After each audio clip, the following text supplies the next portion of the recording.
Oh my god, he's late. How can he be late? How can he be so bad at just being a streamer? I'm sorry, guys. I try. I mean, clearly I don't try very hard. But I'm here to try and do better! Final stream of the week. That's right, I sound very lazy because it's only Tuesday, but for good reason, folks. We are going to be flying out to Germany tomorrow. Oh my god, are we flying out early as well? My flight leaves Heathrow what was it? 10 past 7? Also, what's up with the lighting today? Yesterday it was too bright, now it's too weird. You good? I look angelic, right? I know. Yeah, so we're going to be doing a bunch of caster games from the ladder. We're checking on people like Dimu, Kiliadi, Vortex, Beastie, etc, etc, etc. So it should be a fun one. And then we'll probably be live for like 4 or 5 hours today, I think, be the goal, because I've still got some packing to do. I look a bit faded. From more color, more as in like brightness up to what it is now. But yeah, like outside that, yeah, I've got to do some packing because like I am getting picked up by taxi at 2:15 in the morning. And I didn't really sleep much last night because I had to go into town for a meeting with someone. Looking to help people out in the Age of Empires scene, which is, I mean, it's great. Someone wants to help people out in the Age of Empires scene. It's also not great that, like, I think I got back at 1 a.m. So, like, yeah, I'm in Hunger Down Survival mode and suffer and whatever else. It's an interesting time. But what we're going to be checking in on, I think we might start off with some live games from the ladder. I'm just actually having a quick ganders. We've got a bunch of recordings as well from the last 2 or 3 days. And many of them that, like, wouldn't have been streamed anywhere.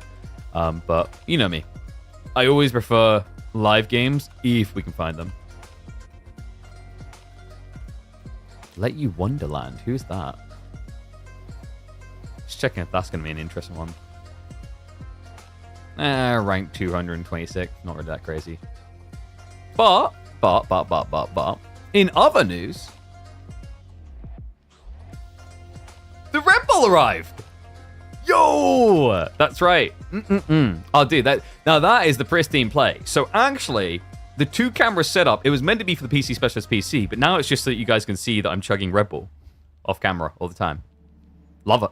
Yeah, Red Bull, they sent me a bunch of the watermelon. They also sent me grape. I've never tried the grape before, so we'll see if I like that. But if not, I've got 48 cans of watermelon to fall back on. I do love them melons.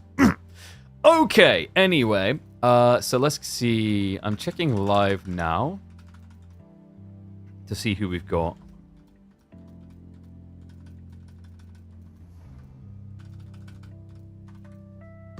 Sumail, Pog. I just love the amount of people that steal Dota 2 players' names to play Age of Empires 4. I got a lot of love for that. So I think what we'll open up with...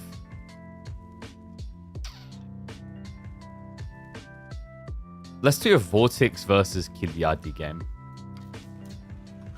I like the sound of that. Oh, love the sound of that as well.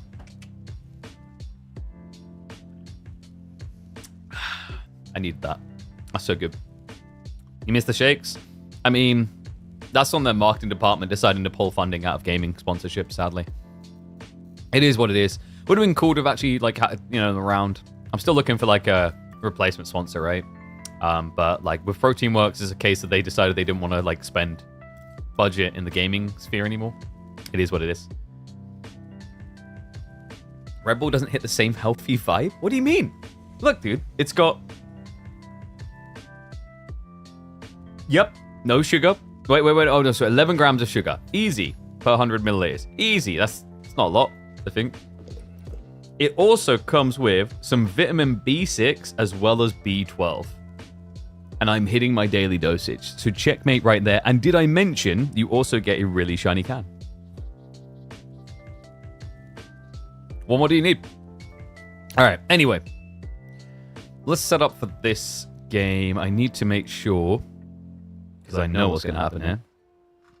Well, first of all, inside the school.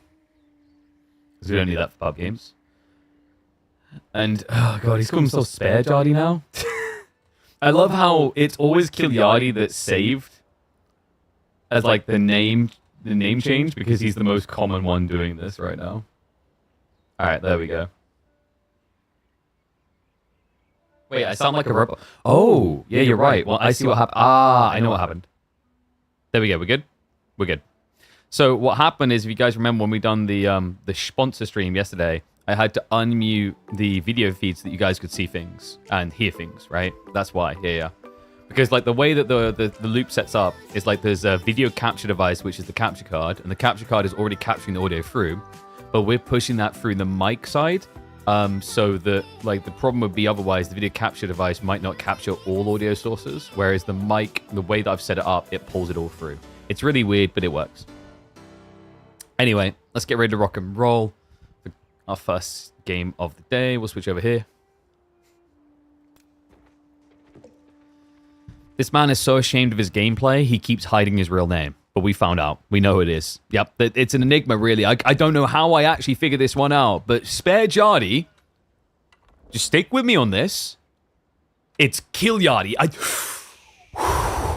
Whoa. Okay, talk about a Columbo murder mystery being solved here.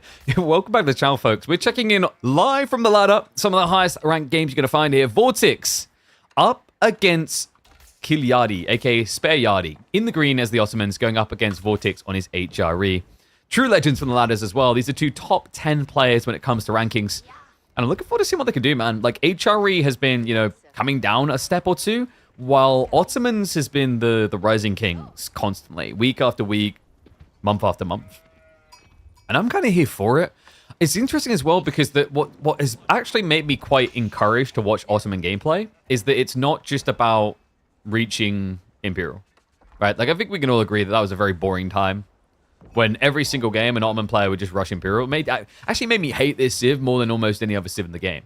But ever since we've seen more and more people just actually shifting towards a more aggressive line, trying to play these mass Sipahi builds, it's kind of rejuvenated my feelings on the matter. Like, all of a sudden, Ottomans are actually a joy to watch, and it has been helped by people like Louis MT and B just setting these new expectations of the way you're meant to play it. Now, don't get me wrong.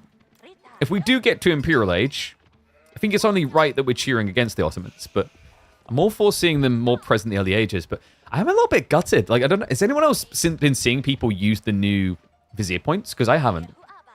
Extensive Fortification, Akinji, occasionally a game, but it doesn't feel like these new points are getting metaized, right? Remember, they made some big changes, so Extensive Fortifications is kind of like getting the Abbasid Eco Wing now with the discount TCs. Akinji spawns free as soon as you get the point at your TC, which should in theory be incredible. And then you got Pax Ottomana, which got buffed by 50%, from 50 to 75% on its training speed for villages. Yet still, all of them seem to get ignored. I think maybe occasionally a Pax Ottomana game happens. Whereas I think I've seen one Akinji game in total, and I think I've seen no, actually maybe two extensive fortification games, but it always feels weird when it comes in. Like, I almost want to say extensive fortification should be a tier 1 option. Maybe move meta drums to tier 2. Archon's going to be coming in, though, so just the expected. On the other side, Kill Yardy is a lot slower, but that's because he did go for the military school opening, so he's just looking to play a little bit of pressure, as the spears are going to make their way across the field. And, I mean, you can idle the gold a bit. I think the idea here is just to keep Vortex off of just a fast castle build, as with the way the Ottomans scale into Sipahi, it's a little bit slow, and HRE does get an opportunity to just rush into the third age with that. The reason that's important is obviously they're going to be rushing relics. If you can delay that timing on them arriving in castle, that means you can use your own Imam point to kind of pseudo-mirror castle play. And it will at least force the reaction of the prelate. Actually, good micro kill. Yardy, he pulled away quite early there, so Vortex just kind of lost a lot of gathering, really. He did get the initial shiv in, but not the secondary. By the way, someone's saying my mic peaked the other day. Is it actually peaking, or are we actually Gucci at all times? Has me paranoid now whenever someone does that. I shouldn't say that, because now it's going to become a thing in chat. They're going to be like, oh, KP, your mic's not working. Yeah, I'm a little bit of an audio freak when it comes to quality of microphones. Very nitpicky about it. That's why I actually, I hate having to adjust them, because I'll sit there meticulously adjusting it for a very long time. Alright, so we are going to get the Laming on the Deer. Not that it really was going to get shoved in. Remember, that meta's pretty dead. And sheet count wise, oh boy, that's terrible. For Kilyadi, he's got 6 sheep. Now he has got Madrissa, and he probably is thinking about the Anatolian hill point, so it's not fully damning. But like, if he doesn't keep pressure up now, and he goes for sheep point, I think Vortex could kind of skirt into a semi-fast castle timing here. That makes a lot of sense. But instead, he's actually going to go for the greed. A lot of greed, actually, when you consider that Vortex already has 15 sheep. Yeah, he opts for the Pro Scouts. Now, why would Vortex go Pro Scouts here when it's double forward spawning deer?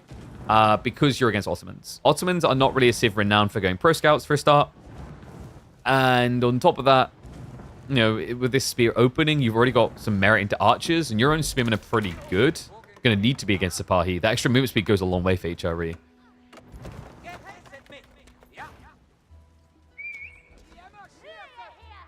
And first archer's going to be able to chase away. And this is always, I think, a frustration when having to deal with HRE. You know, when you press up like this, you're not getting away. So you will end up losing spears.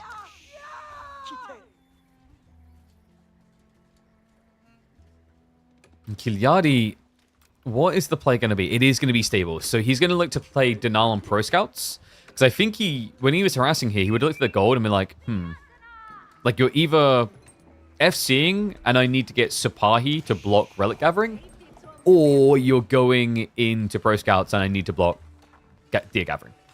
On top of that, you're already modding archers, so I have a meritable reason as to why I want to be going into Sipahi. And here you go. Another, like, mind blur. You always want to be going Sipahi.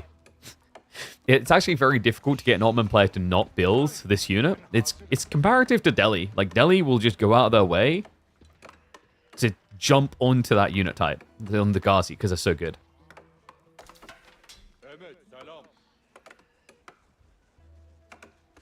Flying to a US military base? Yeah, we'll talk about that later. It's interesting, actually. I don't know if they're going to make announcements.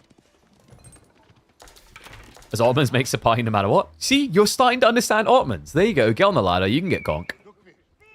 You know, just get Sipahi. Don't lose them. Get Imams. Win game. Now, you're going to try and counter me by saying there's a lot of complication within that, but you're overthinking it. Just do it. Look at Kilyadi here. He's about to prove it. Oh, no. Archers to counter my... Okay, he wasn't quick enough. Yeah, he's inferior. I think he might have actually healed the wrong spearman for a second there. It's tricky, though. But the Sipahi are now moving in. And you can just poke and prod at this. Like, right now, the archer count is not big enough to threaten the Imams. Kilyadi really wants to keep the pressure going, though. Like, you know, slowing down. You know your opponent's already getting archers. If you slow down and he gets up to, you know, say 10, the Imams will die. Right? The archer attack speed is good enough that if you hit the Imams twice when they haven't got ranged armor and there's 10 of archers, you'll kill. Because Imam healing is 7 out of combat, 3.5 in. And you get the 1 healing per second, so that means you're going to get 9 healing across 2 seconds is your cap. Which is 1 short, actually 2 short, really, of what you'd need to survive. Maths! Wow. Now, here's the thing. People just think that I'm good for a goofy, loud voice, but every once in a while, I can do the basic things that a calculator can.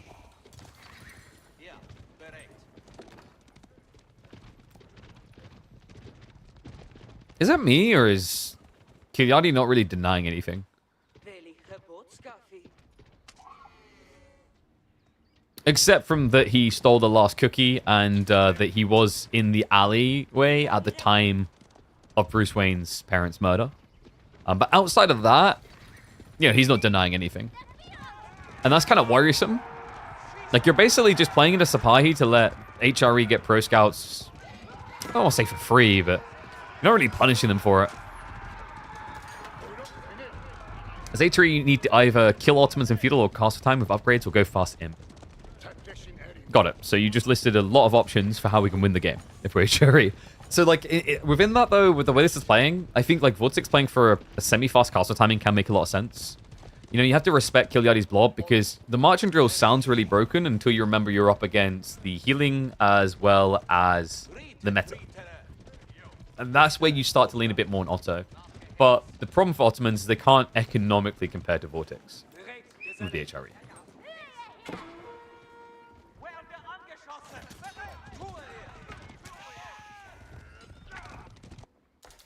Looks like we actually have got him playing out into the back, dear. I like this from Kilyadi. You know, he hasn't really denied pro scouts so far, but this is an interesting way to attempt it. He's going to try to snatch away both of the deer stacks. Would have been probably nice to have seen this a little bit earlier. I think that south side deer in particular is going to be very hard to defend. North side is really close to the base. It's really retracted. Like, in theory, you know, if this tree line was a little bit further back, he could have probably walled around this to stop any threat there at all.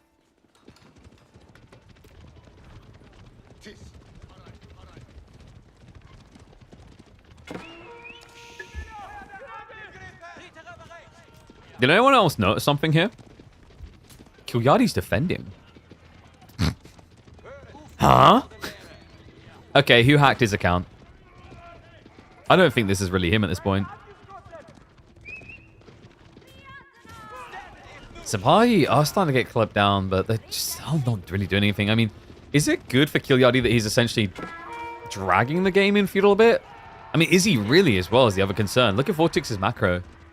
Gold to be sorted, which he's got plenty for that. And we're going to be seeing Regnets coming in the next 30 seconds maximum. Yeah, really good timing as well with the reserves. Plenty of food there. He'll have the additional gold. So, you know, you might see him open up knights. He's already got the stables anyway. A little bit tricky to play full knight against Ottomans just because if they catch up on tech, they go Janissaries.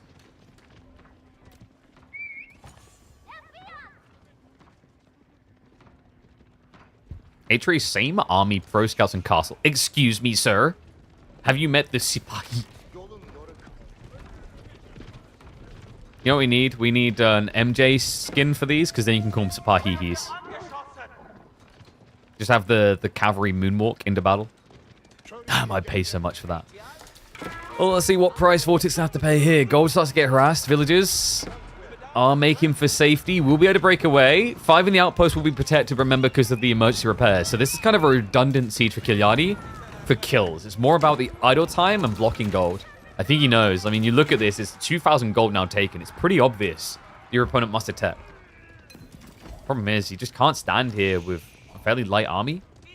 Militarily, he's not exactly ahead. And Regnet's now in. Gives Vortex options.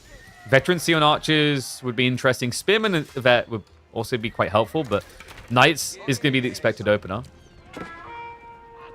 Does need more gold for that, though.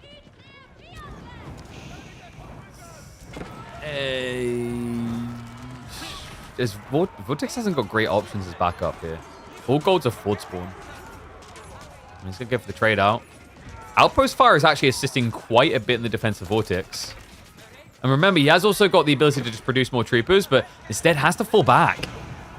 And Sipahi barely dented. Like, the archer count, he was sniping a decent amount there, but the Sipahi numbers is the concerning part here. Kilyadi still maintaining 5 to 6 in the battle.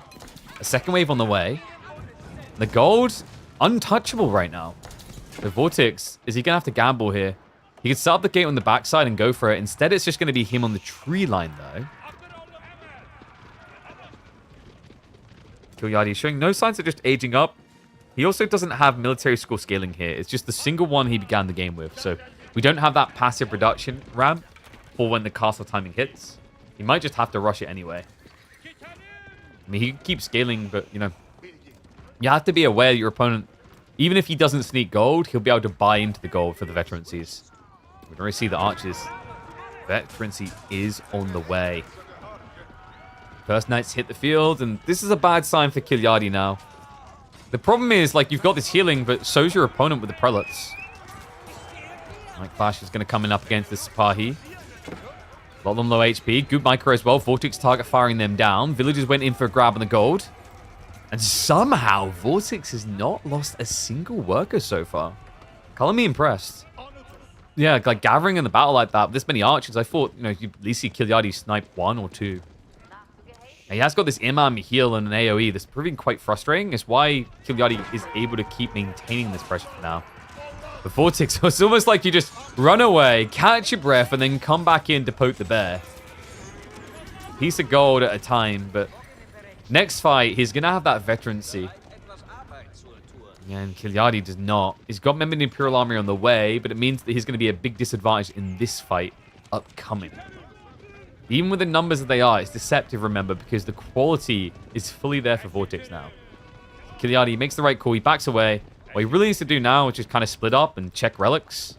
Try and block your opponent out of these key objectives. Instead, it looks like Vortex is already sneaking out to 1. Kill Yardi. He did check the other gold. We've got a dive coming in towards the wood line, but quick fingers out the Spaniard. Means he'll swashbuckle that one away.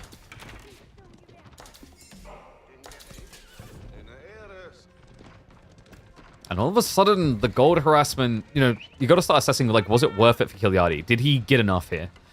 Well, the relics are still on the menu, guys. And he just teched up, and he's already out in the map. So, 1 relic already picked up, 2nd one to the south side. This is a big denial.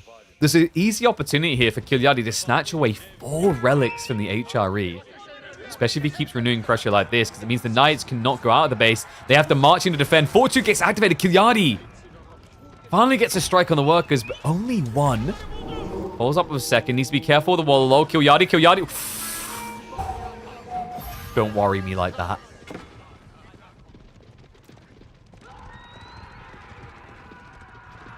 Can he actually get across in time? We don't have the moss just yet. Really, Kilyadi needs to rush urgently for this north side relic. In fact, wait, what happened? Kilyadi? No, dude, no. He was... Wait, was he not at this relic with an imam? I'm pretty sure he was. This is pretty bad right now, because Vortex is starting to just pivot to the south side. And he should be in a position where he finds no relics. Instead, we're looking probably at a 2-relic game for Regnitz. Not absurd, but viable. You know, that's enough to be desirable.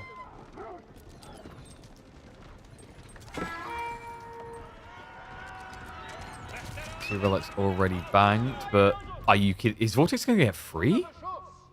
Oh my god, he might actually get free. Wait, wait, what? We've got crossfire here.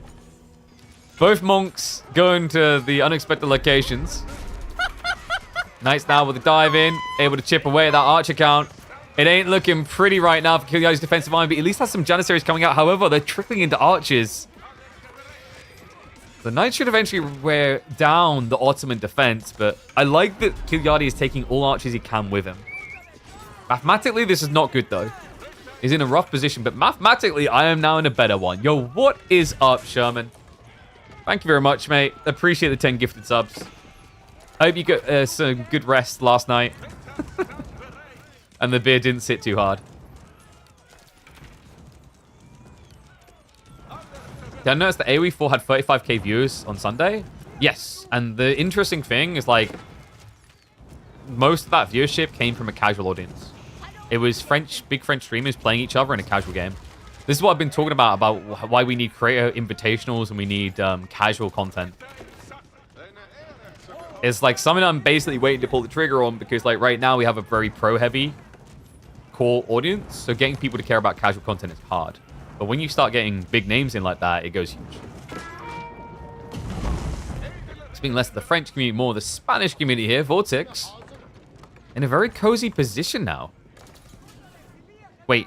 Wait, did he actually... Where's the other relic? I guess it got pulled back wide. Yeah, okay, so he's bringing it back from the base. The problem now, right now for Kilyadi is, like, how do you actually defend the relic garrison outside your base? That's a good way to begin. Small group of Janissaries. The pathing was atrocious there. That looked like a gifted gap. It's not. Really, Vortex griefed himself by going through there. It means he now doesn't have the burn power to take out the mosque. And Kilyadi, check the difference in confidence all of a sudden. Oh, wow. Oh, okay, you can't kill the building. I think it would really rub you up the wrong way if I just walked over here and blooped this into the exposed mosque.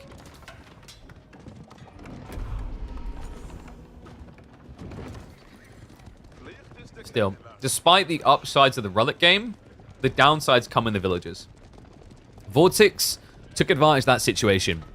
He butchered the Ottomans. 10 villager lead now, and it looks like Vortex is now going for the fast Imperial timing, which is smart from this position. You know, your opponent can't really mirror your timing. He's already scaling into Janissaries, which you can just keep using archers and Imperial to counter.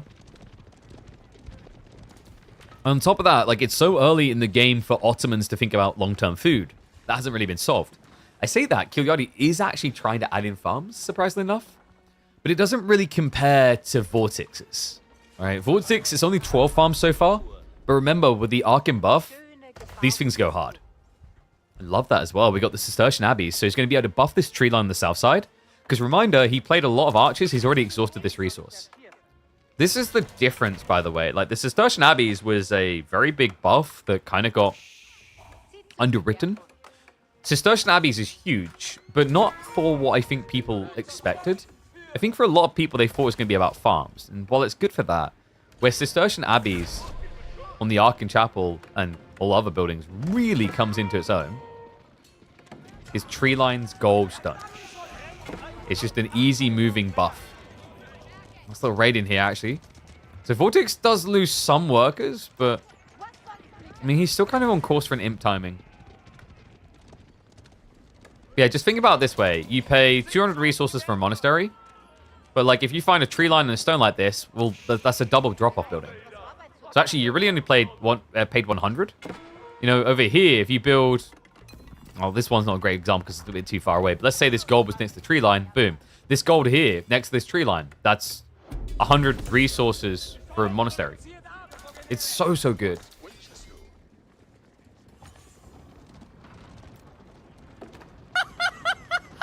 Vortex doesn't seem so sure about whether he wants to rush up the age here. And yo, what's up, Spirina? Thank you very much, mate. Appreciate the sub. I see you. I don't think we have the text-to-speech on. I'm going to have to figure out multiple scenes to have that on when we're doing, like, variety content. I don't know how people would feel about it. Like, I always just didn't have that on. Same reason why we don't have the ha-ha-ha notification on when we're casting. As I imagine it would, like, drive people crazy. Maybe that's part of the plan. What's the plan here for Kilyadi, though? It's approaching the base. We have 27 Janissaries. It has kept Vortex off of going imp, actually. He's playing a longer castle now. Repairs just makes this so hard, though. And the spirit, he's like, wait a second. This thing isn't dying. Let's actually get something in that's going to start killing him. We have got a lot of Springolds. I actually think that Kilyadi's playing this very well. The Janissary mass can get countered by archers, though. So it's kind of weird that he's gone, like, Springold plus Jannies, if that makes sense. Because, you know, you don't actually have a clear answer to archers directly. But with enough springs, they can be just as good at answering range as answering melee. Condensed comp right now. Vortex goes for the widespread to minimize the siege damage and look for exposure points.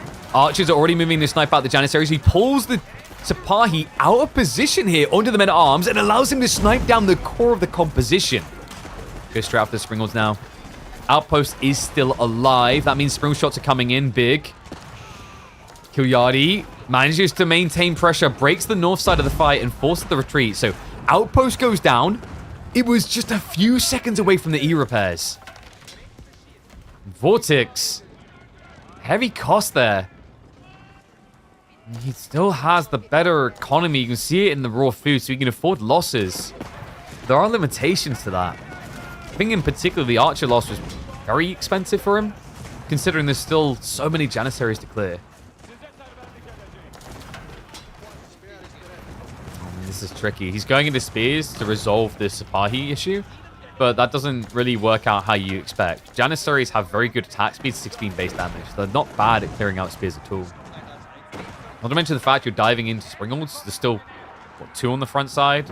More on the way. Vortex just still floating now. A lot of resources. Over 1,000 gold that just has no use. I swear, Sipahi look wild. Whenever they use Fortitude and you know it's just one of them attacking, you realize just how absurdly fast it becomes. It's nuts. It's like... It's like watching a tennis Grand Slam, a double speed. So Kilyadi's just trying to purge all the production, but I don't necessarily like this.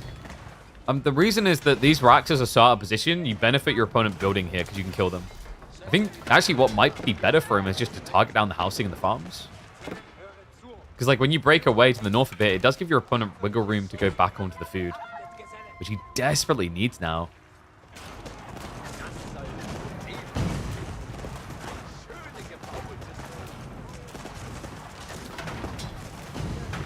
Still, we'll now be able to finally move on to the houses. I just realized, by the way, how is my... No, my volume should be fine compared to the in-game. I think it's because I adjusted my setup. For those who don't know, I basically have a setup that allows me to hear my own voice, but then I can balance that out against the game volume. That and guns are really, really loud. Mango. Oh no! That hit was huge! Kilyadi, he was staggering. He was changing direction, so he got crossfired. Double the Janissaries on top of each other at the worst possible time. Now it looks like he's going to try to retreat. The Mangos are catching up fast, though. And the Springles... Oh, no! They're wasting so much effort! They finally get off of the flank. Looking to target deeper in the formation. Looking for penetration. But the Mangos, they're going to start moving in now. They could play anti-siege role. Looks like Vortex is going to have to retreat, though. The Janissary firepower a bit too high. Also, Vortex lacking spears. Needs them ASAP. More men-at-arms are coming out. It's vital he keeps these Mangos alive. Janissary count is getting lower and lower, though. In some ways, it's not the worst thing because your opponent still has a lot of archers. But he needs to replace them with something viable. And we do have the Sipahi coming in. But my concern is, if you don't have many Janissaries, like, your only answer to spears is going to be, what? Springles? Which is a pretty decent answer. Except, we can see these Mangos can be quite impactful. They can reach the Springles. They have more range. If that happens, these things don't last long against rocks. US Army for consulting? No. Something fun, though.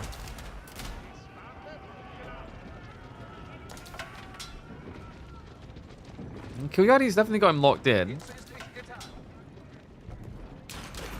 Vortex, kind of interesting that he's going into crossbows. Especially when there's so many Sipahi. I mean, he is at least adding in additional spears.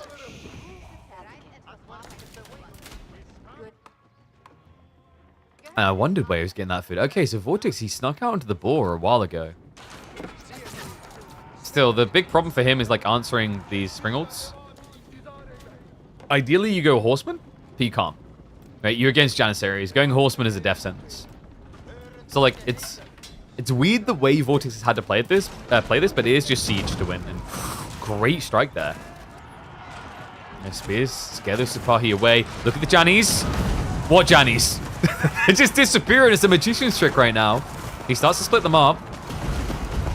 Volleys continue, and the Janissary count is not looking great right now. It's just good enough to get through the spearman front line, though. There are reinforcements coming in. He's clearing the Springles as well. Vortex just perfectional on the micro. Able to find all the siege. Only a Mango left alive. And I think he's just broken him. Yeah, like Vortex, the 4 Mangos. That might have been the best Mango defense in Castle I've seen in a really long time. 4 Mangos was enough to unravel all of Kilyadi's plans, and you start to see the weakness of Janissaries. 90 HP, a situation where you take bonus damage, you just disintegrate to this damage. 1 Mango shot is going to take off a 30 health straight away. It's merciless. Actually, sorry, more than that, it's 2/3 of your health. Absolutely merciless. Because remind you, it's 10 base, then you get the plus 10 times 3. And you could go, well, yeah, but archers don't really have more health. They have less health than Janissaries. Oh, yes, my friend, you are correct, but the difference in price is quite high. The Janissaries at 160 cost. It's double the archers, but not double the health.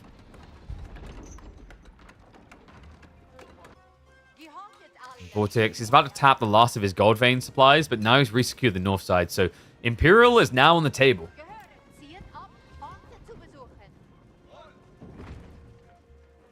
What a game from Vortex. I mean, Kilyadi just played this so well. It looked like he had control. You could see the outcome as clear as day. That last engagement changed everything. And it really did come down to the way in which Vortex executed it. Like, pristine, in fact. I think maybe Kilyadi is going to be kicking himself like, could I have gotten some Sipahi in the back there? It's tricky because Vortex just had so many bodies. Now so many more because it's Breeding Palace online. Eco is about to go crazy. Now, upside is, Kilyadi's looking at a 4 relic game. He yoinked away that front relic, right? So, If Vortex doesn't have much gold access, he only has this 4K. Kilyadi in the wrong place entirely. Shivs come out! An act of magnificence there. Vortex, he just got a new TC ×3. Losing 3-4 villages doesn't hurt him. But losing 10 Sipahi definitely puts Kilyadi in a binder. He's still got 28 behind this, but alas, Vortex is rushing that gold. If he can just get what he needs for elite spearmen, Kilyadi is on shaky territory, to put it nicely. But really what it is like, it's almost like how the floors of where Mexico City was built. You know, like it's built in a swamp, which is like a bold strategy for a city. Yeah, that's about how stable the ground is that Kilyadi's on right now.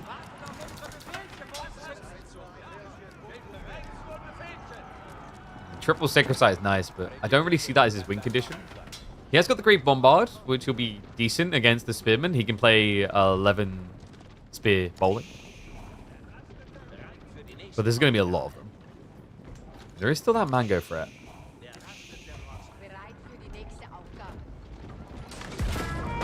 Of which they're already targeting. On the tree line, there's just a thin layer to it, so I don't think it's impacting the pathing too much. We have got the Mangoes being sniped out by the Great Bombard. It is a race between the two, but the villagers are coming in clutch to keep this alive. And it means that he has to bail Kilyadi.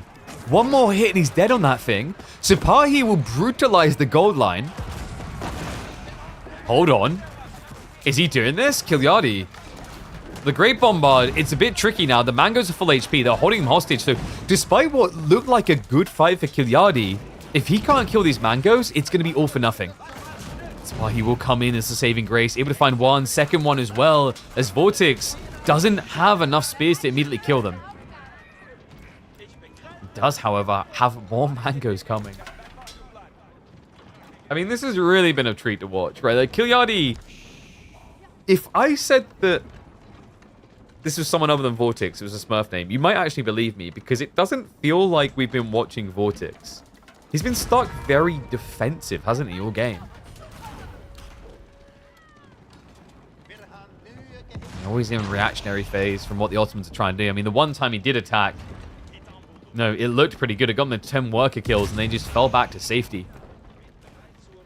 Might not be safe for long here. E-repairs has not been used yet, but that Great Bombard is going to force it out of him soon. Now, Vortex, this is the point where it's good to use. It gives you 3,000 HP back, so as long as you're under 2k, it's advantageous to pop the E-repairs at that point.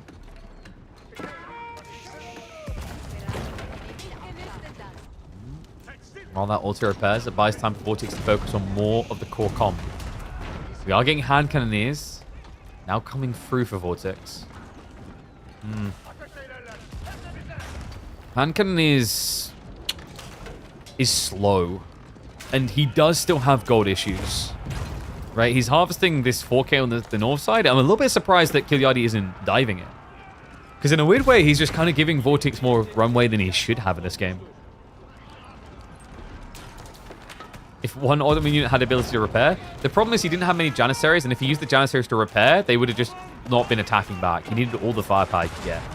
That's the thing, like, Janissaries can repair, yes, but it's half repair rate, and if they're repairing, they're not fighting. You know?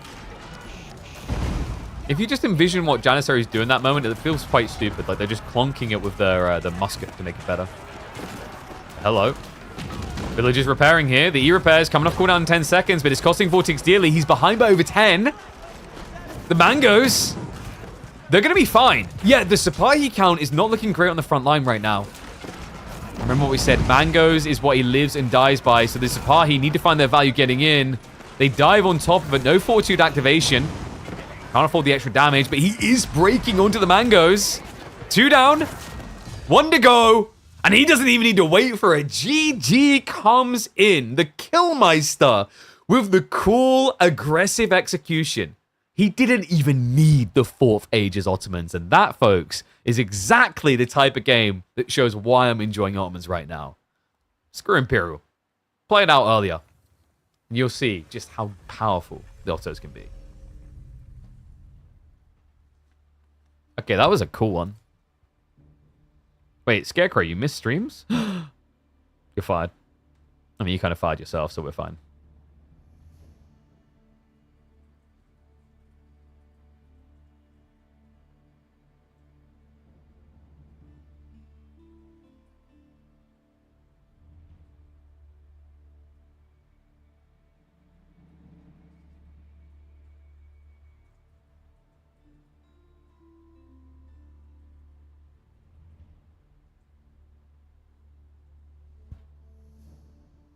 Trying to think what we call this one.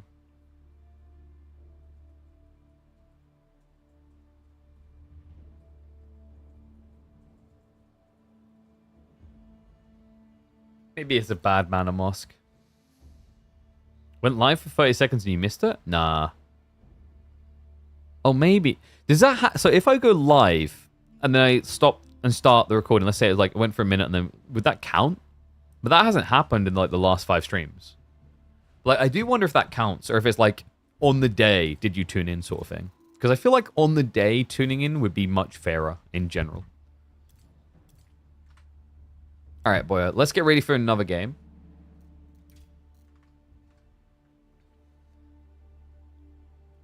So that was a pretty cool one. Did Vortex have any other interesting matchups?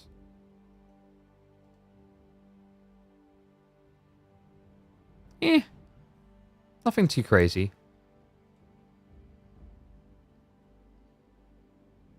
We could... Actually, let me check live. I forgot. I do like live.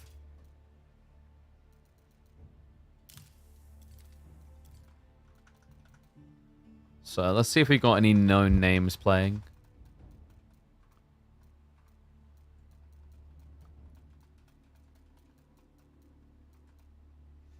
Who's Dragavan up against?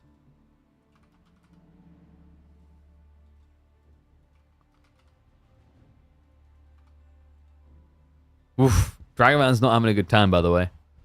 Ranked 650th. Only 5 games, though. So some called Joker, Chinese, ranked 60 in the world.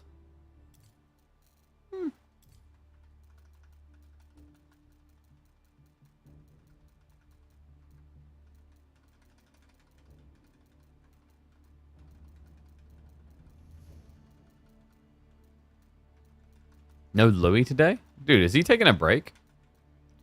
Ooh, I wonder if he's actually going to be flying to Europe early and, like, boot camping. Make sure he doesn't have to deal with, like, you know, all the issues. Yo, is that my legendary boy Kilyadi? He's like, yo, KP cast the Ottoman game. That's worth a sub. Thanks, mate. Good game. That was really cool. Were you sweating a bit when the mango number got up to 4? Because it kind of looked like Vortex got a really ridiculously good hold at that moment. Like, I was a little bit worried for you. This is where you're going to get the classic Kilyadi answer of, like, I always win. Every time casting a win, it's a sub? Oh my god, that's an easy way for me to make some money. Wait, is it an easy way for me to make... I don't know, maybe. Yeah, but I can't always cast your wins. Once I survive with Otto, you just win. A little bit simplified, but I get what you mean. It is a snowbally sieve if they don't fall behind. To Kuyadi, the problem is, we'd love to cast more of your wins, but you keep making your data private, mate.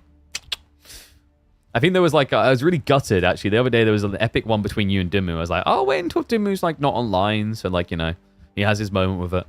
I think it was the canal one. It's gone now, but like it was the canal one that was like almost an hour long between you two.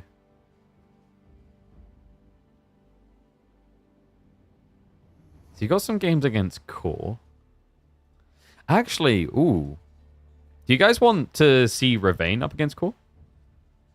Canal games don't count. What do you mean? Dude, I thought you'd love canal games. You can't really stay in the corner camping for long, can you? You know, there's not much there. It's like they have to come out. Right? Which is like your dream. So you should technically love canal games. No? Alright, we're going to check in on Ravane, though. He's ranked 3rd in the world right now. I mean, not Ravane. It's definitely not Ravane. KP trying to get sponsorships on Marines? No, so basically, I'm going to be working a Rocket League event. So there's a Rocket League event. Here you go, I'll quickly show you guys. Called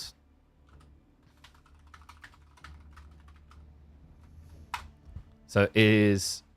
If we go... What's that? Do this. Yeah, so it is called the Allied Forces Esports Invitational. So basically, each year they've been doing this, I think for like 2 years maybe so far. Okay, that's a big text wall. Is this for the one today? No, this was June, so it's last year. Wait, did they do Smash as well? Did I miss that? They used to do Smash.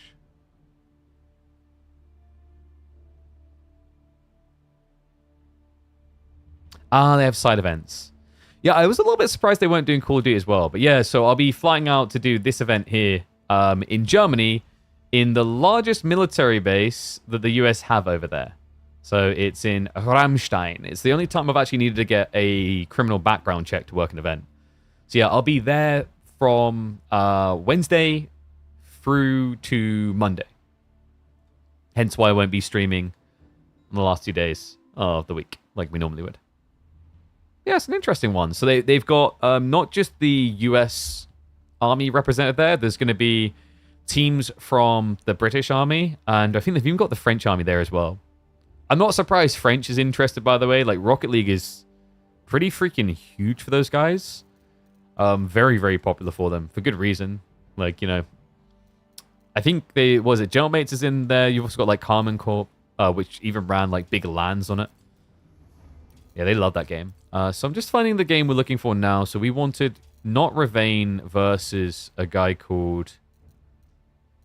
Wait, no, we want the core one, right? Where is it? As Altai, I think. Am I blind? I can't find the game we were looking for. Oh, sorry, no, it's Dry Arabia. My brain.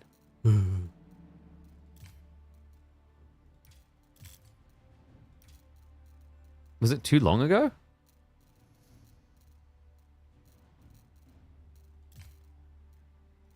Looks like it was too long ago.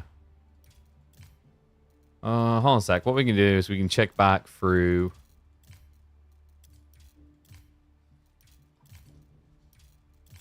Core's profile maybe and find the game. You have the Army Ball, the Navy Ball, now you have Space Balls. Ayo. Want to see a funny clip? What you got for me? Rocket League's a fitting game for the location? Yeah, in a way. Just like, you know, try and make your own little rocket power cars in there. Okay, so I wanted the Ravane game. It should be here, which is why it's annoying me that I'm struggling to find it. Dude, is it not here? I think maybe the replay data is bugged out because it's like not that long ago that this game happened. I guess we could watch... Do you guys want a crackety core game instead?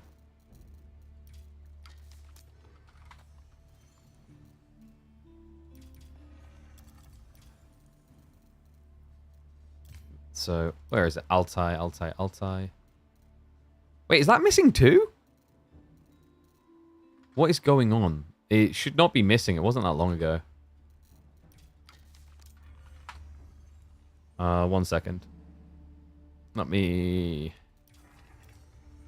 Guys, ready to go. But yeah, I'll be... So this event, I'll ping out the channel that it's going to be cast on. I've forgotten the name of it on Twitch at the moment. But yeah, I'll be basically doing the stage hosting for this event in Germany for the next few days. So first live day will be Friday. So Friday, Saturday, Sunday. Very long days. I think the calculated time is going to be 9 hours broadcast each day.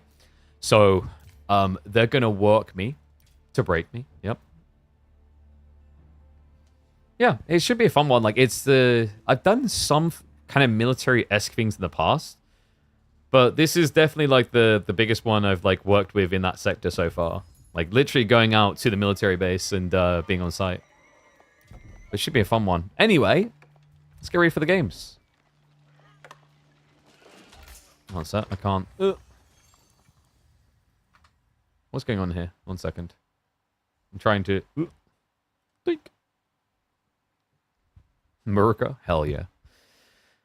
Alright. Let's go ahead and intro this up. If you're an RTS fan, you love CNC. No, not Command and Conquer. It's Core and Crackety. What is up, one and all? Welcome back to the channel. We've got a fun one here. It's going to be Core and Crackety on quite the interesting map here. In fact, let me just mark him in. I've even got the color set up. We're used to Kiljardi always being the secret name, but this time it is going to be Mr. C on C. And Crackety hasn't been as active, I want to say, recently.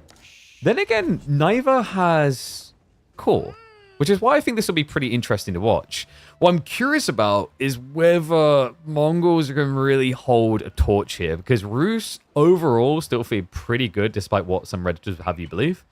And you're also talking about a map where the ability to build walls is pretty bloody handy. We're on Altai. Yeah, so we've gone old school. I don't know if there's something wrong with me deep down, but and I'm going to say this, and I hope this is a safe place and I don't get judged too hard. But I kind of like that. I kind of like that Altai's back. Okay, yeah, I probably shouldn't have said that. No, I think Altai overall has been a little bit refreshing. And let me just make Crackety's name a bit small. It's been kind of refreshing to see its return. For all the bad memories I have with this map, there were some good ones. So it's actually nice to just kind of take a blast from the past. Sometimes you also need it, even if it's a really bad map, you need to go back to see that it was bad, and you're like, thank God we dodged that bullet. It's like watching an old replay of AoE 4 when relics used to give, was it like Regnit's relics would get 300 gold or something like that? Yeah, you just need that stark reminder sometimes. Anyway, we're going to go for the 4 XP just the other game as we set up to go into the feudal. How do Mongols want to approach this? Because this is a really annoying matchup. You can't rush your opponent. So he is going to go for the Classico, the Silver Tree, because reminder, on Altai, you do have the trade post on the flank. So obviously that detail you'd anticipate. I wonder if this was a different Civ, he might have tried an outpost rush. The problem is, Rus just can't be harassed. They don't touch the gold at the start. You know? They're like that kid who's still being breastfed at 10. They've never left the house. They don't know what the wilderness is. Right? They've never had to take the risk coming out the gold of going to the playground and getting tackled. All because they have this passive gold gen on the hunting cabins as well as the food. So 2x. Because I've got a funny feeling this might just be fast castle versus trade boom fast castle. I'm sorry, did I say trade boom? I meant your trade is about to go kaboom. Nicely played. So it looks like we are going to be seeing denying the trade. Unless... Okay, no, this is good. This is really good. So, Crackety, he's the only one building real military units right now. He built Keshiks. The traders are coming around and should arrive just in time to deny this. Another interesting thing, by the way, did you guys see this? We have Forgotten Runes on Altai. This is the first time my brain has processed this. And there's the block up. Yep, so the plan has been unraveled. Core now needs to get creative, but keep in mind he's got double trader, so he can block again. Just needs to be quick about it. Villagers also on the way with the Shiv out, so no doubt these walls will not be complete. No, Core's trying to get cute about it. It's just not going to work. And you might wonder, why would you have a villager come out this quickly? Because of the Forgotten Runes. Mongols use the wood really, really well. It's actually very smart by Crackety. So, I know someone was saying on my YouTube side, they're like, my opponent had 7 or 8 relics in a game. Were they cheating? No. They were playing Altai. Altai now has 7 relics on it. That's wild. That actually might be the highest relic count on any map in the default game. I'm pretty sure it is, in fact.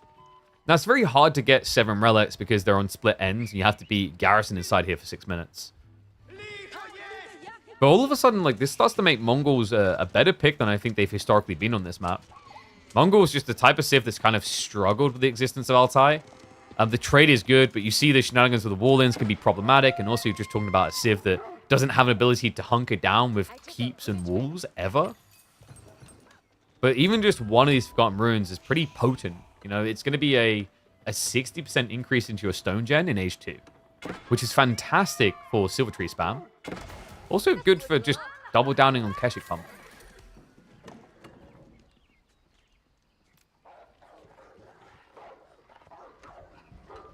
Okay, this is actually kind of refreshing in a weird way. I don't remember the last time I saw Silver Tree for Mongols, and I felt good about it, let alone saw them building outposts this early. Crackety might want to consider defending himself, though. Oh my god, he's one of those pacifists.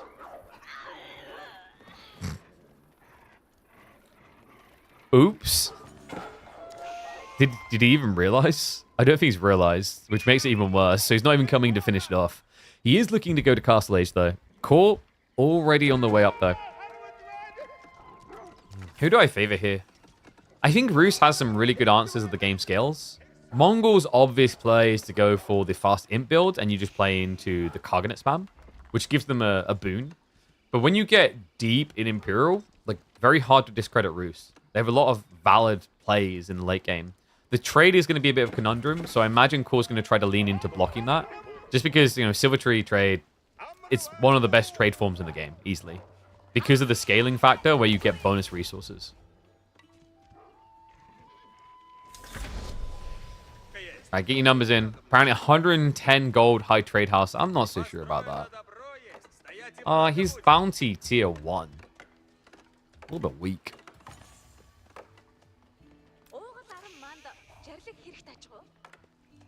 There's 28 trees as well. Ew. Probably like 49 on the first ticket.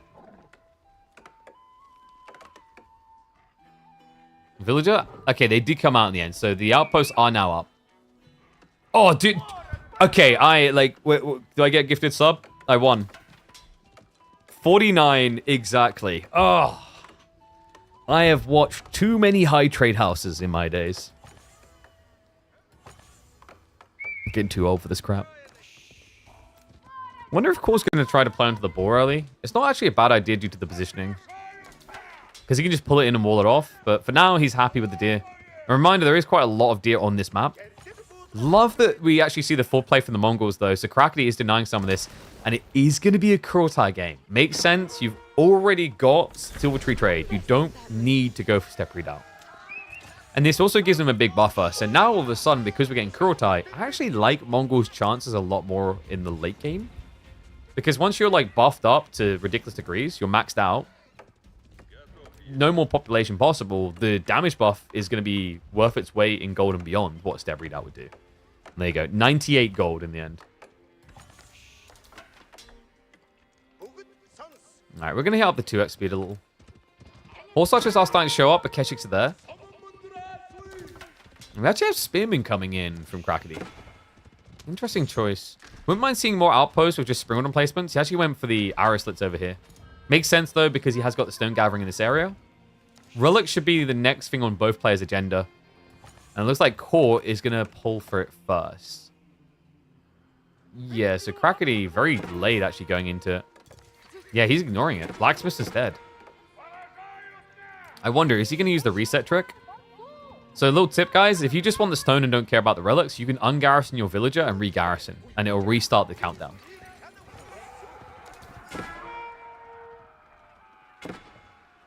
Can't. He's going to get found on the flank. Yeah, he's just spreading out, because the thing for Core, like the ideal way that he takes down this trade is he hits both sides. Remember, Mongols, terrible at defending. They suck. They don't have an easy way of defending. Even on a map like this with all the natural terrain, you've got all these exposure points that you have to somehow mobilize an army onto. And he's trying to mobilize into Magadai. This is actually an imp build. Yeah, but now I think you kind of regret not going step redoubt. Because if you look at his gold is debilitating. 200 gold income a minute? He's struggling to get anything through now. There should be a big surge drop-off coming in here. But it still won't be enough for Imperial. So he's going to need to rush more out into the gold. Is there any way to deny castle to Rus? Your best hope is, depending on the deer spawns, just blocking deer. And then they'll still get castle age, but they won't have much food to work with. So you can kind of starve them out, is the idea. It's definitely not easy, though. I think it's what makes Rus just such a frustrating civ, generically. Magadai? Actually a pretty good trade out here. Yeah, the horse archers, like, Core isn't even trying to get away. Not that you could with the Yam factor. So the Magadai will be able to defend the gold line. In fact, it's going to get even better. He'll keep 2 of the Magadai alive.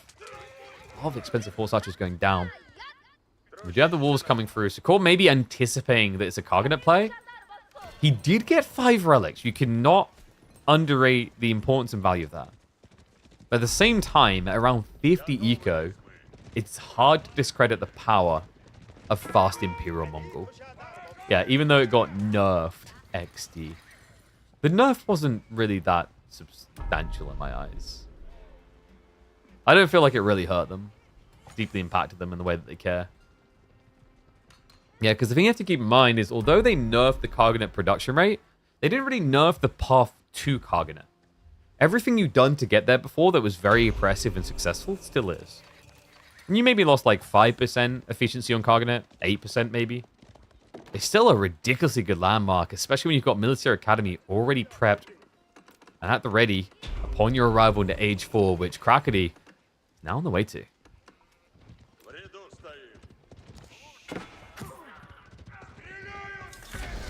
And horse archers aren't going to have fun diving here either. Without Boy's Fortitude, this gets pretty painful for the Springhorn placements. Like, Springhorn's going to almost 2-hit kill you, and the Archer Fire from the garrison will guarantee it. So at least forces some idle time, but it just doesn't really matter. This is a bigger deal. Secondary group of horse archers coming around the back now. He has got the outpost, though, and, I mean, this is frustrating. It may only be arrow slits, but you don't have the time to wait here trying to shoot this down. Now, weirdly enough, like, idling 2 workers is not going to be good enough for 14 horse archers idle in return. He's going to be diving deeper. Berry workers will have to shift away. Karganet up. The first contract choice is going to be into the Warrior Monks. Not the worst choice for the buffer, and they are decently tanky. I think preferably here, you just want Magadai. He's going to scare him away with the aggro from the spears. The Yam, actually capable of gap closing. And the wall up is very important. That's smart by core. This isn't just about protecting against raiding later. Your opponent could have traded here. You blocked that option now.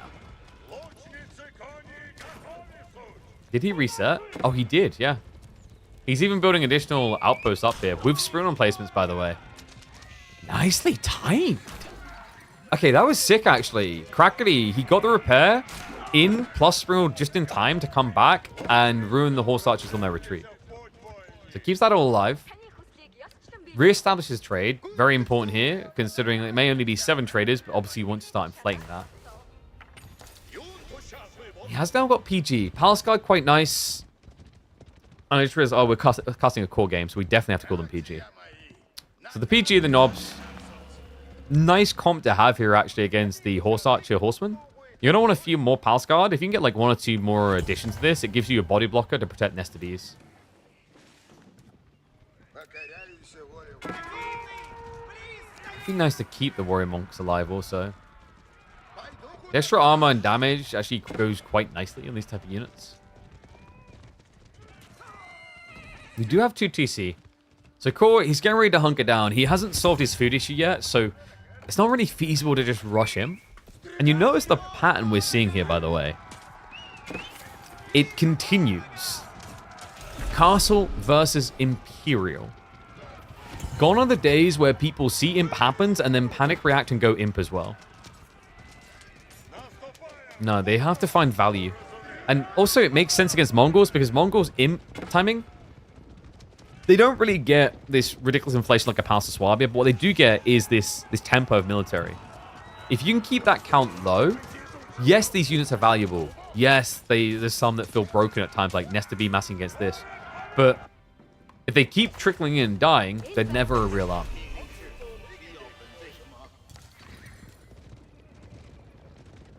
Looks like Crackety is going to opt to Spears again. Saw the Horseman make sense. Spears Nesta Bees actually like ticks the box for him there.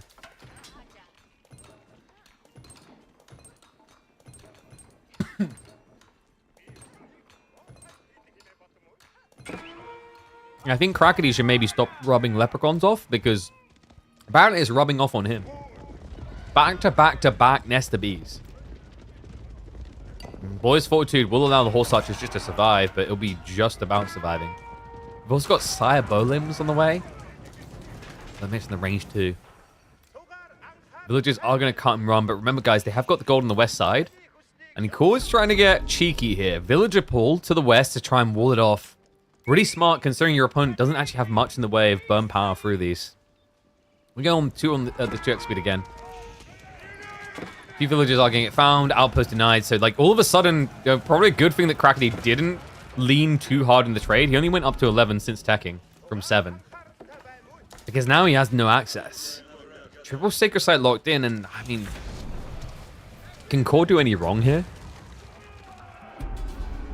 He's got good map control, good tempo, mobile cavalry, and now a good timing to tech.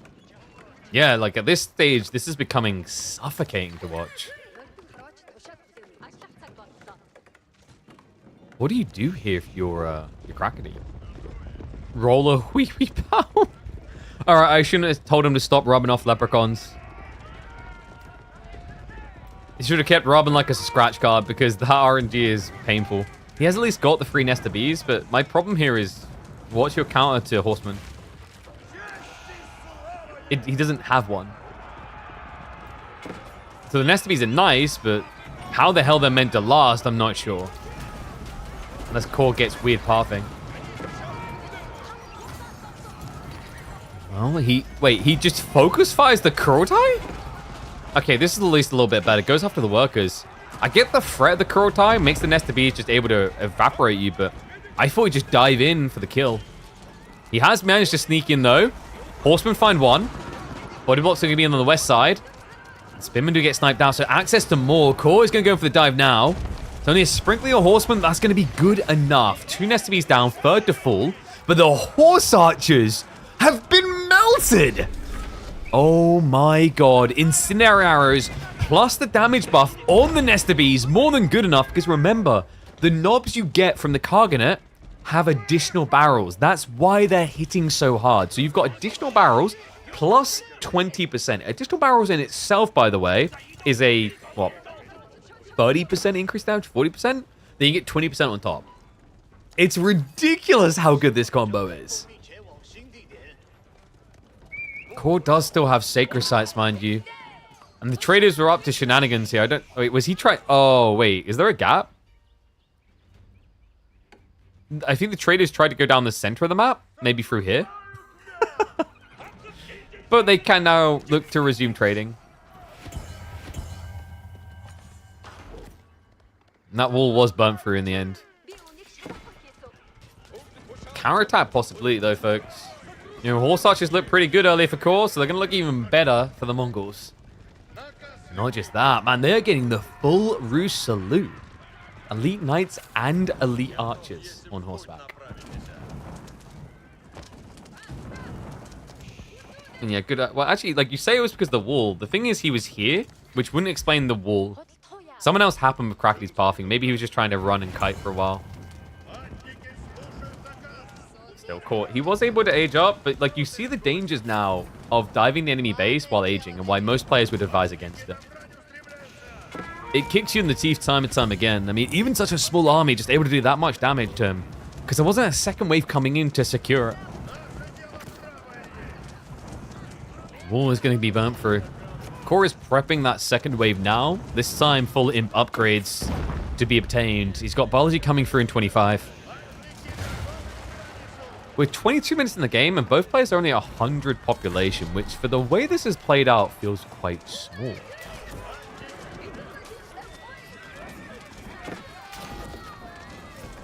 Awesome Horse Archers, though, able to hold the choke point. Even though it's the Elite Knights, you know, the reality of what's happening here is you show up to your fight in your fancy armor, you've got all your play, and you're like, oh, I will not be moved. And then everyone just pulls a dagger out, and you're like, oh, I wish I got like a broad axe so I could just Beyblade.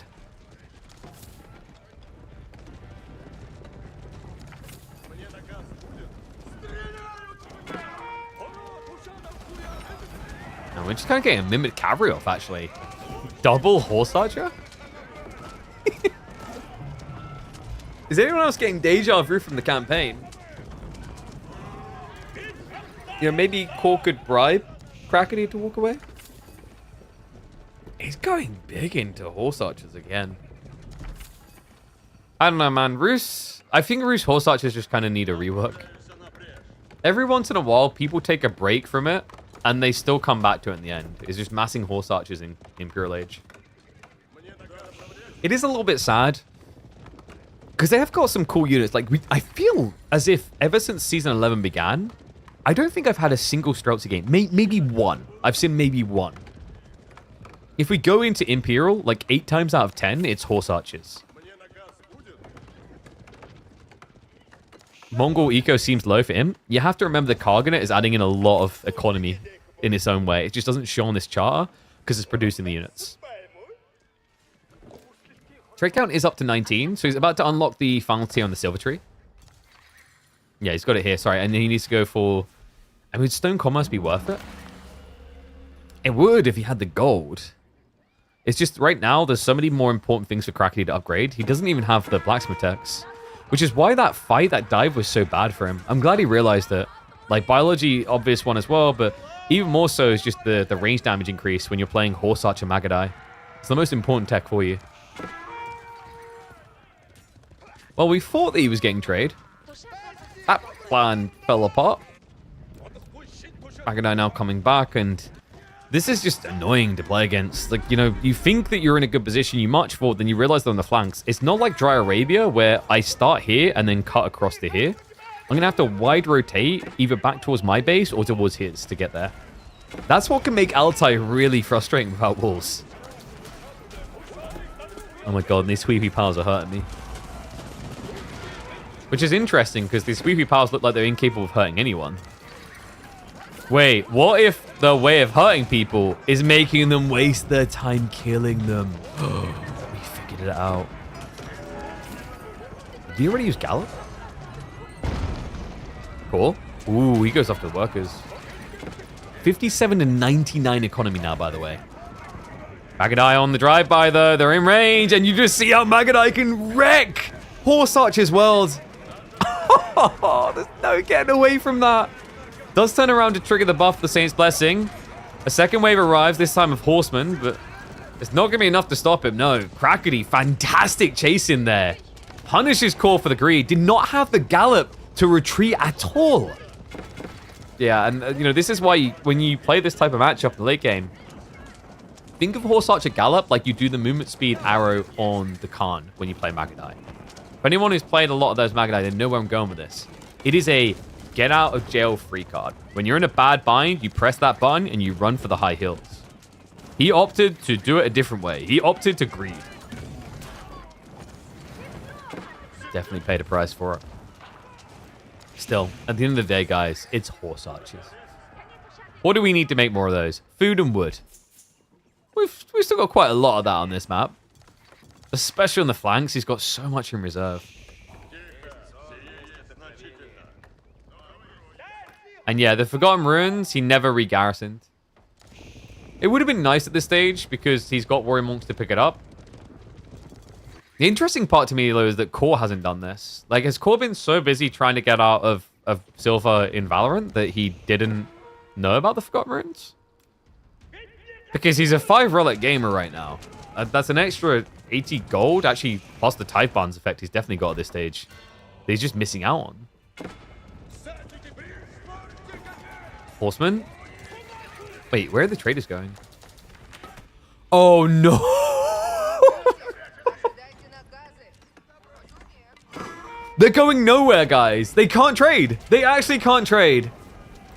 This is getting toxic. The entire game can be summarized as duck your trade. The entire game really has been Core just trying to wall off this trade post. And finally, he has truly succeeded. Oh my god, calm down. Like, let's be reasonable about this, Core. That's more walls than you'd find in Berlin in the middle of the 50s. What the hell?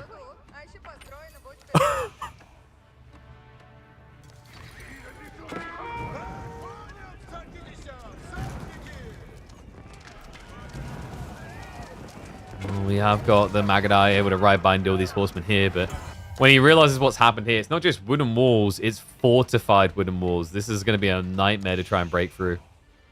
Oh my goodness.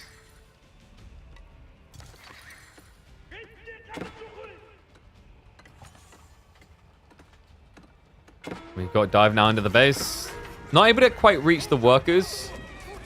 And it looks bad for Krakeny. Like, remember, you know, he's still got the Cargonet to buff him up a bit. The real pain is actually the gold on top of the Core's getting. And we even have additional walls coming in over here, but there is a break-in. Yeah, but with the castle already in place, this is not a viable trade option. Krakeny still has quite a long way to go on gold. He's still got, like, what, 8k over here? If he ever reskews this area, another 4k. But this is becoming frustrating, man. You know, you're playing a mass Cav Archer build, but in the never-ending Cav Archer fight, you're missing walls. You don't have them. Perfect thing to stop Cav Archers. Han, what a Chad. Just tanking for the entire Mongol kingdom there. Needs to as well, because Kor has gone deep into Streltsy. And I'm excited. What did I just say about we don't really get to see Streltsy anymore? Well, they're out in force. 21 already. With 5 relics, he can definitely afford it. Imagine how many he could afford if he had 6.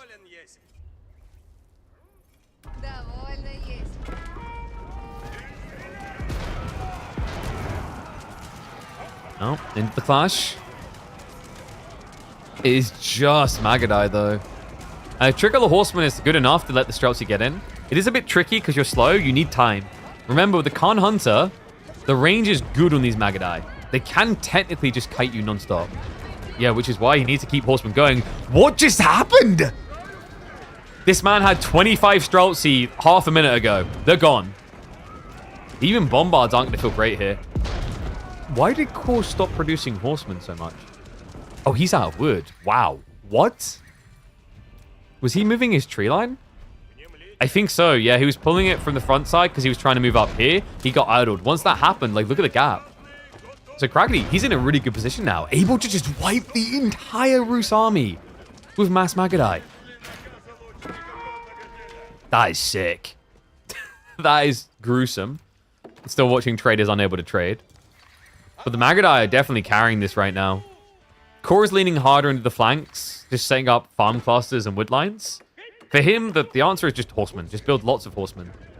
One thing I'd love to see from Krakeny is some fort outposts. Just get that aura extended. And then your Magadai can't really be caught.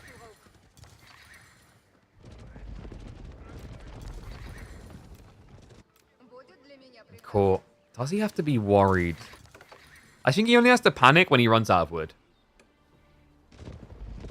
You could still have other answers to Magadai. Like, for example, you could switch into Men-at-Arms to tank and then Mangonels. Logic there, Mangonels should never die. And Men-at-Arms you can afford infinitely due to food and gold. It sounds really weird, but like the idea behind Men-at-Arms is just they're tanky. They don't die straight away, so the Magadai just can't get past them. They don't really ever want to run in point-blank range of them either.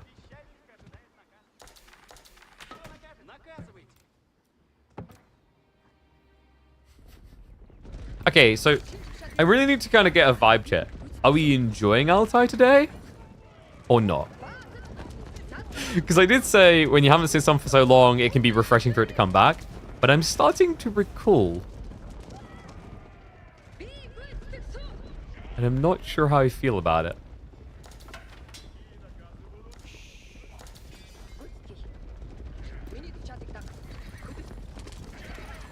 Alright, so I got 1 like, 1 no. 1 like to play. Oh, that means he didn't like to watch. Outside boring. I hate the amount of walls Kor made and how it works so well. I mean, this is just core gameplay anyway. Actually, that's not true. No, let's be fair to him. When he plays HRE, he builds 5 outposts, garrisons, relics, and goes Imperial. Right? He has some diversity of plans. He does like anything that falls underneath this bottom line of his queue.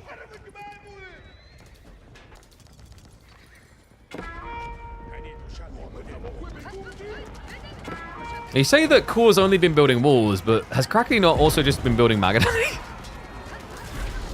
They're a match made in heaven. Hell. It's definitely hell. Horseman now diving in the nest of bees. Oh boy, that's a big hit. Guys, do you want me to blow your mind? And by blow your mind, I mean you'd rip your hair out, which would, like, make you look in the mirror, make you wish your hair, and then maybe blow your mind out. What is Krakeny missing here that would make these pushes much easier? Yep, that would be the thing. The Kurotai, despite the last magnificent fight, he never moved it up. It's only now on the way, so that was actually a little bit better of a trade than Core probably ever should have gotten.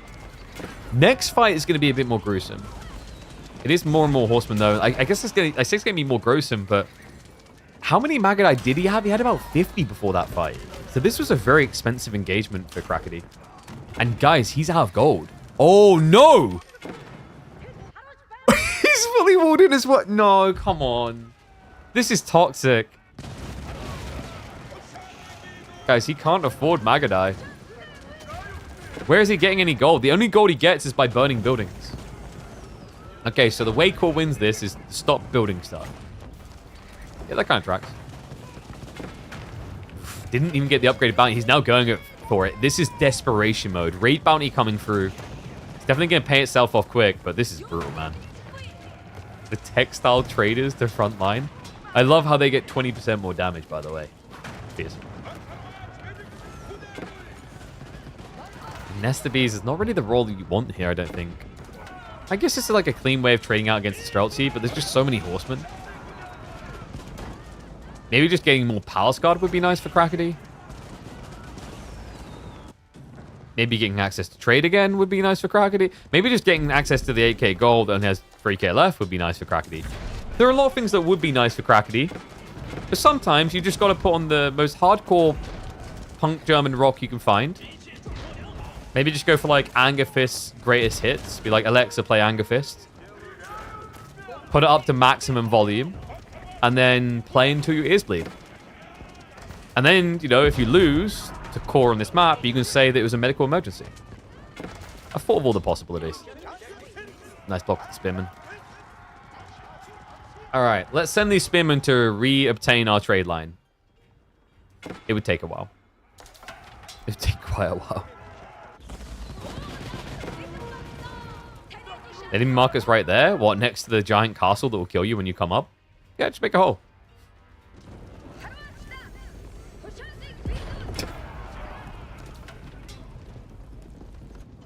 Alright, we're going to speed up a little bit between clashes, because this has reached stalemate point. Villagers are running out of things to gather for Krakody faster. He just doesn't have any flank he can play into for resources, so he's coming closer to the main army, and the main army is now clashing. We've got the Kurotai effect. Look at the damage, 19 per hit on the Magadai. Makes horsemen look pretty trivial. Yeah, you could even think about mopping up the mangoes. In fact, does exactly that. Dives on top of them.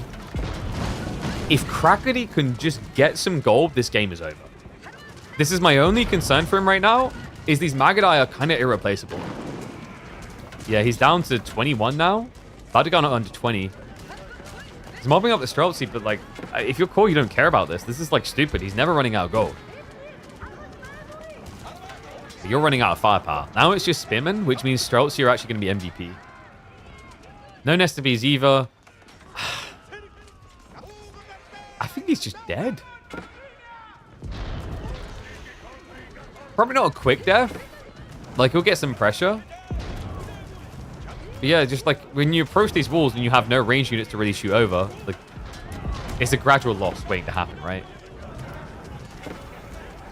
The crazy thing is, even on 57 villages, if he had Gold Vein, you could actually kind of weirdly enough see a world in which he can keep fighting better.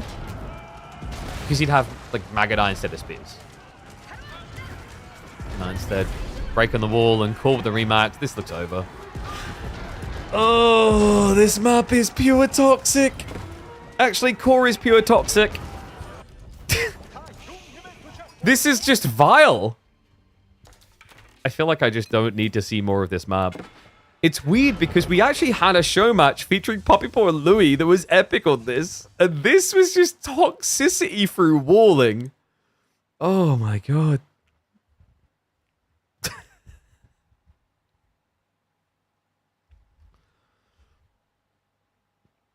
Alright. Let's see.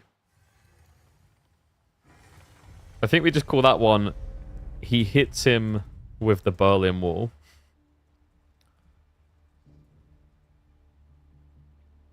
Yeah, that'll work. That was dirty, man. Shame on you, Core. Shame on you. How dare you use wind walls? Ah, poor guy. All right, so let's see what we've got next after that. You know, it's funny because Crackley's account is called Hey, I'm Walking Here, and he couldn't actually walk anywhere. What he should have called himself is Hey, I'm Walling Here, and then been the one playing Roos. Ah, that would have been the play. Mistrix, man. Mistrix. Okay, so...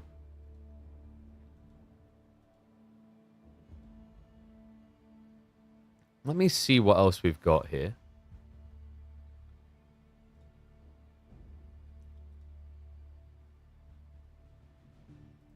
I kind of want some good Knights Templar games, actually. If we can find some. I just haven't really seen anyone playing Knights Templar at the moment. Like, that's why I need my boy Louis to be playing some games. He's like our go-to guy for them, right?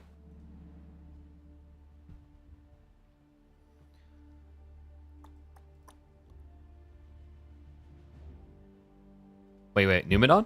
Come on, Numenor. Ah, no Knights Templar either. Sag.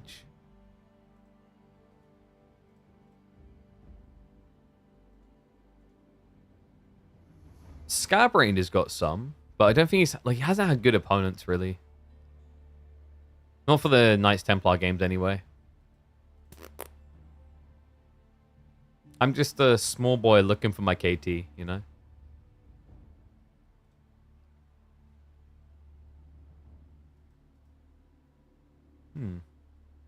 We could watch some Ravane games. I think Sort of had some interesting games maybe as well. Let's have a look. He played the rank 24 from China. Mullins versus French? Maybe?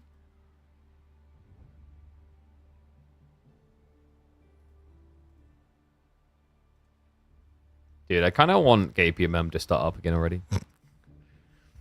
I don't know. Like, it's like weird when you don't do much podcasting for a long time, because then when you return to it, it's like you don't even know who the Smurf names are anymore, right? It's like it kind of feels like something you have to just keep committing to.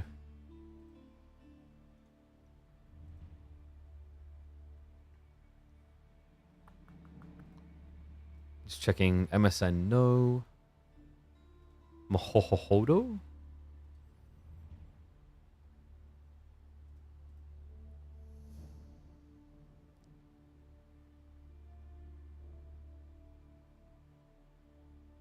Wait, he changed his... What did Sort of do with his hotkeys? What's he done with them now? Let me have a look. You've got me curious now.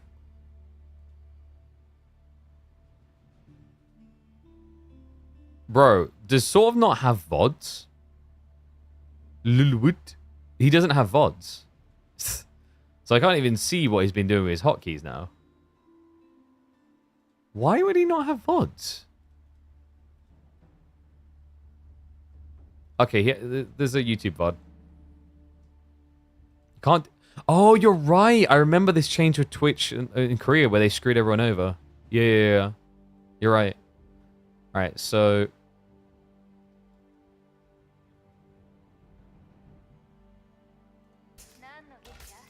Can we see his hotkeys? I can't even see his hotkeys because he's like blocked it.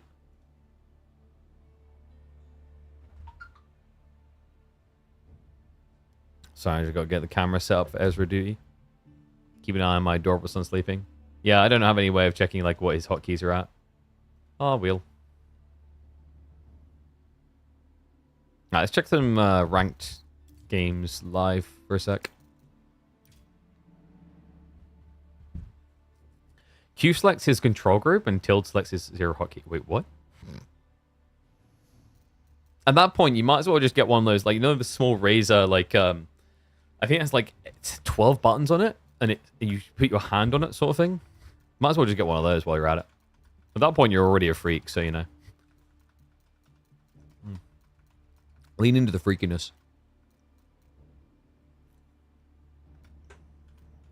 There's too many Chinese people now making up the high-ranking players, and I can't identify them straight away. which makes my life a living hell.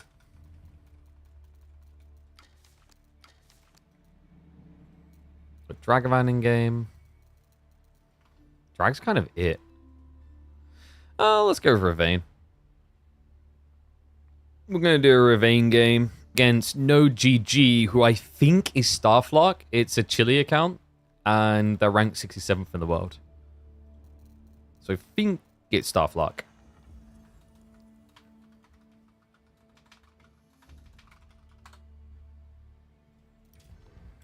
So not Ravane, and this was on Gorge, I believe? Yeah. House of Lancaster versus HRE.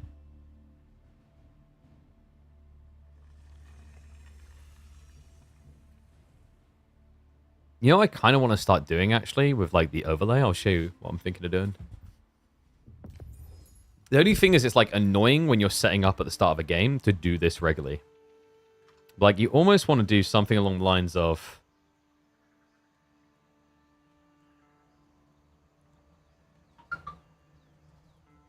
Ravane, and then you'd be like...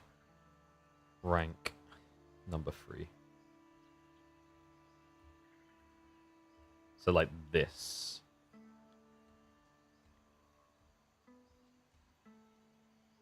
I just think that's like, to me, the way that's laid out though, it's just too much, like too much info on a screen, you know what I mean?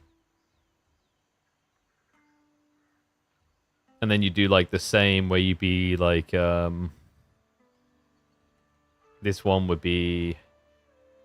Oh, dude, that's the other thing as well, because like the way that's typed out now, it'd just be a nightmare. It's not worth it. It's not worth it. Also, why is Kraken's name? Why is this one's name like that? It should be across the key. Moreover. Whoop.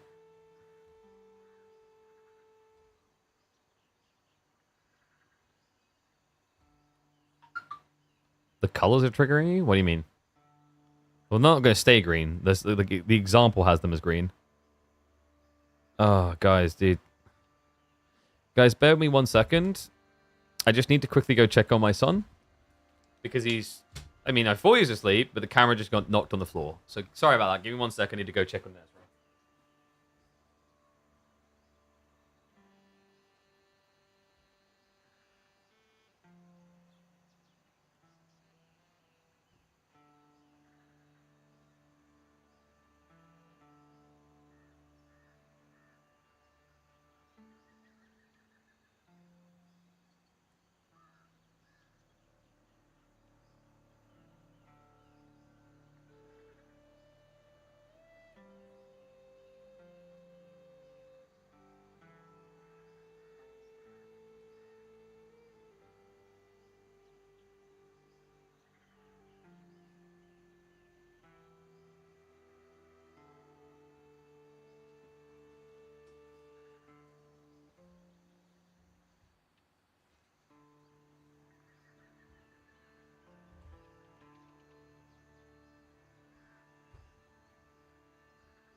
Oh my god, Emma's phone sucks. She bragged about hers being better than mine, but hers doesn't even have wireless charging. What a sucky phone. I don't even know if I have someone to charge this with. Maybe...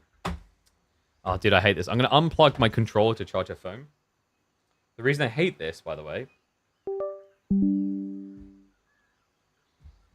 The real reason I hate, like... doing that is every time I, and this is weird, every time I plug in a every time I replug rather my PlayStation 5 controller, it hijacks my microphone audio. No cap. It's so weird.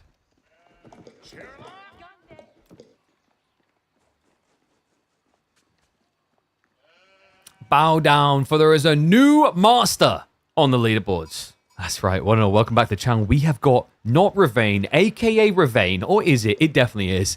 Ranked number 3rd in the world right now on his HRE. If you guys have not seen him on HRE, you've been missing out. This is a treat, and I'm going to treat you free of charge. But, you know, if you want to come by and sub to the channel, I do appreciate that wink. But this is cool. So we've got Ravane on HRE going up against No GG. No GG that I do believe is Starflock. Starflark, the highest ranking player out of South America from Chile, he's going to be playing as House of Lancaster. Yeah, all the more to get excited about this matchup. You're not really sure who to cheer for because you're probably sick of losing to both of these. But you know what?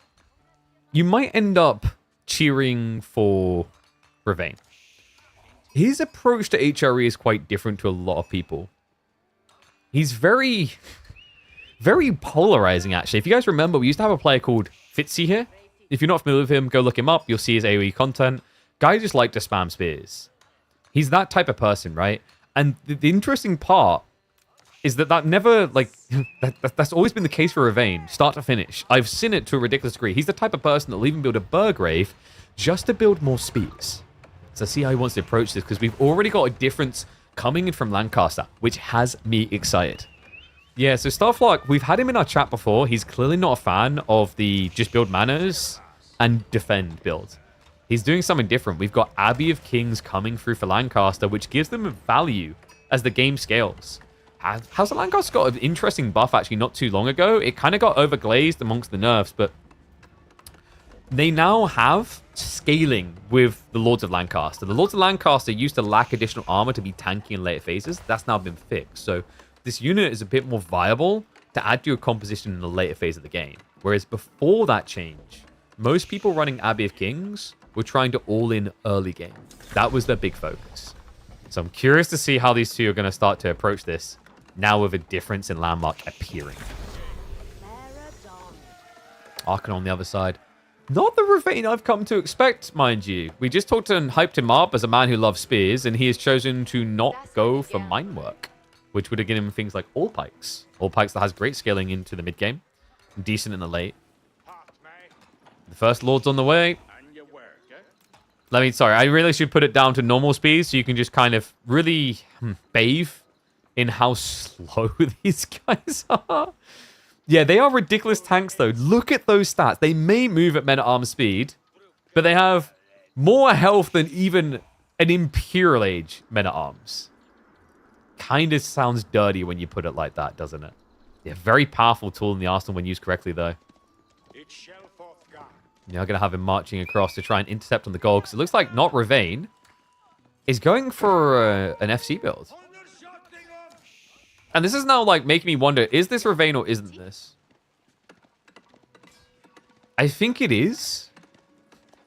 So if you go check the data, so Ravane, if I remember correctly, is the player who's from the Middle East, but he made an account that is from Germany, right? Like he just VPN'd in to try and trick people. But like he's never made any additional accounts, like different accounts, right? Like I think he's got 2 accounts in total, but he always uses this one for top rankings.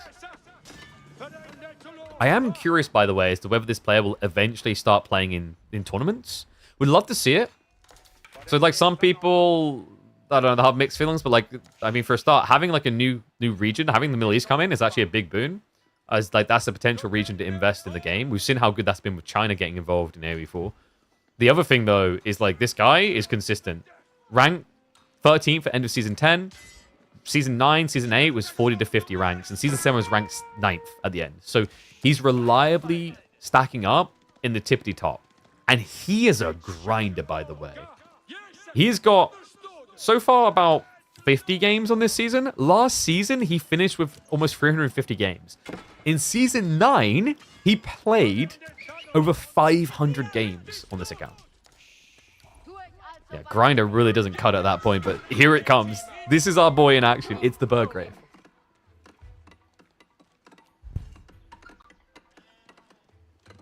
Oh, mate, this is going to be exciting. So, like I said, not really a player that always goes Spearman, but in this position, he's going to have to, right? We already have Yeoman coming in from NoGG.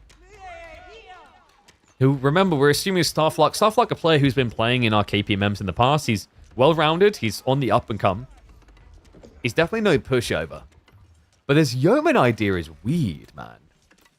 Double Yo isn't good enough. He's just kind of getting cheesed.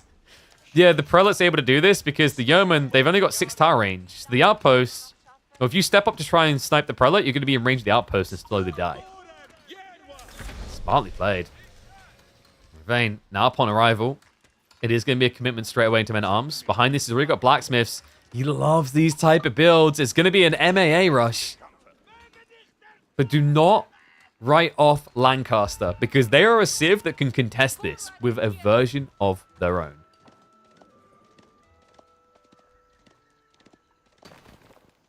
You just watch Ravane bully Doom on the ladder? Dude, like, this, I'm telling you, this guy is not a pushover. He's seriously frustrating. I think the only thing for Ravane is I don't feel like he plays that many civs. A lot of the games we've cast for Ravane is like HRE and I think maybe Delhi. Like, the thing that would probably hold him back from competing is civ diversity. Right, nice snipe out there. Did he get a monastery now? No, he's just building out the TC, so this is expensive for purple. Lord Lancaster is going to have to retreat for the time being, but it is going to be the White Tower build, which means we're going to get 3 Earls Guards straight away. He's also going to get the ability to heal them with the Abbey of Kings. Yeah, and these MAA yet to be upgraded. Plays a lot of civs? Okay, that's good to hear.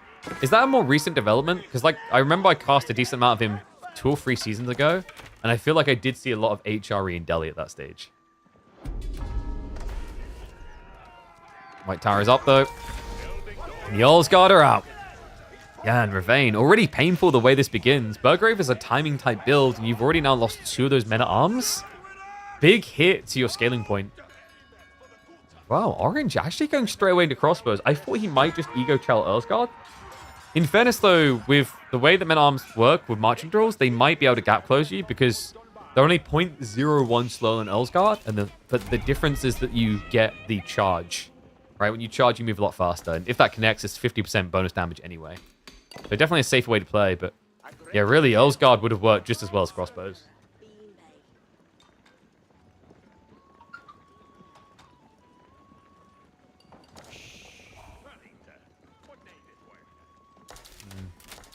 Wonder, what's the plan going to be here then? Because Ravane, the weirdest thing about his Burgrave builds is it's actually usually not just about the Burgrave. You know how most people play Burgrave and they win or lose the game by that? I see him constantly just do this, but play for something else. Right? Like, he actually treats Burgrave like a distraction tactic. Problem is, it's not really distracting right now. He has at least got that second group in position, which is nice, but wasn't able to find any worker kills. And reminder, you know, we're kind of at the stage where after relics get absorbed up, which should happen in the next 2 minutes, you're going to see additional manas coming in from Orange. And yeah, our boy Gento, like, we were shouting this out, by the way. If you guys didn't know, Gento, who was our golden Ukrainian back in our community days, he's in the top 50 currently. I'm looking forward to seeing him sign up for KPMMs when they renew.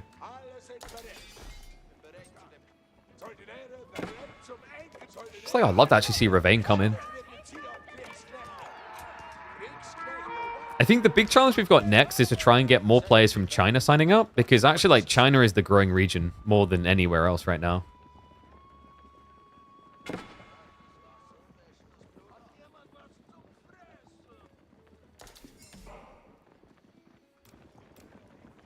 And 2 TC now from Orange. Okay. Really? Instead of just mana spamming? Isn't 2 TC more exposed? Oh, sorry, Gento. You're Hungarian from Ukraine. Wait a second. So, wait. What's Corvus' rank? I think Corvus... Okay, he's 18th. You're not the highest ranking Hungarian. But you're not far off.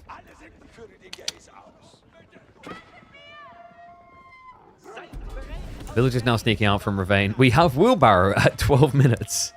And the Horsemen follow up. Okay, is anyone else looking at this wondering why we don't have a mine work? Because it's starting to feel more and more like we should have, right? With Horsemen now, I mean, all Pikes was really good with the ponies. Men-at-arms are going to be clashing on the backside, but they did not even get the heavy maces, so they're not actually clearing the Earls Guard fast. Second wave of crossbow now arriving, so that's going to be a loss of the backstabbing men-at-arms.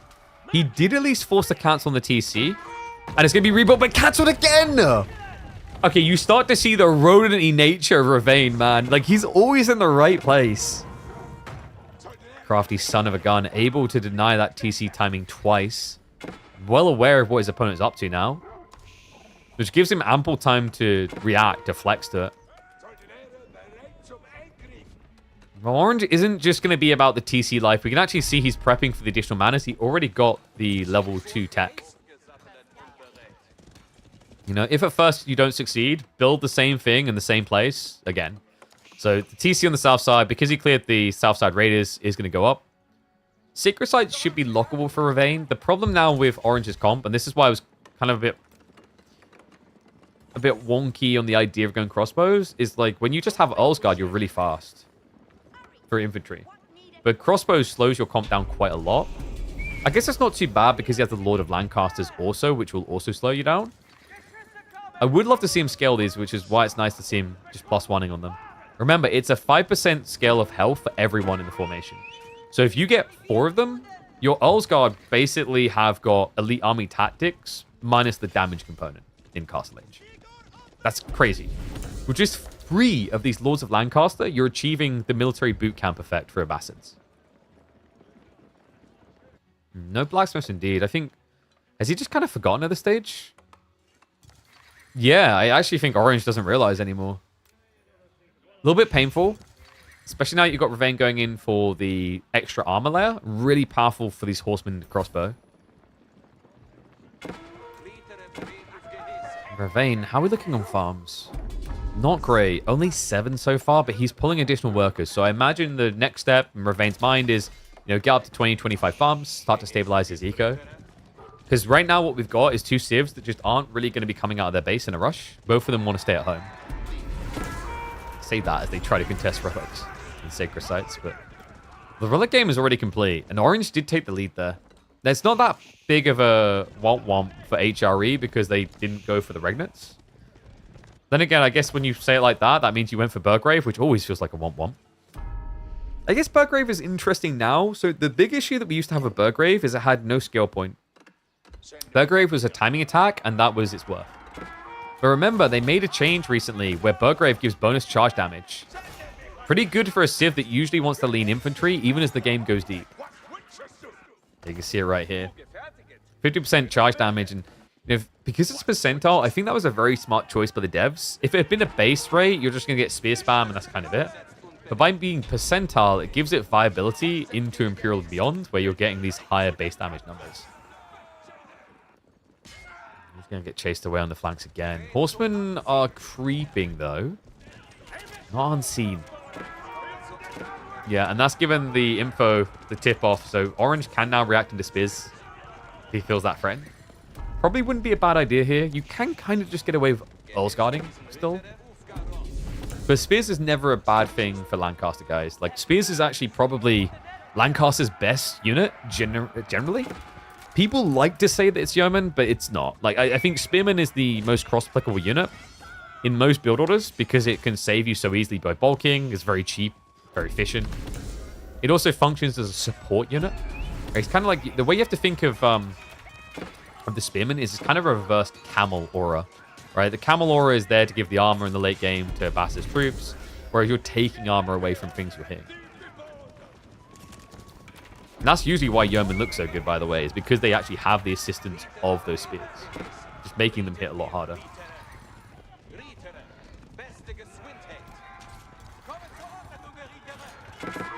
So who's winning this game? Definitely feels like Orange is favored here. He got 2 TC and he's got manas. What does Ravane really have right now?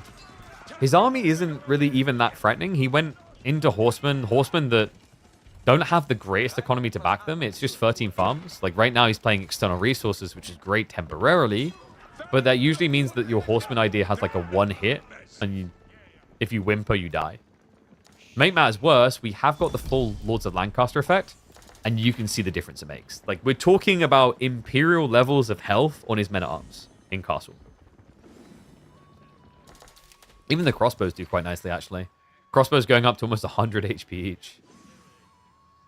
And the tech does work on monks. This also, by the way, works on siege. So that's another thing that's going to be interesting. Let's say we get into the late game, things get hunkered down, and we get that ram spam. Well, Lancaster is actually one of the best ram spamming civs in the game. Because... A, they have infinite wood to afford them, but B, with the Lords of Lancaster, they didn't over an extra 80 HP in the late game onto Rams. Really, really, really good. Only civ that can compete with that is the Chinese with Clock Tower, but that's one building producing. Horseman. I'm going to get a nice little raid through here, though. Great reset. Ravane just took away the entire village lead. And I like the reaction from Orange. He's like, okay, I've got a slow-moving army. What you want me to do is come all the way back home. That would be silly. Instead, he goes on the offensive. Crossbows. Oh, they're going to see the deer gathering. Yeah, he wraps wide, which is smart. You don't want to get too close to these guys. No. Oh, God, the A-click. It's going to work against him. And now the backstab. The horseman from Ravane. Oh, my God. He just gave him the rope to work against himself here.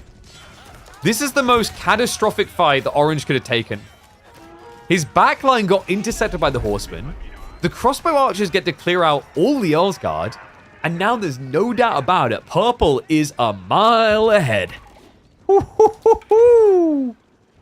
Dude, that was sick. And Orange in some ways only has himself to blame because he never had a stables to get scouts extra. His crossbows also is still not attacking anything. He just doesn't realize. Wait. Oh, dude, he's a select all army boy. Okay, so this is where a really big tip I can give you guys is select all idle army. Select all idle army is a tool worth using. I really need to start doing it as well. He finally realized the crossbows weren't doing anything and has adjusted them to go attack. Like, ideally, imagine the damage and the other time they could have forced earlier here in the big fight if they hadn't been part of a select all army and he had been using idle instead. Yeah, it's just a tricky one. Like, especially if you don't rebind it, it's very weird. I think select all army, it's like you've got, was it Control-Shift-C is for select all army. And I think it might be like Control-Alt-C or something like that is the default for select idle army. And the reason why select idle army is really good, it also ignores units that are patrolling. Because if you've got something patrolling, you don't want it to come with your main army. Dive in now from Ravane, looking really good. But remember, guys, he's called no GG. He's Humokei's arch nemesis. He's not allowed to actually GG.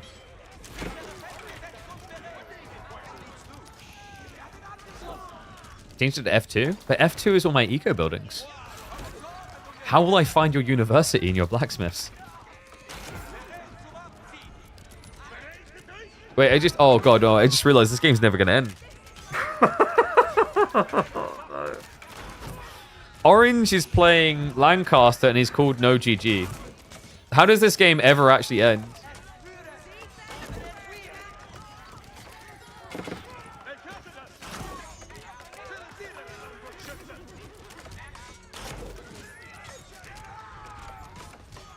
Well, Ravane's at least idling out a decent chunk of the economy. He's gone to TC himself, and he's getting ready for Imperial. Yo, yes! Black Riders time? I think we just go Black Riders. Kind of a cool unit here. Then again, my one negative opinion on like Black Riders is why did you build Arkan? This is the thing, actually, with the addition of Minework's barding armor affecting Black Riders. I actually think if you're playing late game, Minework got a significant buff. It's even more justified than before. But considering he went 2 TC, it does seem likely we're looking at Elsback. Probably going to drop it just beyond. Wait, what? 2 TC, then Palace. You're so greedy, man. It's like time to double that economy in 3 minutes. Toot. So we've got 5 TC effective HRE. Paying nowhere near 5 TC cost. He's paying like 2.5 TC. Pretty damn good deal. He's still keeping pressure up. His army is going to get reduced now. Ravane probably could have just like doubled down instead of choosing an age up and been in a really firm position just to end the game. The only thing he would have been missing is some rams. But if you do that, you don't get the late game, guys. Is BMTCC do the same versus Dimmu today? Yeah, but like if you're going to TC, I just TC more, right? This guy is weird and I dig it. I think that's when I get most excited is when we get new players coming in that are, for lack of a better description, weird. Weird is genuinely the best way to describe them. And it only seems weird because it's different, but the thing is, like, if his strategies start working regularly, other people will start adopting them.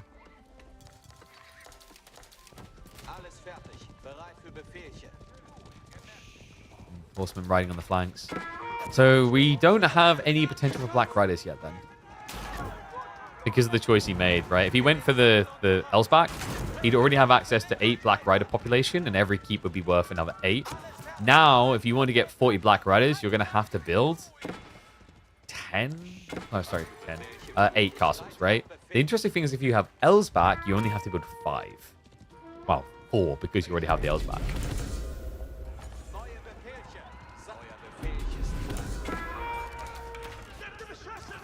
You have a decent chunk of workers taken out by Ravane, but I mean, remember, it's Lancaster. They have got the 9 manas. The tricky part is he needs to catch up in age soon, and that's kind of wild. He's going into Hovelard to compete with Archer Horsemen.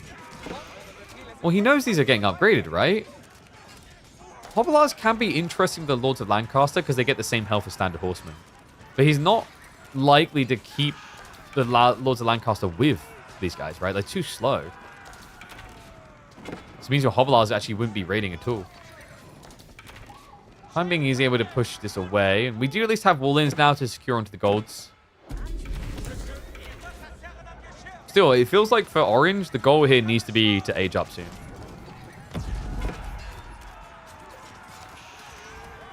Unless he's suspecting that Ravane's running out of food. But, I mean, we can see that Ravane is, what, 35 farms deep? He shouldn't be running out of food. Is there something else Ravane could be maybe building here? Like men-at-arms, maybe? Just kind of tank a front line. Because he's actually trickling... Oh, God, he's trickling so many units. Alright, Ravane finally realizes what's happening. He does start to reset. But maybe the offensive by Orange could work after all. Breaking the base is the real big challenge against HRE. The upside, at least, is they don't have an Elsbach for you to try and get through. The downside is, and I don't even know if Orange realizes it yet, that he's up against Palace of Swabia. Yeah, that lights a fire under your ass. I mean, this is the weird thing. Like, the second TC might actually bait him into thinking there is just an Elsbach waiting. But Orange is suspicious, man. Look at this. He dives on in. He's going to find the Palace of Swabia. And now Orange knows that he wants to keep pushing. And able to do so while starting to stockpile now. Beautiful thing about having those manas. Backstab attempt from the Horsemen. They are now elited. E-repairs is going to prove frustrating here. It's going to waste a lot of your time on the town center. The Hovelars, however, have not been reacted to. Ravane? Okay, guys, chill. Like you're about to go, how is Ravane a rank 3 player? Look, he would be rank 1 if it wasn't for ping issues. Okay, this response being delayed to the raid from the Hovelars is clearly because this guy is VPNing into Germany while being in the Middle East. And then he's having to connect to a South American server to face off against the Chilean. Just lag, lol. Okay, so it looks like Orange is just going to go for the 200 into attack. Whereas Purple is really struggling to kind of get up to this maximum population standpoint. I don't mind this idea of Orange maxing out on Pop first. A lot of what he's building is quite cheap, like Spearmen, Hovelars. So it doesn't really burn your economy entirely, right? Like there should always be this leftover slice moving towards Imperial. Army value? What army value? This is just the hired help, baby. Oof, really needs to deal with those lords. Even just one being alive here is the 5% extra. It's going to turn into a 10% buffer. And Orange is going to keep the pressure up. Okay, this is getting weird now. Purple, he's trying to switch into hand cannoneers, but he's running out of front line. Like, hand cannoneers doesn't work if you have nothing to protect it.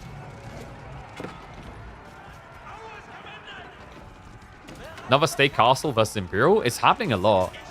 Makes sense as well. Like, you know, just leverage your advantage. Keep their army from ever appearing. Because if you now mirror Imperial Age, your opponent's going to be able to blob up to 200, but you know he's potentially been getting techs, like elite university techs as well. Why would you let him have that? This guy just invested, you know, 3,600 resources into a tech up, and then God knows what into elites, etc. While you could keep investing in army, reach 200 pop, and then have no choice but to go for an agent. Just smart read by Orange. Trebuchets is a bit of an ambitious pressure point, but he's blocking a lot of the housing right now. And Elsgard almost reaching into the farm. They already shut down one of the clusters. Got leak over onto the woodworkers. Ravane is about to be behind on worker count despite the fact that he was at 5 TC effective. Damn. Orange is cooking, man. And you know what? Like, I kind of dig it. Yes, at the end of the day, there's mana spam behind this that's enabling. But I respect the fact that, like, a lot of this has been Orange just trying to attack instead of just taking the easy dub of rushing Imperial that we normally see. Yeah, it's almost like out of a sense of justice, morals, or whatever have you, Orange doesn't want to be that type of guy. The obvious, fast Imperial Wingguard guy. And, you know, if this is Starflark, which I think it is, it fits as well. Starflark's been fairly opinionated about Lancaster and the mana build. Like, doesn't have any clear counter and isn't fun to play against, which I think is something mimicked by a lot of people. Others will just suck it up and play it. Not this Chilean, no. He tries to be a little bit different. Inevitably, it is going to be the Wingguard anyway, eventually. But this is where the Abbey of Kings is going to be toxic. You don't think it's Starflark this guy plays weird? Starflark plays very aggro, though, right? I think where Starflark maybe looks a bit more lost, I've noticed, is in the late game, but his early mid game is really solid. We have more relics going his way as well, as it looks like he's going to take them away. There's only one left now in the purview of Ravane here, but it looks like this tech up is going to cost him dearly. Army doesn't have reinforcements, so Ravane will push him out of the base. The Wingguard's going to come in, but all of a sudden, Orange has lost map control. 26 to 69 military on a wide spread at that. We do still have some knights raiding in the back. I mean, Orange has done a good job of making sure that Ravane doesn't bulk his eco up to maximum. But now there's a concern that you're going to start hemorrhaging villages.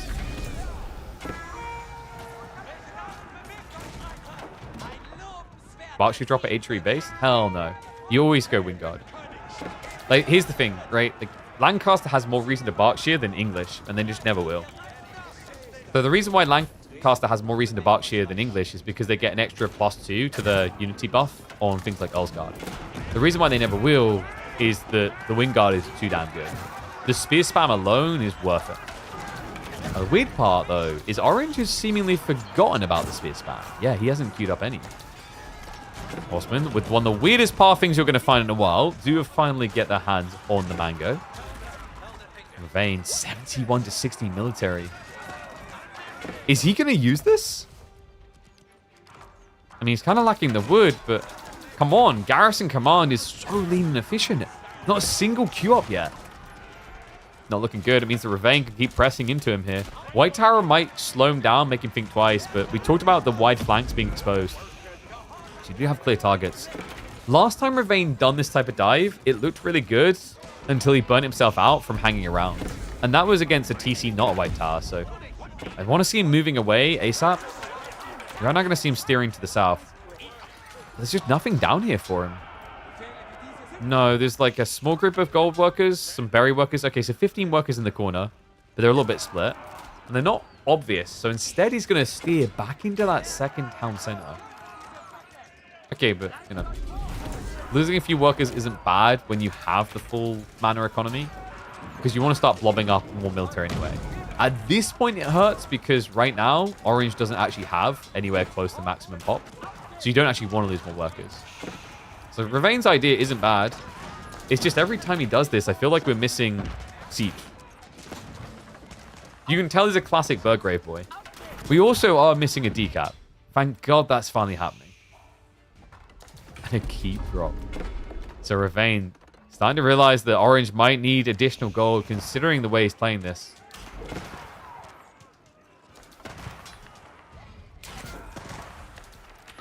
All right, ones if you think Ravane is going to build rams this game. Twos if you think he never will. How about that for a guess? The hilarity is he has every other tech, but siege engineering. The weirder one actually is probably the fact he doesn't have military academy. Yeah, this game is getting a bit weird, I'm afraid. Ravane's also got some serious gold issues. He's moving out on the eastern flank now. There is an 8k vein here plus the 4k. Yeah, so Ravane maybe just taps the stone, gets a castle up, and then claims 12k gold on the flank. Would be nice to be able to build something other than just Archer's Horsemen, but it's not exactly a build that Ravane is unfamiliar with. I'll say that much. And, oh boy. Okay, so we do have Gunpowder Contingent coming. Problematic for the Horsemen. Hand Cannoneers can often struggle to snipe those out as well, just because of the range difference is not very big. Archers is going to be your best friend. Archers, which are going to start to disappear. Yeah, they don't have Silk Bowstring either. And Dagger Throw is also on the way from Orange. Ravane is keeping the military lead, but it's a bit flimsy at this type of count, diving a base. You've got about, what, 25, 30 troops maximum in. A lot of them are half HP. And the Revoldiquins do come out to play. Archers are going to go to contest that, but they get a little bit close. And Orange will try to counter-snipe him. Does obliterate them. So second Revoldiquin's going to be able to stay alive. He can even go to repair it just in time here, but... Oh, why did he turn around? Okay, so Culverin survived that. Does end up losing the Revoldiquins, which is quite expensive. But most of the archers are gone, so your opponent has to kind of reset from scratch. Now, keep in mind the Gunpowder Contingent is still good, but a lot more pricey than it used to be. It's not as broken as it was once. What kind of shocks me is we just still have no leverage of the command. The Garrison command has not been used once this game, despite the fact it is the most reliable Wingard choice in the game.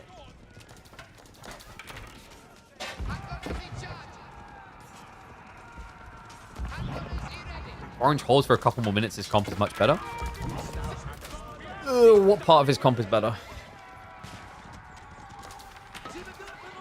I'd kind of debate part of that because, you know, if he has Yeoman to counter hand cannoneers, really nice. They can't reach you.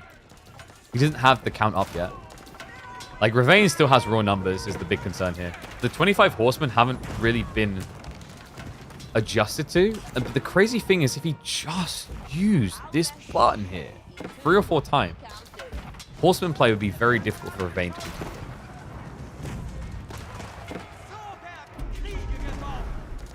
Why do you build a landmark if you don't use it? Because it has win in its name. You can't win a game if you don't build a wing guard. I mean, that's just basic logic. Why is he so allergic to siege? Especially when he's getting sieged. The castle goes down. Ravane, did he actually get enough out of that? Yeah. Okay, that castle was worth it. He almost got the full 4k. Reminder, Ravane needs a lot of gold. It wasn't a Regnit's game. He only has 1 relic. He is trying to scale into hand cannoneer men-at-arms. The army tactics is finally on the way. With that Emma AA switch. Has he been missing any key techs? I think he's had most of what he needs here. The one thing might have been incendiary arrows, but... Actually, why didn't he get incendiary? He's got enough. It's weird because he's still scaling archers. Like, even just silk bowstrings so you can target out Yeoman would have been nice. I do love that we're still getting Lords of Lancaster, by the way. When Elite Army Tactics comes in is where you'll see the big difference it makes. Yeah, like 15% health, 15% damage. Yeah, you can actually surpass that. So you can get over double the health increase you'd expect to see at this stage in the game. Siege bad, can't raid. Well, that's why you build the siege with your raiders. There you go. Checkmate. Problem solved.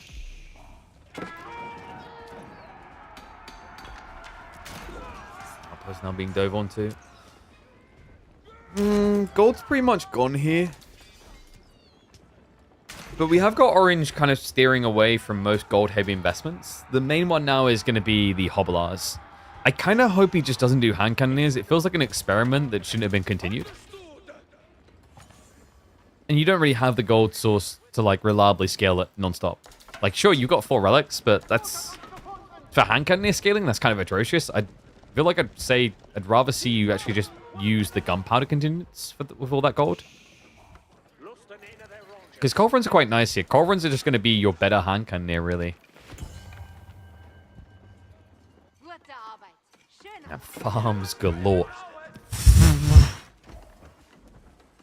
Alright, I want you all to take guesses. How many farms do you think Ravane has right now?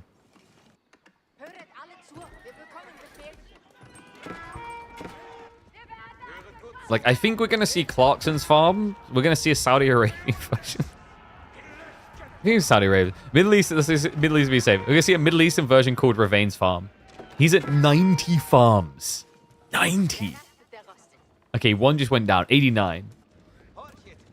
Almost half of his possible population could be on farms. In fact, almost half of it is on farms. Absolute insanity. Is there a chance he doesn't know about Garrison Command because he's using the gunpowder one? I mean, I think for some reason he just doesn't feel like he needs mass spears, even though earlier on it would have made a lot of sense. Now the comp's a bit more complicated, but when it was just mainly horsemen archers, yeah, sure, you're putting spears into archers, but they'll trade out well against the horsemen, they'll keep them at bay, and they're very cheap to do so. Nice little raid. Horsemen, we'll find the stoneworkers. A 30 worker lead maintained by Ravain. But not really when you consider the manors and the relics and Lancaster. I am gutted that we are never ever getting Black Riders this game. I'll be real, you guys. I'm kind of shocked that Ravain built range units. I've watched enough of this guy to know that he kind of hates range units. Good fight coming in here for Ravain to try and clear out those yeomen. Horsemen are about to reinforce on the north side. The Lords of Lancaster holding them back for a while. A little bit rough, though, because he kept the Lords so far away, he wasn't buffing his backline's health pool. Still, he's got the right idea. He's starting to shift away and just target fire down some hand cannoneers. Bit of a weird stand ground moment here for Orange, though. Especially with the Culverins being out of position like this. So yeah, the Horsemen are just going to flood in 40 Horsemen now on the battlefield. So full siege reset. And guys, like, this is exactly the type of position where Garrison Command makes sense. You've seen 30 plus horsemen. Your spear production is just not doing it. In fact, look at his population. The whole point in the Wingguard Garrison Command is that it allows you to just plump up to 200 pop with little minimum effort. He's nowhere near. And, you know, you could at least understand it if he was doing something else. At least occasionally he's going gunpowder contingent, but that's not eco-sustainable. I don't think he's constantly been doing this. We've seen huge gaps, actually, where Wingguard isn't being used. And Garrison Command is only a 30-second production time. Yeah, no, wait, are they both not playing Military Academy? No Military Academy here. Oh, we do have it for Ravain. One thing I did just notice that is missing for Lancaster, though, a bit of a shocker at this stage.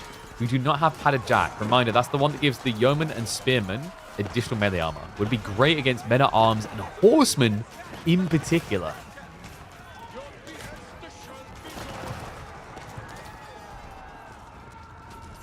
This Yeoman barely existing anymore. I don't know, man. I feel like we just keep coming back to this moment where it looks like Ravain should be able to end the game.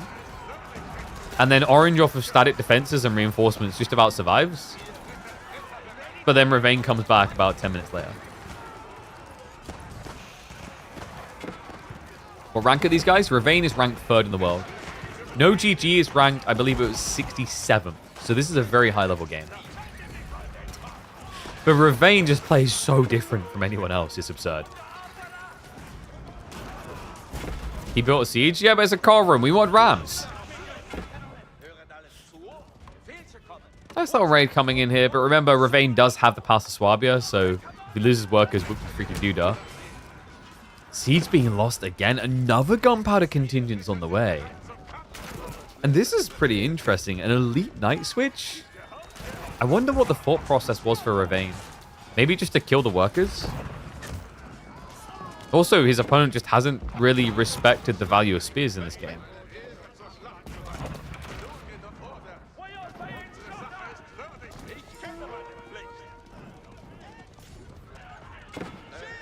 I'm not saying you're better, it's just these aren't things you see Marine Lord do, or MT do. Okay, I'm going to blow your mind. If you want to evolve the meta, become the meta. How do you become the new meta? You discover the meta. Alright? Zen-like state, baby. Horseman Knights now just torching onto the White Tower.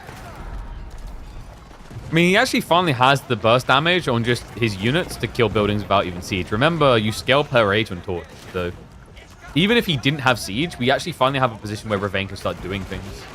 Like permanent damage. Wow, villager repair comes in though as soon as I say that. So White Tower not going to go down. Culverin's going to start trying to snipe onto Revolver. He needs to be careful of that. Ravane. Difficult to dive these with horsemen, remember. Yeah, Revolver, it feels like they benefited so much with the siege changes. Springall's no longer their arch nemesis. Most people actually countering siege with horsemen means that Revolver perform really well. Let's get one of them, but cost him a pretty load of horses. And reminder, these Revolver are in particular very hard to kill. The Lords of Lancaster again. He doesn't even have siege works. Should he get that tech, these things will have over 300 HP. At that point, even range units are going to struggle to take them down.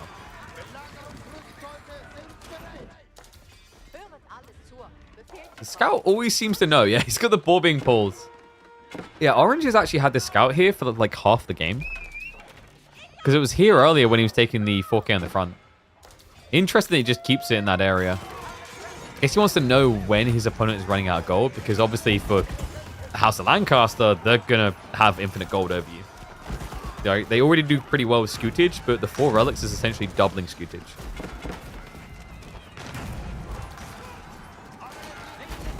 Is it me or has Ravane kind of slipped? Guy had such a big lead, but the golden stone and wood rather, golden wood just not able to keep up with this. He has got 8k in the corner, so that can at least be adjusted, but the wood is the thing that feels weird. And it really shouldn't on a map like Gorge. Gorge is probably one of the slowest maps in AoE 4 competitive to run out of wood. I'm trying to think one that takes longer. I don't think there is one. Like, if I had to put a rough number on it, I would say that Gorge has probably 2 times the wood of Dry Arabia.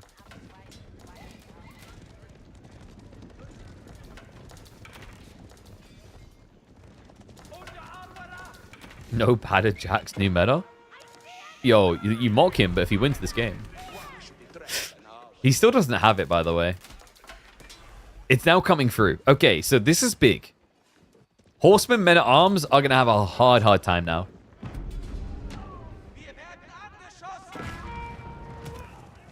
Yeah, like, padded Jacks is interesting because of the percentile increase of the Lords as well. Makes you relentlessly tanky. Villagers not so much. Horsemen are just going to find their way under those farms. Cannon placements are going to be a frustration. And Orange is now mirroring the chase. He even has the yeoman poking. Wait, he's just sending small groups of Hobblears? Okay, please. Just like 2 knights, man. Just 2 knights is all. You get 2 knights out here, there's no gold gathering. Yeah, he just keeps trying to be cute about it. Sacred sites are now locked in for Ravane. We're going to 2x a little bit of this. Just between fights. Orange is starting to posture. But it always feels like he's a little bit paranoid in retreat. And what is up, Capital GG? Thank you very much for the sub, mate. Appreciate you. So we've got no GG. We've got Capital GG. We've got any other GGs? Seems shot a bit of a whiff. I don't know if Ravane really wants this type of fight, but I guess he has to take it. The problem right now is if you walk further forward, you're going to die. Roboticons are here, folks. A lot of them, in fact. This is questionable from Ravane. He headbutts into the anti-infantry. Yeah, Hankan has at least sniped down one of those Roboticons, but I mean, absolute army wipe. Ravane just ill-advised position to take here, not respecting the siege gunpowder contingent coming through. Orange now going to be able to push forward.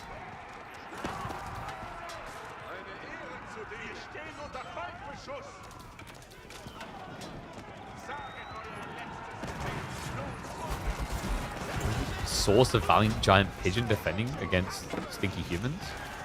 That's because humans don't shower enough. It's that simple. You already locked it in. Like these two. Look how sweaty they are. 47 minutes into the game and no one just giving up. Come on. Goodness, Ravane. You can't keep letting this happen. The Robotiquins are just killing him. Yeah, this doesn't even look close right now. He needs ranged of some form. He's losing this game to Robotiquin's Yeoman. The rest is just absorption. And just the absorption is so good. these Lords of Lancaster alone, you see what I mean about their scaling in the late game.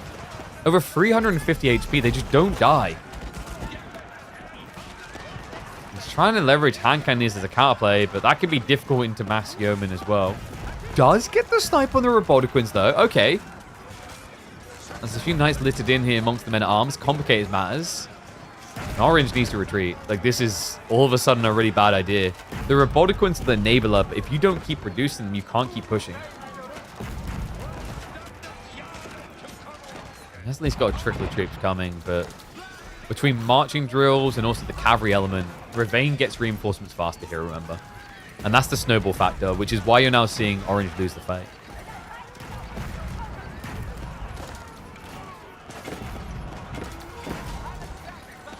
Ravane's lacking a lot of uni upgrades. Well, he hasn't got Incendiary. He has got Biology, though, and Elite Army Tactics. He's really not lacking that many. It's just the archers.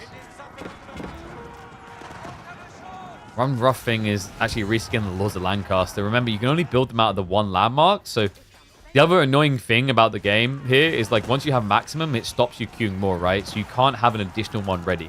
So you almost have to be aware you've lost even just one and queue them again.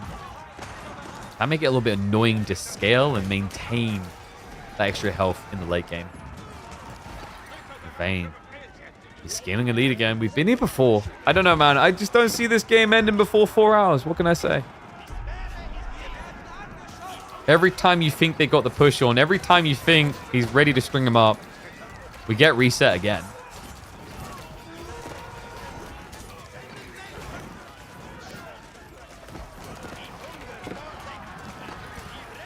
And no, he's not spamming spears with the Wingard. He's just spamming spears. This can he just please use this lab buck? Dude, just we're gonna go for some 2x. If he just has this pumping non-stop. I don't know why. It's almost like he wants it always available for gunpowder contingent at the moment it's available. But like, just you're building spears anyway. Use food and wood for that. Garrison command is just cheaper. It's always cheaper. Yeoman now about to get bodied. Orange is allergic to moving. He really doesn't move much, does he? Which is pretty poor usage of Yeoman. Yeoman are very, very powerful at kiting. A lot of people have been vocal, like casual been vocal about their opinions on this. Very hard to reach, right? He spends a lot of time standing still. I mean, you do have the padded jack. We mentioned the extra health is quite nice. Especially the lords on top. But still, like, if you can avoid being hit, avoid being hit.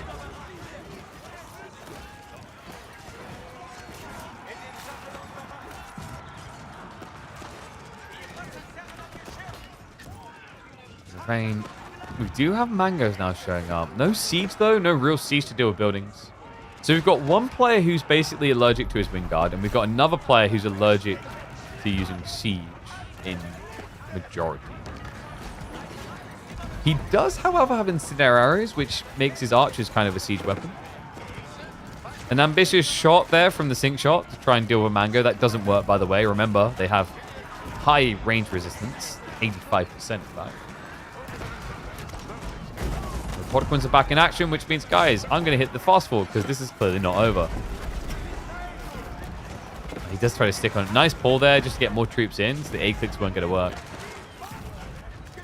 But we are heading for a reset. Oh, this game is just not going to end, man. It's very weird to see. Because Orange is definitely trying to play a Zerg approach, just not using every tool in his arsenal to do so. While Ravane is just very much just playing all aggro, no chill, which is his signature style. It's where he looks best. But the problem is, it just means against someone playing Lancaster this way, I think what you're trying to do as Ravane is essentially drain your opponent resources. And you guys can already envision why that's a problem. You can't drain Lancaster resources. As long as they have got manas, they'll never run out.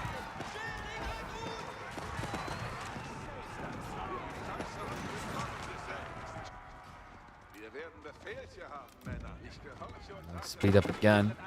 Wood is getting a little bit lighter on the map. There's not as much to work with anymore. But still enough to get us pretty deep into a game state. Sacred Site timer has now been locked in by Ravane. We, however, do not see too many castles. Yeah, just one on the north side. The other two have to be guarded by the army. The horsemen are at least buying a lot of attention right now. And it looks like Orange has settled on just spear yeomen. So the classic build in the late game. Horsemen, men-at-arms, archers. Comp on the other side, though. I think ideally, as Ravane, you probably want more archers here than men-at-arms. Men-at-arms archers is pretty nice if you can justify it on gold. The horseman, to me, just strikes me as a raider. Not really designed for the main battle. H3 trade time? With 3 sacred sites, if he only wants men-at-arms, I think he's fine not to. But yeah, if he wants something else, he's going to need to think about gold sources. The thing is, like, when you play H3 at this stage, you know, what do you need gold for? You're not really wanting to build hand cannoneers. You're up against max yeomen. Maybe siege. Like, that would be the main thought, is if H3 wanted to go for siege ball, then actually, like, the gold trade would be worth it to get into mangonels and adjustable crossbars.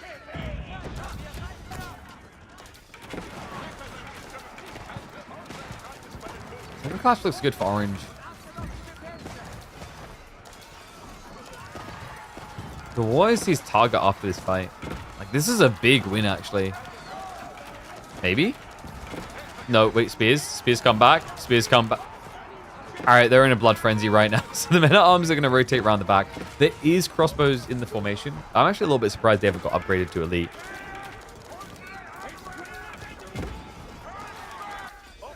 Why won't this game end?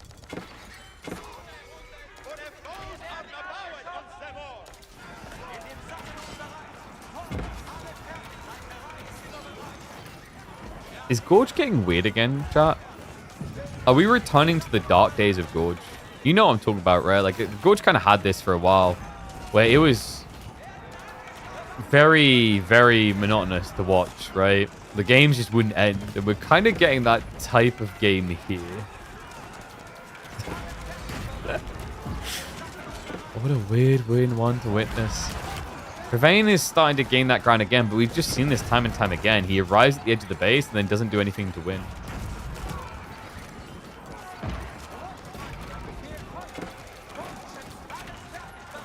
Ravane is at least breaking this front line. The Yeoman comp, if that gets fully reset, like, you could actually put him in a pretty good position, because although you have got the passive wood to regen, it has its limitations, so you'd have to find more. I just think the next step that usually goes wrong for Ravane is he dives in and dies to Robotiquins, and we get back to step 1.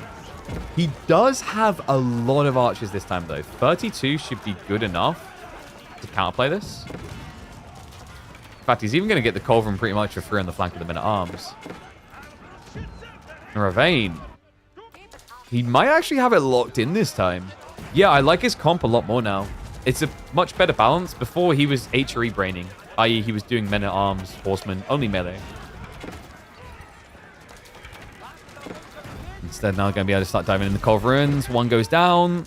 Could look to target fire the second. It's going to pull away. So one Robotiquin down, one to go. Has got the Culverin now counter-sniping into that. That's going to be siege removed, and Orange cannot afford more. Gunpowder contingent costs 1,050 gold. He's going to have to wait another minute to even queue them up, and then another minute to get them. That's another scary thing in this game. Is like, Orange is sitting in reserves, and can you guess what? Okay, he did get it. Military Academy. Oh, thank goodness. Because the other one, he didn't have it, which was a little bit concerning. But like right now, would this be a good time to have a garrison command coming out? Someone's going to go, KP, drop it. He doesn't want to build spears. There's like 34 archers. Tell that to his production queue of spearmen. So I'd have to double check this. Let's check it ourselves. Here's the problem. You're going through, and then you're hitting here, and then you'll shift Q and Q. If you want to do it out of the wing guard, you have to come across to a separate tab to queue up garrison commands. I think Orange just isn't happy with tabbing across, or comfortable rather with tabbing across. Which is why this has been looking very odd for the last 35, 40 minutes.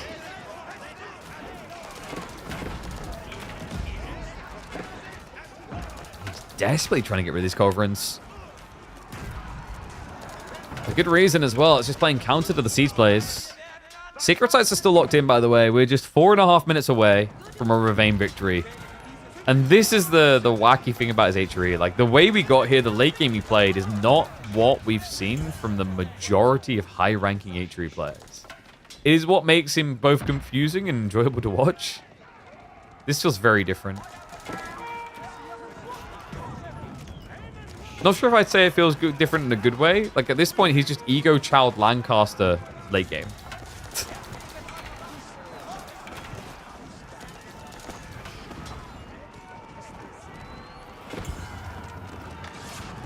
Ravane should be able to hold his opponent in place here. Like, I'm actually a bit worried he's got too many yeomen. Yeah, he's just not clearing this. The men-at-arms seem uncounted. We're up to 2x speed now. I think Orange is maybe processing that this is never going to pull further forward. Ravane has got that second wave of horsemen coming in. Meanwhile, Orange just more exposed. Oh my god. Cavalry on the north side just eat into it. Big chunky yeoman lost. Lead is building, and I do believe Ravane has what it takes to just maintain control here and run down the clock to a win for HRE. This, though, this was a marathon. This was a race to see who wanted to get hungry and have to go cook themselves a meal sooner.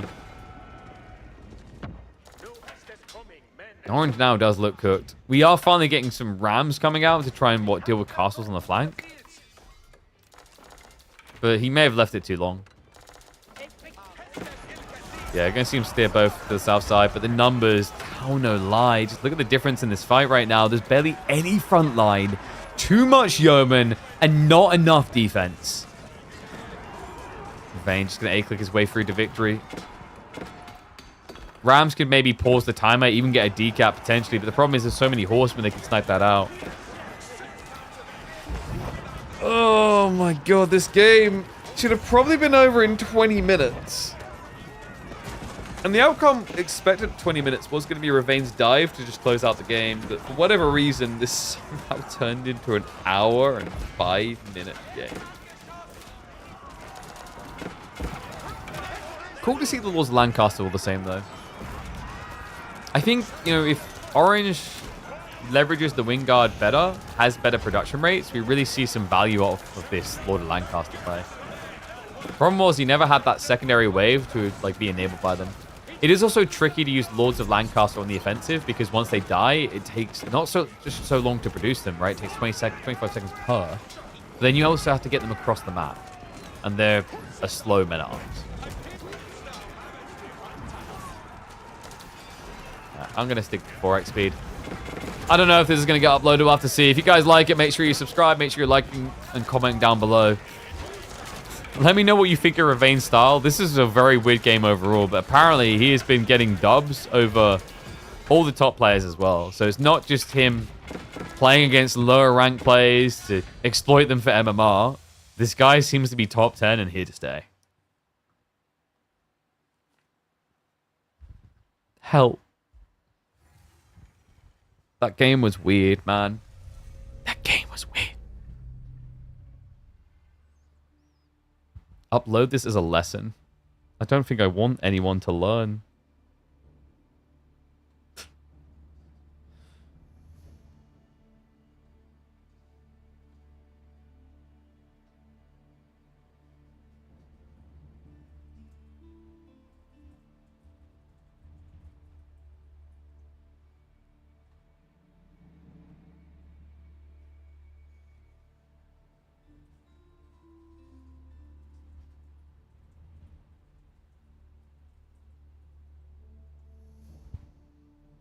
No, Lords of Lancaster was Sag.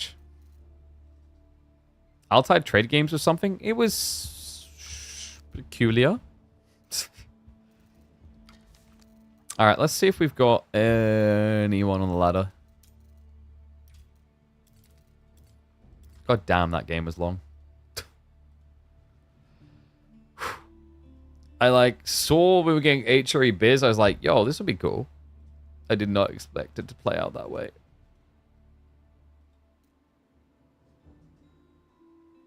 Portugal limited 1080p? Really? You guys lost your 1440p privileges? Oof. Yeah, I think YouTube, for some reason, I can't push 1440p on YouTube. I don't know why. It's very weird. How's the quality been overall, though, guys?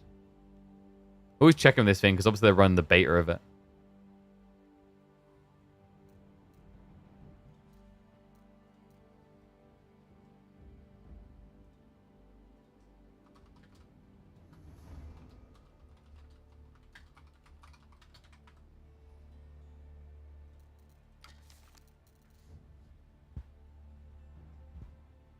Dimu Ravane just started? Oh, lordy. Alright, yeah. Dude, it's Gorge again.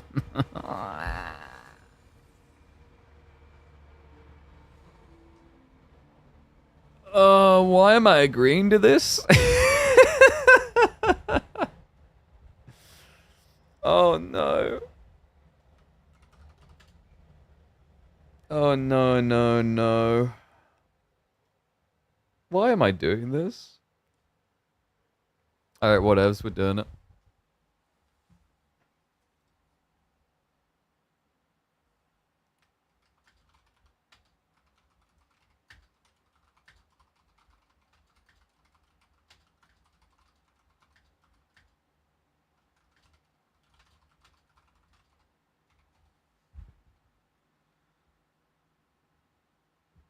If Otto goes late game, they win. No way to get another hour-long game. Have you never seen the power of the Ibids? Desert Raiders? Yeah, no. Desert Raiders should lose to Janissaries in theory. In theory. Really going to emphasize in theory.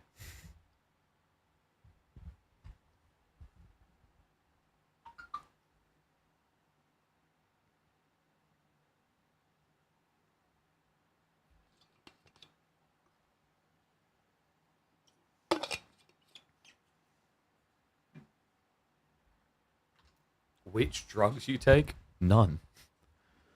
I'm sorry, what? Dude, I'm a Twitch streamer begging for Prime subs. You think I can afford drugs? Jeez. You must think that I've been getting those mixer deals, man. I ain't got cocaine money. Whew.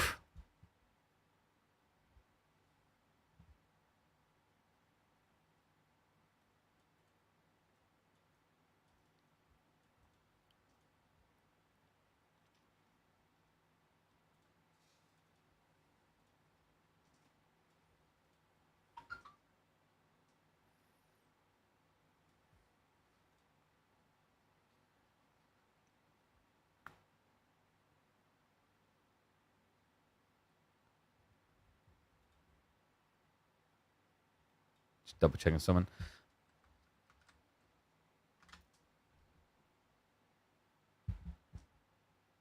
Tell me you're not on the Addy for these EGC 8-hour stream days? Dude, like, EGC ain't got shit on Dota 2. Dota 2 set the records for me, I'm sorry, but like, scheduling 3 best of 3s in the day and then end up taking 11 hours kind of takes the cake, you know?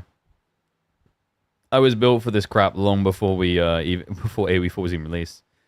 And I don't drink G Fuel. Pass on that crap. I got my Red Bull. I have like a Red Bull a day. Oh, let's run a minute of ads.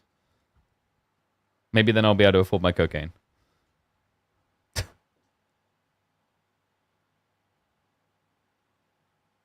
Who's Ottomans? Ottomans is going to be Dumu.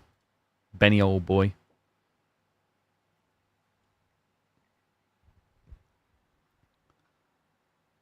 Let me have a look here, actually, because we need to prep that in the in-game scene, don't we? I am taking a punt that Dumu is going to be on the right side, and he better be on the right side, or I'm going to be mad.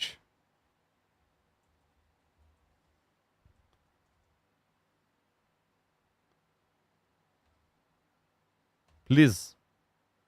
Be on the right side.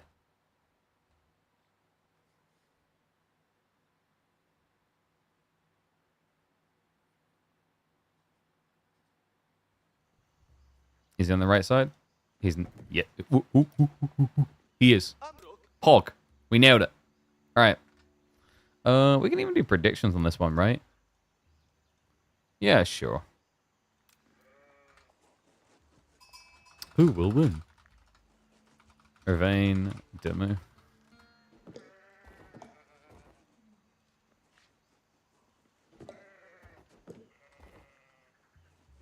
Beautiful.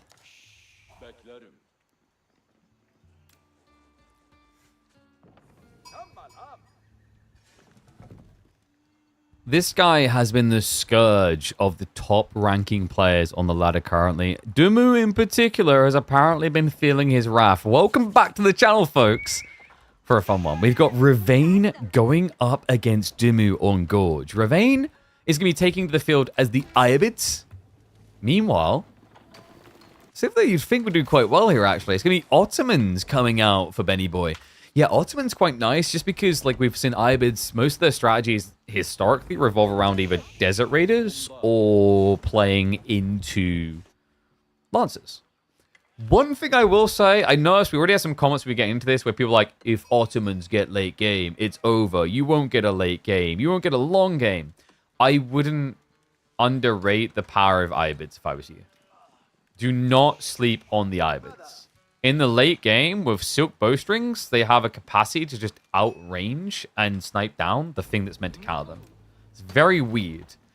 Because Iabids is like a subtle late game civ, I think. When you look at some of their perks, like they have good scaling units based on raw stats, tech interactions, and some unique things such as the Sultan's Mameluke. So, you know, Iabids, if we do get into an hour-long game, they will surprise you. Like, I've actually seen Ibid players able to just beat Chinese in hyper late game, which is wild to say out loud.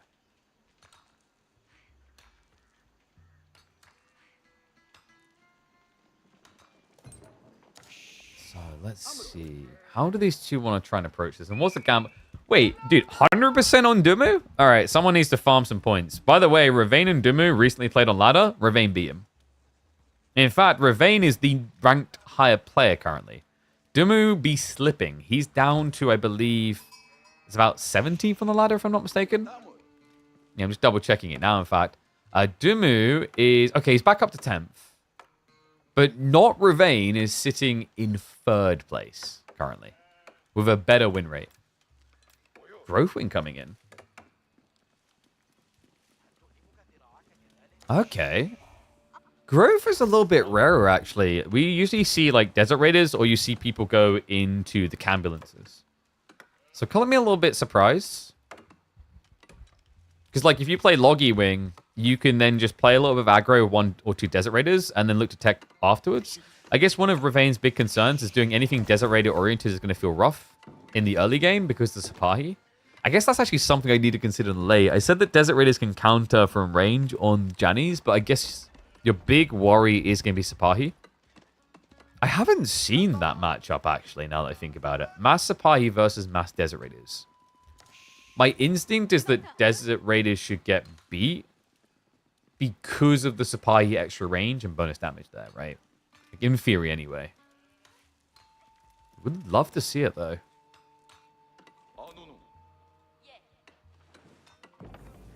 I mean, I've got some stone gathering. So Benny Boy is going to be setting up the military school soon. It's not TC timing. Like, he's only got 2 out here on the stone. Like, it's not aggressive enough of gathering to be going for max greed in TC. I mean, 2 TC would have been kind of cool into IU. I think your concern, though, is, like, your opponent could actually just rush age if you do that. And, whew, it would be a tempting proposition with this type of gain. Are you kidding me? Yo. He cracked the bank. In fact, he cracked the skull of the Welshman and took all of his sheep supply. Look at this. 22 sheep coming in. Other side, it's just 7 for Dumu. Man, he got robbed. He got robbed pretty hard. You would be forgiven for expecting this to have been a like double scout opener because Rivain done so well. I mean, part of it is to be expected because obviously you have the berry play on the opening for Ibids. But this feels like an extreme.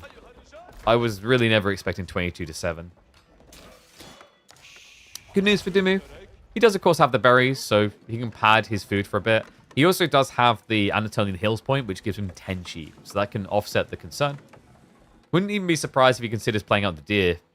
Might be an opening for him, but he'd have to start doing it soon because Ravane is going for a castle rush. All right, gambling time, guys. Apparently, Ravane's doing some funky things on the ladder right now. We've been seeing him, for example, do like 2 TC HRE and Palace of Swabi follow-up. So if we're going to mind game, there's no more ultimate mind game than Bazaar. Right? Nah. You've got to temper yourself here. I don't know if I'd say Gorge is a good map for Bazaar, just because there isn't really that much gold. You have your starting vein, and then you have 16,000 rather per player. Right? So per player, there's 20,000 gold. Sounds like a lot, but really not on a map like Gorge, with how late that usually goes. We are going to be seeing Sapai added in here, by the way. It's going to be the prepping of military schools, so I think maybe do me aware that the castle play is coming in. Just trying to prep himself for following suit on a delay. And it is going to be the Cambulances. So yeah, it's going to be Relic Rush. Really good timing as well, considering that the state of the Ottoman economy, Dimu's going nowhere anytime too soon. Yeah, so you're probably wondering, like, why would you ever eco-wing then? The free villager lead is pretty substantial when you get it. It makes up like a 15 or 20% increase in your economy by the time you tech. Allows for a very aggressive time. I mean, think about what's happening here. At 8 minutes, he will be in Castle Age. And have 3 monks running out for relics already.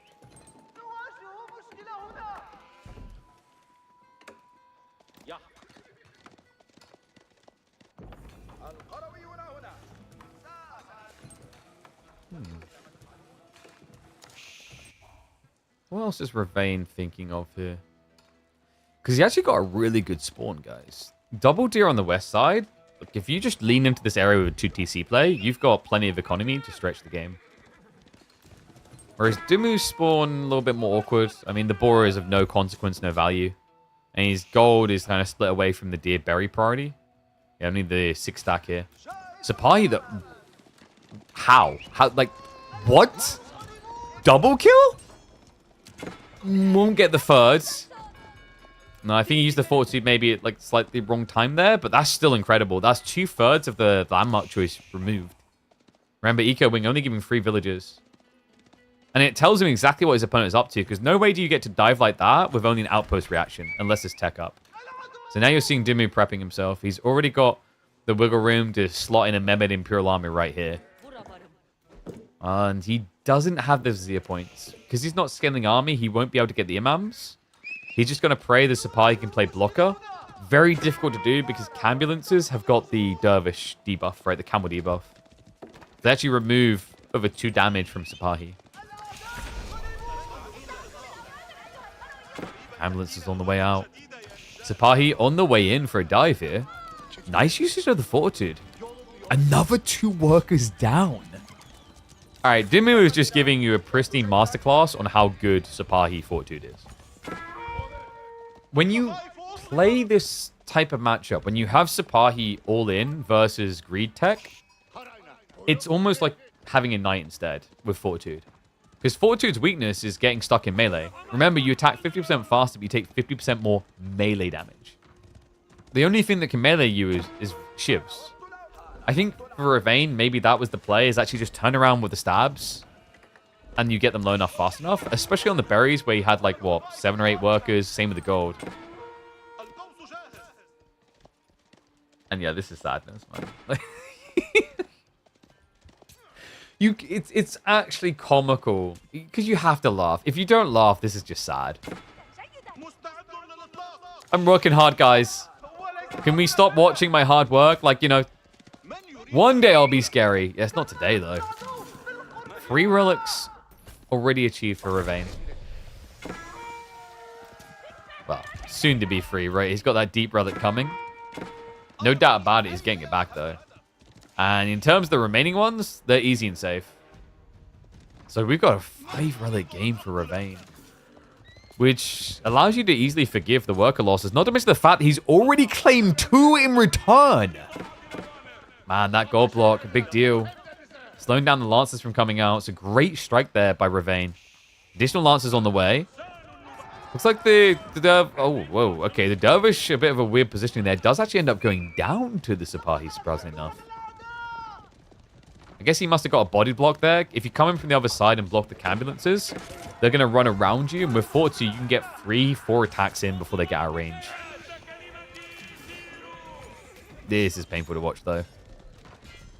Have we got melee armor? No, it's just attack speed buffer. He does at least snipe out some of the camels, but the painful part is any camels that are half HP or below and can go home, they're going to get topped off by these dervishes.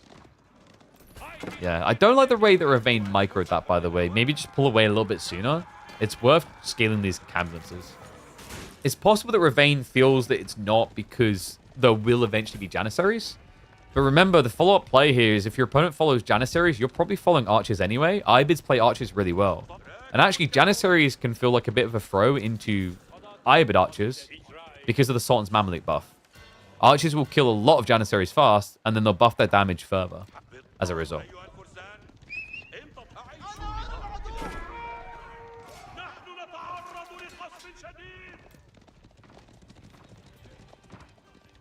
So what's Dumu's idea now? Is he just gonna rush Imperial? Holy crap, he's rushing Imperial. Oh, sorry, I just realized. Yeah, we got Dumu no name. I forgot to add in the extra spaces now.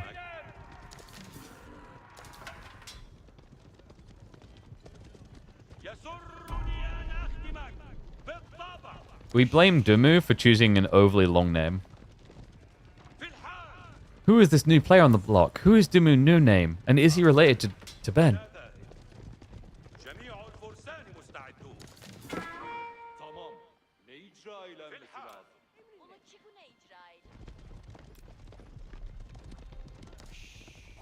Of course I'm taking Nunam from you.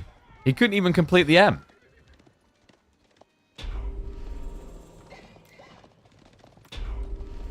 Okay. So it looks like Dumu has not lost his mind. He's not just going to rush Imperial. I like that. I think it'd be a bit worrisome with the Sacred Site situation. Ravane could have easily locked in all three. We have something wacky, though. How is it not just archers? We've got spear camels instead. I guess he's respecting the Sipahi. Okay, and Springle follow-up is going to be good then for Dumu. I am a little bit worried about his front line being able to hold. Camel Lancers actually doesn't get countered hard by spears like you think. Because the thing you have to remember is that like they don't stop charging when they get hit in the face by a spear. A rare, rare condition.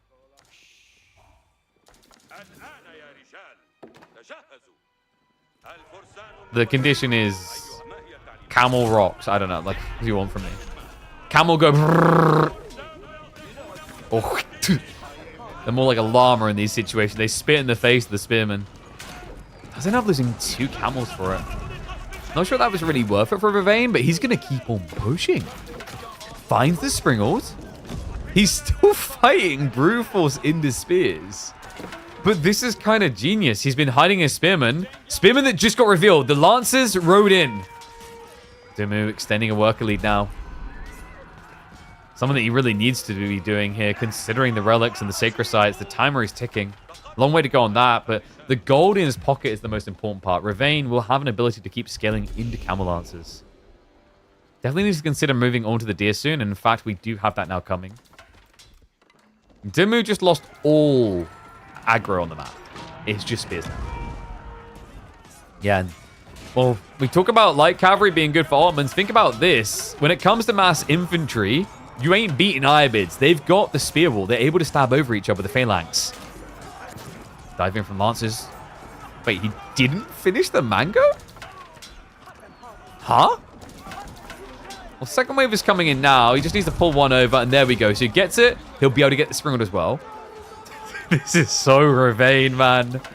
He's winning the game off of spears. If you have not watched this guy before, if you are not sure who Ravane is, it's time to put him on your menu and feel a little bit threatened. This guy is a baller. And by the way, this is his second account. So you've got not Ravane and you got Ravane. This one pretends to be in the US. Oh, God. And I have no doubt about it being Ravane just because of the spearmen on Iobid's. Iobid's spears is like... It is the Ravaniest thing you can do.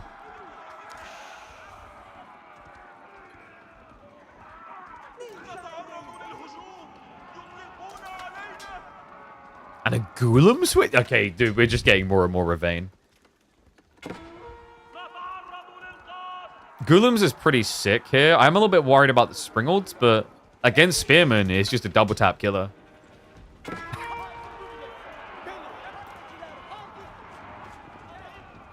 Second sight time is ticking. I mean, it's not a reliable win condition without at least an outpost on each of them. One thing that would be really good for Dimmu is if the blindness to the meta button did pass. But right now, like, you know, Dimmu can't build metas because he's not a pirate. If he did... Oh, wait, okay. We've got Hobble mode activated. So with one meta here, the 2 melee armor goes pretty hard. Super effective against this full comp. So the Spearmen are going to lose 20% damage. The Ghoulam's are going to lose double the damage of the Spearmen because they strike twice. Ravane's kind of on the clock, guys. He needs an emphatic victory. And this looks anything but. Look at the lineup. Yeah, this is perfect. Dimmu with the penetration. Hit straight through him. Reload. He's moving further north. Oh, boy. The spears are dying fairly fast because he's attacking before the meta rise. In fact, I think Dimmu was a greedy boy about this, if I'm not mistaken. Yeah, he's producing the meta out of a military school. If the Ghoulam's get one touch, they will kill fast, by the way. Double tap, very useful against siege as well. And man, he's committed. Springle goes down. Second one gets splintered. And Dimmu, they needed this meta so long ago. I mean, it's going to be challenging with the Ghoulam switch anyway. He was very much out of position. And the switch back to Sipahi, not really going to solve the problem. Like, you going Sipahi, you're still going to be kind of counterplayed here, right? Because, like, Sipahi also suffer from a lack of melee armor.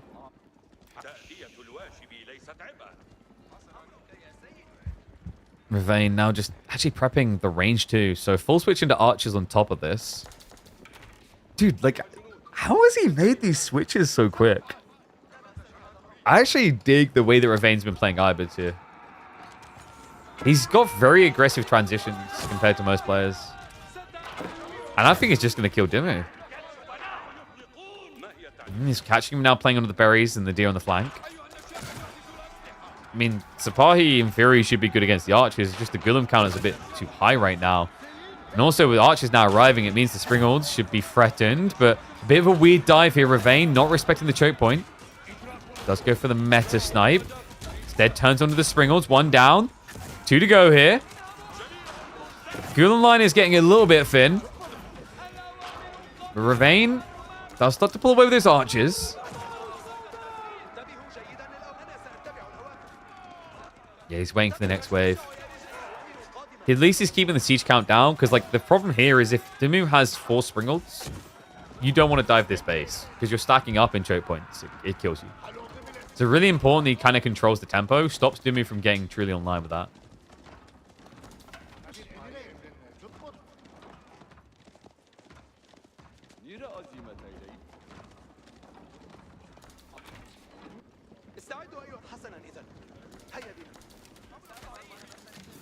I guess the bigger concern now for Dimmu is, like, before this point, Ravane had to go into the base. But now you're playing out of it. So those choke points are irrelevant. Yeah, great read by the Arabian. He's on his way up now.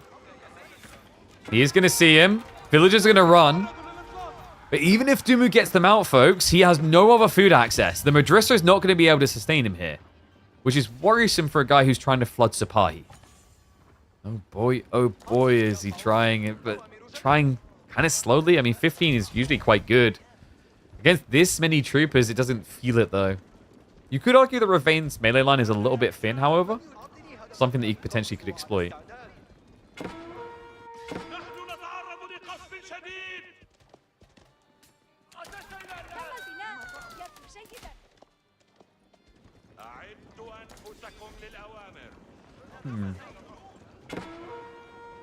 How does Dimmu win this? I guess it's just actually raiding. I love that he's going for that now with the Sipahi. It's really annoying for villagers to kill Sipahi, by the way. Like, if you micro it right, they can barely touch you. Yeah, you just, like, look at the health. That guy should have died there. But because of the extra range, he got away. This is sick. Dimmu. Problem is, can you keep that micro up while defending? Because you're going to be put to the test here. Camel Lancers added back into the formation to minimize the damage. But the Sipahi have broken in. Spear's starting to reinforce, though. He can't activate Fortitude. It would just melt him. And I think this is it. No way about it. Ravane, apparently already getting wins today against Dimmu, is going to stack his elo further against good old Benny Boy. As he gets another dub and does it in such a creative way with the Ibids. That was cool, man.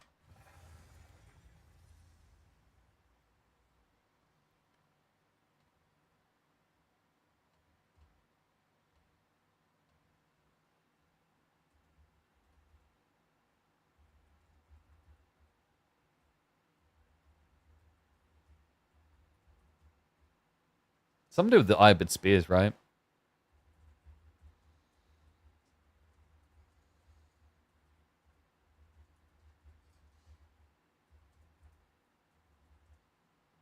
The only man in Arabia to build spears. Yeah, that works. Okay. Let's see what else we potentially got. As I think that was the one that made Benny call it for the day. So he's hopped off.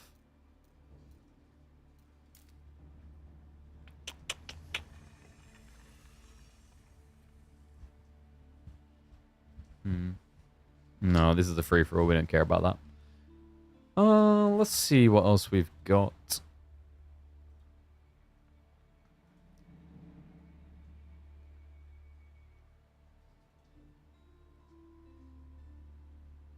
Was there any players that surprised me in the EGC tournament? Not really. I was a little bit surprised by how many kind of free O's we got throughout the phases. I think there was quite a lot of them from what I can recall, which is a bit unfortunate, a bit demoralizing. Yeah, I wouldn't say anything drastically surprised me, though.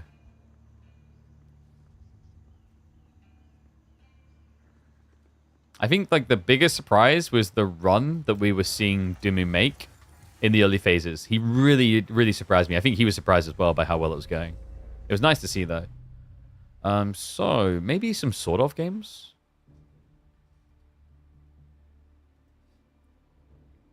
I don't want to cast Gorge again is the problem. I am very tired of Gorge.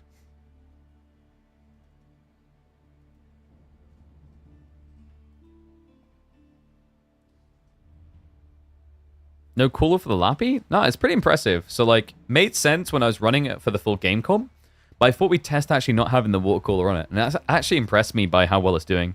Like, reminder that this is recording at the best settings possible you can do on OBS, right? Locally for the YouTube side. And then it's streaming out, multi-encoding, 1440p, 1080p, etc. Really impressed. Cast a game, please? I'm working on it. Need to find a game to cast. Chill. Chill. Hey, thank you very much, Aaron Paul. What about Anatan? Not really surprised that Anatan got top 4, actually. I think he's at that point. He's looked a lot better than most recently. Maybe like Puppy Paw and Wham's positioning in the end, because Wham went out quite early, but the Beastie blocker, right? Some people, like, maybe surprised that Beastie got beat by Anatan. I'd say, like, the only surprise is that it's, like, 3-0. It's technically what you classify as an upset, but how the two have been playing recently, like, I think Anatan has really leveled it up. So, yeah, it's, like, it's not... How to put it? It's not the absurd upset of going, oh, my God, CSO just beat all these people like he did at the start of the year, right? It's not on that caliber. Can we see an Abasa game? I don't know if we can find one. They still need to add the ranker players on ladder when, like, you're hopping in to watch people, right?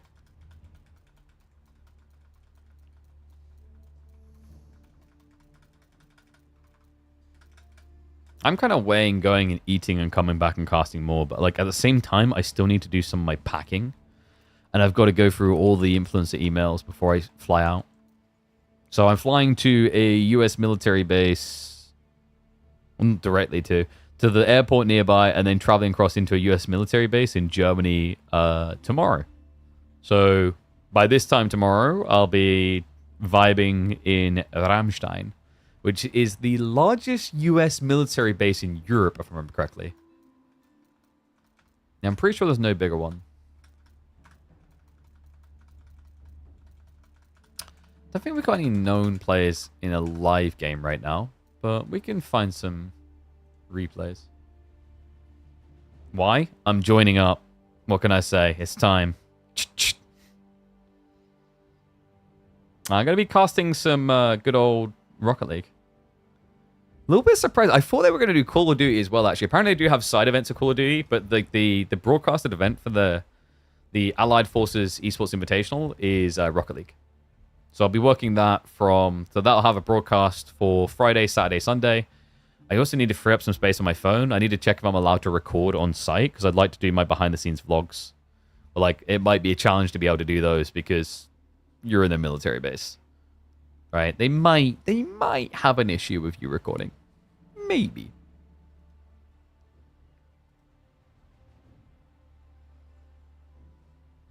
So we could have a Ravane French versus Malian game on Altai. But it's Altai. You're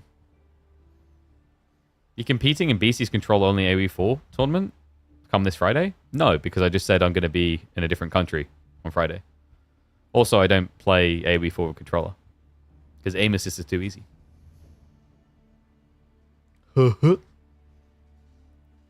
you guys want more Ravane? Be honest. Because like I said, I got a high-ranking Chinese player, the guy who's like the new kid on the block, versus Rev, which is rank 3 versus a rank 10. But it would be on Altai. That is the trade-off.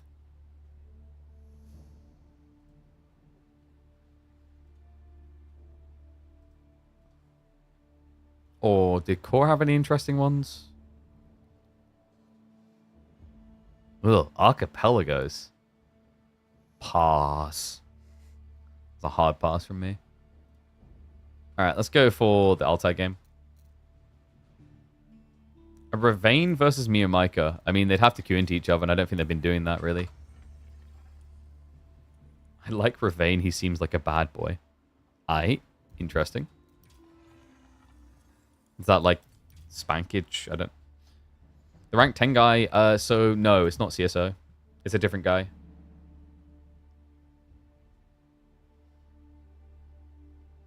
Is Biz versus something in an archipelago? I mean, was it cool, or was it just like a Biz pick versus something that makes sense on archipelago?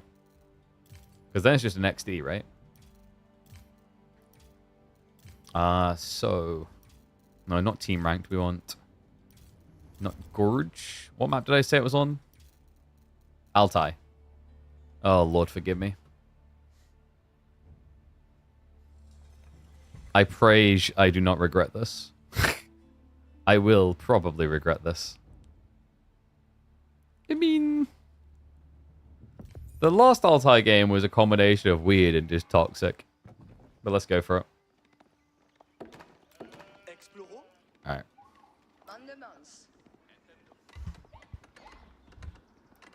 The Chinese pros are taking over. We just saw the meteoric rise of Liu Yemti to claim S-tier tournaments, but he's not the only 1v1 pro on the rise. Meet Green. We don't know Green's name. It's hard to know his name. But what we do know about him is that he's been reliably stacking in the top 10 on the leaderboard for quite a while now. He comes from a team game background. He is not CSO. He is not Scarlet Devil. Apparently, he is just a player who currently does not have a Western name to represent his glory. But currently, this guy right here is ranked 10th on the leaderboard with 136 games played. He's been recently reliably stacking the top 100 at the end of each season. And it seems like he's in top 10 to stay. And the other guy here... even higher. If you are not familiar with Ravane, you need to get familiar with Ravane. We've just been watching him take wins from top-level players. We literally just watched him beat Dumu on the ladder. This guy is ranked 3rd in the world right now. This is going to be a fun one. Fireworks to come out here on Altai. We're going to go for the 2 and the 4 XP just in the early game. Altai returning to the rank pool in Season 11. A shocking sight. And we are going to have a French versus Malian engagement, which is one that I have not seen in a Blue Moon. Yeah, French used to feel quite good on this map for the semi-fast Imperial build because you just stack a Red Palace, you couldn't be broken past, and then you rush up town centers to hold all the choke points. And after all, we are on a map where there's trade. We're talking about 2 civs that trade very well, and only one of them is going to engage. So green goes into Chamber of Commerce. We are going to be getting Lecoq builds, while Manticore standard for Ravine. And he did play out into the deer straight away, which is nice. Remember, when you play on Altai, one of the deer stacks starts very close to your base. The other nice thing here for French, what makes Chamber of Commerce really cool, is you're already going into these cheap, valuable techs like survival techniques because you've got deer. He added in wheelbarrow. He's even got forester on the way. So that's going to be triple trader coming out rapido at the start of the age up for him. And there you go, already queued up. 15 seconds to get them out. Remember, Chamber of Commerce got an interesting buff a while back where the traders produce twice as quickly as they normally would if they are research-dependent traders. I.e., you research something, it's the free one. It gives you a much more clear accelerant towards gains. Ravine is going to start trying to play blocker. He's going to be on the spearman. We'll just stick with the 2 XP for the moment until they're in position. There's already a marketplace which Ravine has scouted. And the wall up is greedy as all hell from green. Yeah, Donzos are marching over already. Looks like it's going to play out beneficially, though. Green's going to set up the wall on the south side. There's a breakthrough in the north. But that means archers can now arrive to defend this. And then he can full secure. Ravine. Well, he's not done with just Donzos, guys. We're actually going to be seeing Sofas coming out. I didn't see your review of EGC TV Finals series. ML said he could have went Hippodrome against Louis' Mongols. BC said Marine Lord should have just built Berry Landmark and back and built farms. I lean more with Marine Lord on this one. In fact, we talked about this in our recap of the finals. Is like Hippodrome makes a lot of sense in that type of position when you just don't have access. Yes, your opponent has spears, which is a bit weird, but you can just like add in archers or play lombos off of like back berry maybe, because your opponent's going to hunker down the front. But like the idea of going Grand Winery is super greedy. He could in theory wall that backside, but like then you need to get troops to defend that wall because there's spearmen that are going to burn it down. It's not as easy as just like walling up. Lots of players are hesitant to wall that early because it's also a heavy wood investment. Like with that, I'd say your play is like Marine Lord's assessment is more correct, that you're probably better off playing Hippodrome opener, and then you try to raid the enemy who wants to probably play out into deer anyway, as like, you know, it's on sunken lands. Here on Altai though, playing out into deer is much less exposed. Wouldn't recommend raiding. Instead, he's just trying to shut down the trade. But with archers already here, Knight's follow-up, Green's in a really good position, folks. How many hours of work do I week? What? That gives you the answer to the question, doesn't it? How many hours a week do I work? A lot. A lot. It's probably unsustainable. Someone's probably eventually going to give, but that's future KP's issue. We do, what, let's say per week, probably between, I want to say 20 to 30 hours streamed. Then I have to manage influences behind the scene. Let's say that's like 3 to 4 hours a day. I usually do that most days. And then we'll have, like, on weekends, we'll do casts. So, like, at Mechabellum's happening at the moment, that's like a 3-hour cast. If EGC happens, that's like a 6 to 7-hour cast. Great. When KBMM comes back, that's going to put more, like, tournament pressure in there as well. Yeah. And then I'm still a dad afterwards. And bless Emma for doing most of the work, but I help out where I can. Ideally, you're in a position where one of these things is doing so well that, like, you don't necessarily need to grind the others. But, like, the reality is I'm having to grind all to try and, like, make a living with the hope that some of them get big enough that it becomes less taxing. Time will tell. So Sofa failed, by the way. Ravine just had to walk away from it in the end. He got one worker kill, which isn't too bad, but not really going to be good enough to justify. At least the nice thing for Ravine is you do have a backup plan here with Sofas where they scale well into castle. And he is starting to prep for that with the cattle ranchers. My concern is if green counterattacks, he's in a really strong position right now. He's at 5 knights already, got the archer comp to start sniping those donzos. Wouldn't be surprised if we're even seeing blacksmith rush soon. Nah, for the time being, actually, it's just going to be a switch over to berries. He has got double stable archery range. It's a really good pump.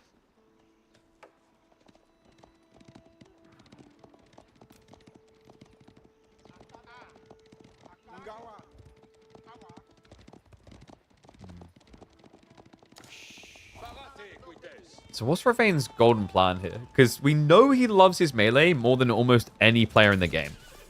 Now, this guy could be a smash bro. He loves it so much.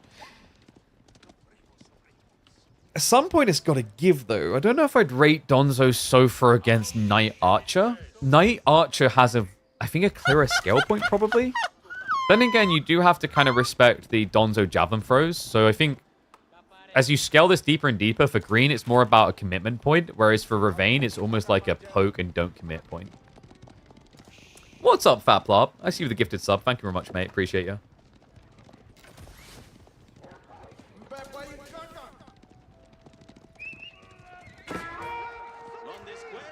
Yeah, something I'll say about, like, work in esports in general.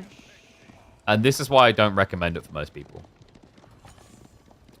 It is a passion project to be a financial project eventually.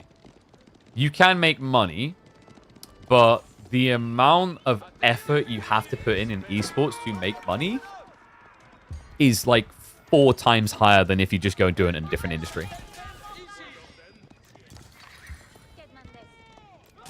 Gaming industry in general has this problem. Like, game developers have it too, where you could be a game developer, or you could be a general software dev and earn over double what you would as a game dev. It's a bit of an exploitive industry. Sadly, like, you know, you've got people who are passionate and people who exploit that. It's a very hard thing to ever dodge. There's always going to be an element that exists in those industries because, you know, in an ideal world, everyone's a well-acting agent. Everyone comes together, right? Like, but we see this even on like a macro level in individual scenes. Everyone doesn't always come together. There's always a give and take of what do I get, right? Because you have to be self-servient. I've tried being the selfless way time and time again, and like if you don't look out for yourself at least a bit, it's, I mean, it's nice to think other people will, but it's also gullible. Working pretty much sucks in any industry? Yeah, but like this... Okay, so how to put this?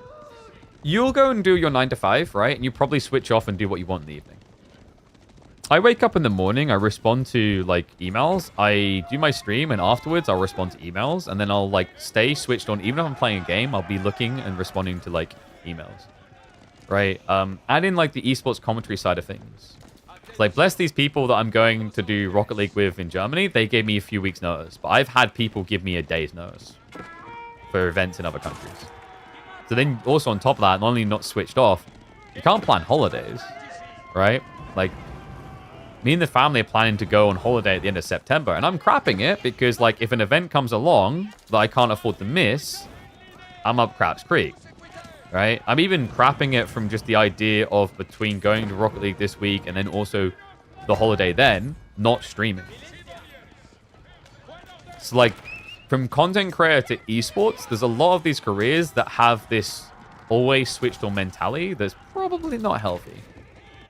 I say probably not healthy, it's not healthy. Anyway, Ravain, not a healthy position here to just keep scaling Sofa from, I don't think. He's not stopping trade either. We're up to 9 traders now. The walls are up. And he's hunkered in.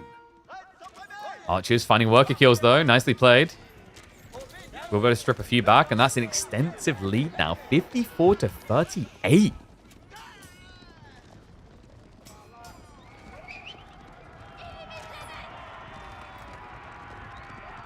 Probably make more as a cost than 90% of players, though. But I'd, like, argue... Some people aren't going to like to hear this. I work harder. Now, some people aren't going to like to hit because they're going to be like, I play 10 plus hours every 4 days. Like, well, that's, like... Fine. Then we can say work smarter. Right? Work harder and smarter. Combo. Sort of thing. Right?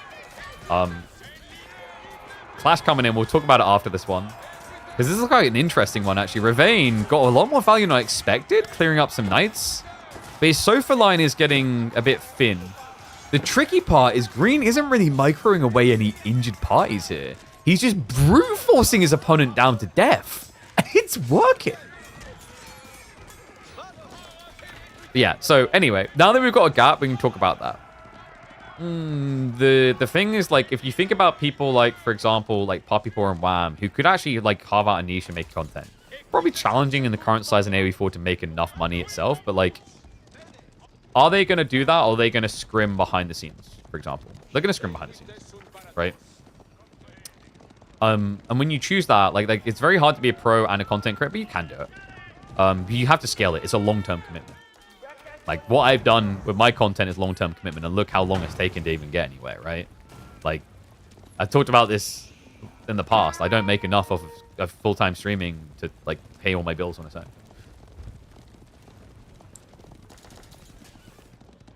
Yeah, like, this whole idea that casters make more, sure, but, you know, it's... I think we should be paid more, personally. But, like, you know, it's a specific skill set. And it's also, like, the players playing adds value, but the players are playing for the prize pool, right?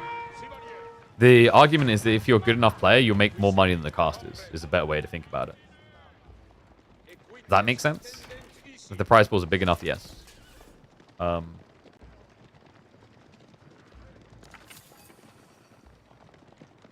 This is an interesting discussion for an epic game, by the way. It's harder if the game is pretty small like AoE. Oh, yeah, 100%. It's, like, super hard. Like, Age of Empires is, like, I very clearly marked this. Like, there's only a few people that make a living off of Age of Empires reliably. Beastie, I think Dumu probably just about gets by. Marine Lord, he has a salary from a team that helps a lot. Lash, I believe, is just about getting by on full-time content creation. And Drongo, right? Those are the main ones.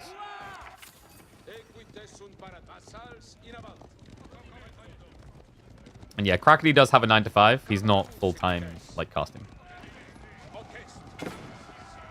Yeah, the idea that casters make big money is stupid. No offense, but I'm sorry, it's stupid. Like, it's not true. Maybe if you work EWC and you work all the Dota 2 majors, like, if you're in a big scene, sure, you can make, like, a good living. But if you're in a small scene, which Age of Empires 4 is, you don't. Like, have you never wondered why most of the casters that exist in Age of Empires games are content creators and not full-time casters? That says everything it needs to. Playing 2v2s? Maybe, we'll see. Maybe later. We're watching this game for now. We've got to catch up on what's been happening, by the way. Like, after that fight, Ravane has been kind of reluctant to directly engage. He's just been buying time. He does get the Filoni up. And a good timing as well, considering the veterancy is about to kick in for the Knights. But the cool thing here now is that Sofas start to become worth... That is a pussy fight. But a sick read. But the Donzo's behind him. French do have to retreat. But my concern now for Ravane is what's coming next. Like, your whole composition gets countered by Arbitrier. And we did see it was a Guildhall, so Green played this correctly. He has scale point. Guildhall just makes sense. When you've got a trade like this, you're going to unlock Imperial very quick on Altai. Oh, thank you, Aaron Paul. But it's interesting to say, like, if we talk about, like, top 3 players in AoE4 and then top 3 casters, the top 3 players definitely make more money than the top 3 casters. Like, to that point of, like, cast make a lot of money. There you go. But, yeah, no, I appreciate everyone who, like, supports me and rates the casting very highly. I mean, like, I've put a lot of my life into casting at this point. I've been a caster since 2018. Which means I'm technically a veteran caster now.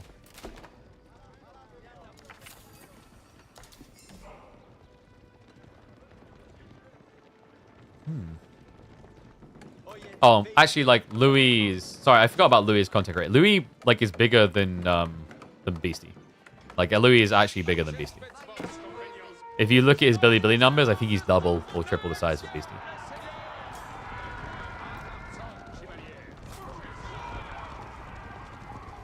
The Knights are just going to kind of skirt this. He's got the healing now, so just poke prod move is good. to try and blob. Right now, his biggest threat is that Ravane is going to try to Zerg him. But guys, like, we're talking about a 30 villager lead. Oh, 30 worker lead. A lot of it is in trade, but French trade starts to escalate really nicely. It even has a follow-up point where it gets very strong when you get into Imperial with the merchant guilds. Also, keep in mind, French traders can trade anything. It's not as good as late-game villagers for food or wood gathering, but the whole idea is that if you run out of everything, this is a civ that can keep existing beyond that point. Not many civs truly can flex that, right? We talked about Byzantines being the perfect example of that, when the absolute hyper late game, they can build multiple unit types. Not many civs can. And that is... that is classic melee brain right now. Ravane is just trying to bludgeon his way through. He's got the numbers, though. Yeah, some hesitation here. Looks like he's waiting for Gambesons to come through. Needs more crossbows as well, but the keep drop is going to protect him. However, if Ravane steers north, he could go for the traders. Instead, he's just going to hunker down on this. Look at the arbitrary health bars. Come on. Tell me Gambesons isn't insanely good. He's just getting clubbed in the face for next to nothing. Yeah, these Donzos, they're just not really registering. They do 11 base damage against 7 melee armor. He's still got numbers in his favor, but the amount of time it took just to clear those crossbows has to be frustrating for Ravane. He is going to be forced to retreat behind the wall here.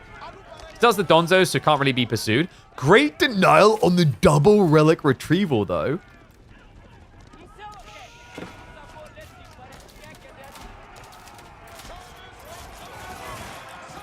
Yeah, it's got another relic coming in, so that's going to be a wall lob just to try and attempt reset. Ravane is going full spear, man. This guy loves spears more than any other player in Age of Empires 4. You cannot name me a high-ranking player that builds more spears on average than Ravane. I've never seen it like this. The closest one we always give is Fitzy here back in the days when he only played HRE. Well, he always only played HRE, but he doesn't play anymore. Ravane is Fitzy, but able to maintain a top 10 ranking. Drongo hasn't uploaded much in the last few months. I think that's the drain of like content investment. You have to keep in mind like Drongo's doing a dozen different things really. Like he had a deadlock channel. He had most of you guys know about the Civ channel that he had. He's exploring new avenues, right? Is the difference.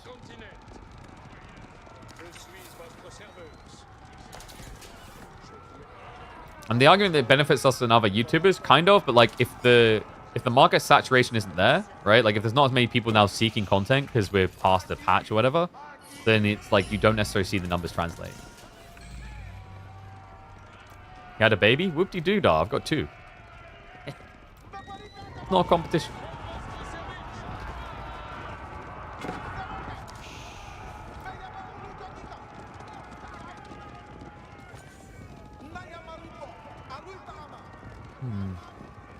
So Ravane is kind of at a weird pivot point. He needs to dive now. And oh my god, the 6th sense on this man. Look at where he's diving. Green. Green, don't do it. Don't do it. No, no, no, no. Oh, this guy. How does he always know? Ravane is going to chase over. He forces the cancel. It's dangerous. The torch is high enough that he could just beat the build speed. So Green has to retreat back into the base. And the Griot Bara, where did Ravane pull this money out of? That's insane. This is a good game. Holy crap. Wonder if it's an awkward game to have had this conversation about caster earnings, player earnings, etc. on. Wow, these two are earning my respect, that's for sure. Look at the Guildhall going down. Relic split also favoring Ravane. The Red Palace is going to come up, but very defensive. It does not protect the trade line like he was intending. Yeah, no stone in range either. He has to sneak the south side. So he has got wood down here. Stone's going to be a really big deal to get additional castles up. The wall's not going to last long, so trade is getting blocked. And we also have an extension of villages over in this area that can be raided. Ravane is not done yet. Yeah, kind of felt like a game that was just going to scale in favor of the French, but pulls a rabbit out of the hat. And there's no counter pressure whatsoever. Despite the fact it's 23 knights, we haven't really seen French for, what, the last 8 minutes or so, able to mount any sort of aggressive play. Fascinating game. Ireland's pretty good versus French. They can be. I think it depends on, like, the map, for sure. And this is just a really annoying map because of the trade factors we've seen here.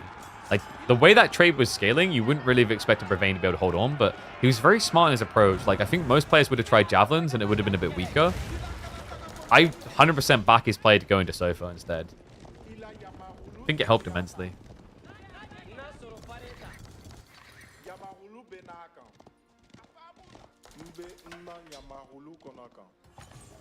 Big pit mines also being stockpiled for the gold. With Griot Bara, this also gives him a rapid production rate, so he can afford to like lose and remax, but he needs to actually reach max first.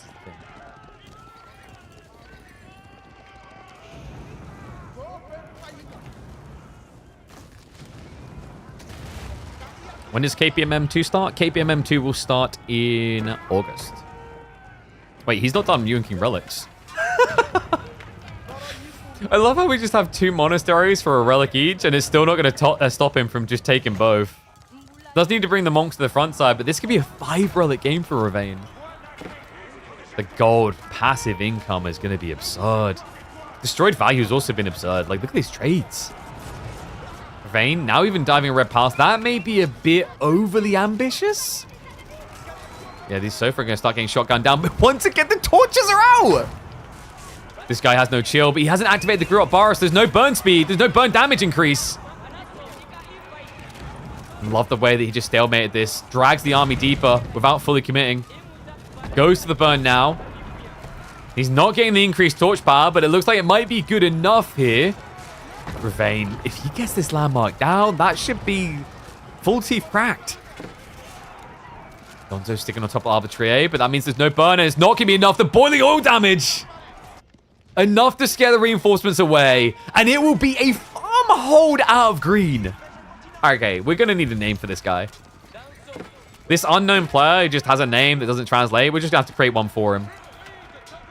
Give him some elegant but fantastic. Swan. We'll call him Swan. Call him Ron Swanson if he keeps living in the wilds like this successfully. Full flank eco, just not harassed. With that full attention on the Red Palace, you start to see how Ravane's all-in focus on Torch can be a big negative. Yeah, we've seen this, guys. Like, the reason why we felt content to talk about the cast spec, everything in the early game, I thought Ravane was going to be chill pill, because he's normally chill pill. Well, that's not true. He's been chill pill today, right? He's been aggro, but hasn't been, like, all-in to this degree. This is absurd.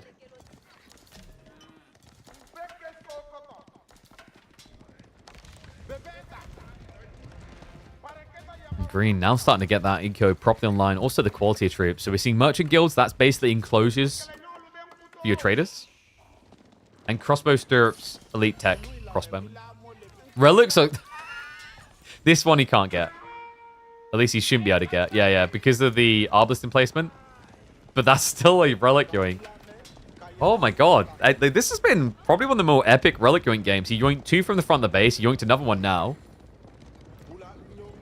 What an absolute mad Chad.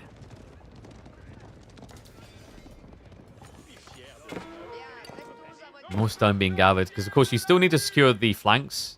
Do we know? Oh, I think he used return to work. Guys, there's a bug with Forgotten Ruins. When you use return to work, villagers will ungarrison from the Forgotten Ruins. That's unfortunate because he was clearly getting ready to pick that up. The funny part, actually, is on the other side of the map, Ravane has never gone for this. People just don't seem to be really registering those Forgotten Ruins.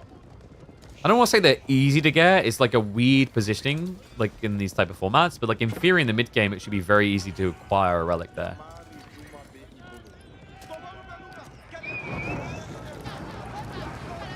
Is his name actually Swallow You? No, please stop. Okay, anyway, castle. We have got the boiling oil. Reinforcements are coming in, but it doesn't look like it's going to be quick enough. The torch throw. I think he's dead. It seems we suspected he might be a witch. We burnt him. He died. That proves he's a witch. Moving on.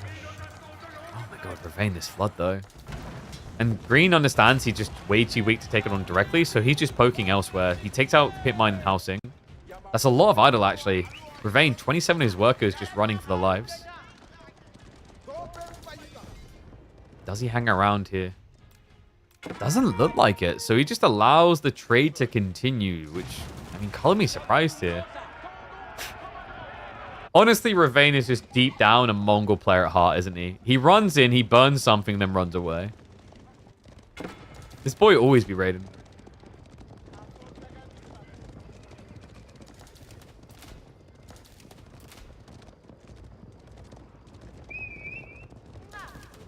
I'll say minimum 30-minute game. I mean, it's Red Palace Rush. You do have to respect it. I do think that Ravane disrespected it pretty hard with that dive. It's funny because if he'd done it now, he'd actually kill the landmark. He has way too much army now.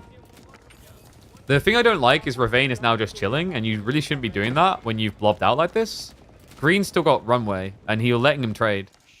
Like, I'm not really sure what Ravane thinks he's doing in this position. I guess, like, he's just waiting for biology, right? But, like, waiting for biology means your opponent gets Incinerary, he gets about 50 Arbitrary, and Arbitrary are counterplay to Sofa. Build a ram. Build a ram.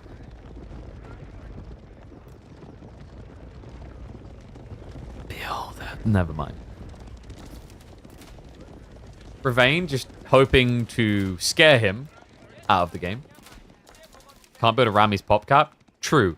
Delete these guys and build a ram. Yeah, dude.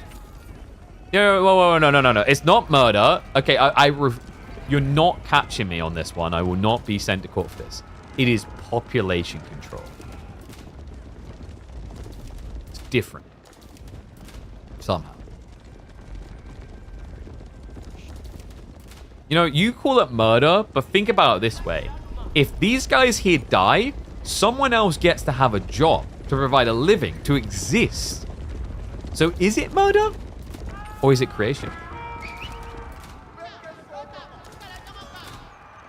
I think it's going to be murder. It's going in, Ravane. Do we have enough torches, sir? Can we also please... No, he food festivaled. He food festivals. If he just siege festivals and times it, he kills everything. This man is allergic to siege festivals. Unbelievable. Unbelievable. He's also split attention. The TC gets rid of it. Yeah, but the Red Palace, man, with the Arbitraries back in them, there's no way Ravane dives this. And at this stage... It feels like you've waited too long. Your opponent's eco-stable. Then again, we might have something to say about that. Hold on a second. But the military comp, right? Like, Malians with this comp is about numbers. They don't really have overwhelming numbers anymore.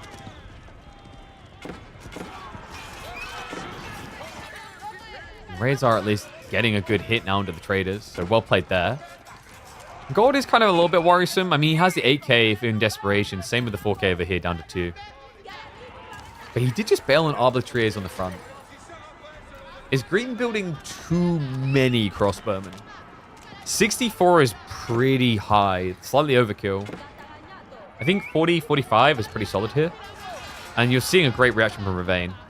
More cheap torch power. Yeah, no, he's going for the Warrior Scouts as they are technically a counter into Arbors. Not probably going to feel that good of a counter against 8 melee armor. And he still hasn't got them to elite yet either. I don't know if I'm happy or sad that this wasn't a trade game on both sides.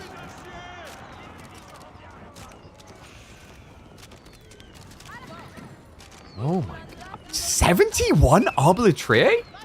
Guys, he's got enough room to go up to 90. I think he's going up to 90.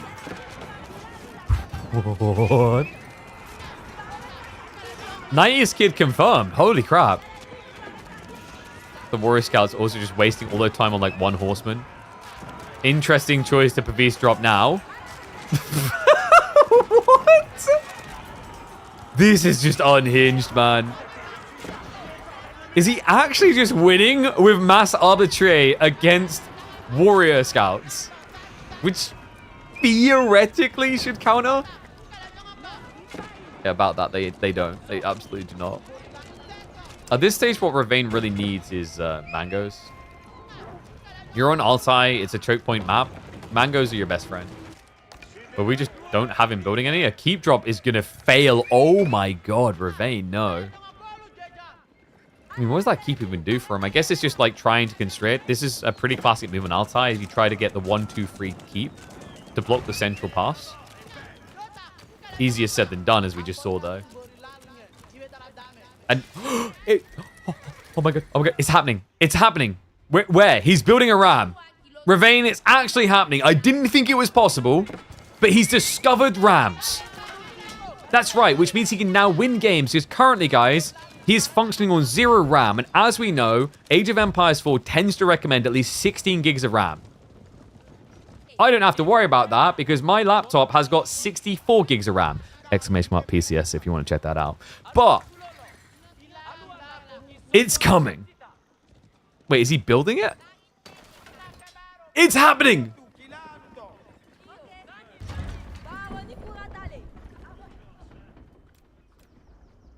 And Green, shock and awe, he's like, oh my god, well, I've built all crossbows. I can't kill that. I've been counted. You are a master of deceit.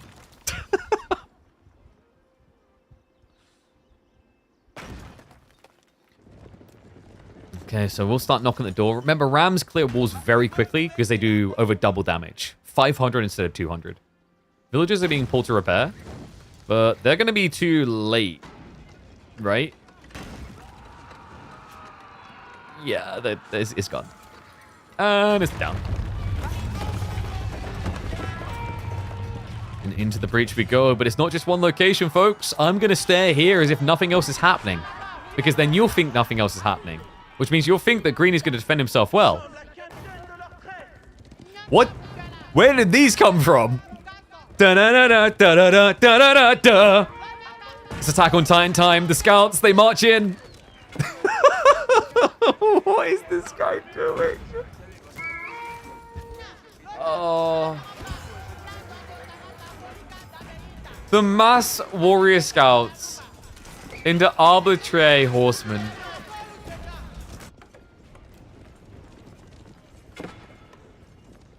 Why are we not just building siege? Why does he hate siege so much? These are just worst horsemen, right? I mean, your opponent almost has more health. He doesn't even have biology. You do heal at least, I guess. Wait, is he stuck now? Ah, good. Lukewarm oil in the face. There's nowhere to run here, so... Warrior Scout Wave 1 was not a success, but don't worry. If you watched that anime, you got that reference, you know there's always more people to throw at the giants. Da-da-da-da-da-da-da-da-da-da. I'm starting to not believe in Ravane. Okay, hear me out. We've seen that Ravane is allergic to siege. What if you just build some stone walls on the front, and then you run your 105 arbitrary into his base? Why is there 106 arbitrary in this game? He's going for a world record. He really is. Just at this rate, keep deleting your villages until you have 200 arbitrary, please.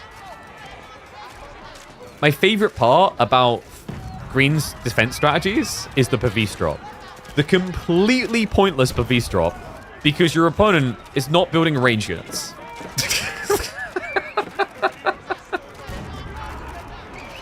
But they sure look cool. The number didn't even move. He's queued up 55. Oh.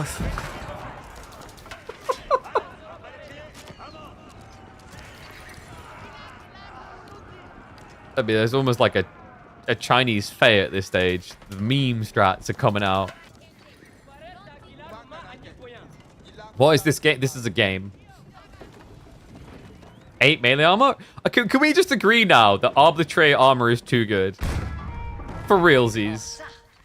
He's got 10 melee armor.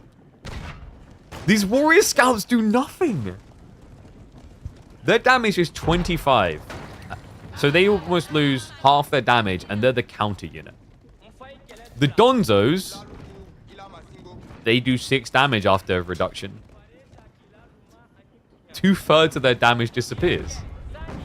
Now they do have double the health. They take double the damage and then some, though.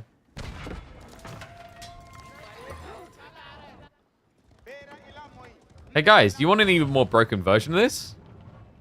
You guys should try Byzantines.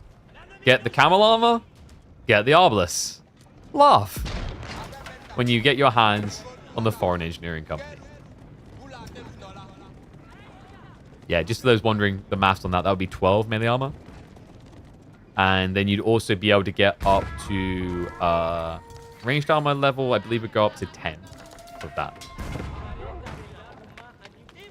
Ravane is not going to learn from this game, by the way. It's like, the Ram lost me the game. Dude, if he just had more mangoes. If he just had more mangoes, oh my god. What? Is it enough crossbows, do you think? Well, for once, green is actually moving back. A rare sight. The mangoes have made him adjust strategy slightly. We are going to see horsemen.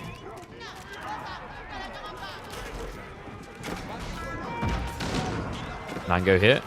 Decent, but horsemen already got in. I can't believe they got in that free. Just a trickle out. Gets the kill and... Whoa, calm down. Just cancel all the horseman production. Queue up more arbitrary. You will break him. You either break him or you break his PC when he can't handle the amount of projectiles you're shooting. Either way, we call it a win. Who is this guy? And when is he going to start signing up? When are both of these guys going to start signing up for tournaments? Green's kind of sick, man.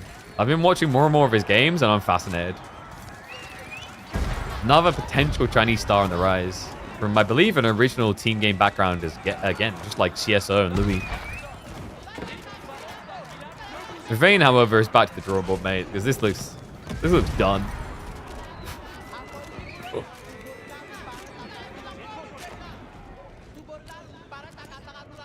Guys, I think he can kill a castle. Like, he can act, like, I mean, he's got a cannon, so, but even without the cannon, if he Pavis drops, he can shoot this thing dead. Mangoes might scare him off.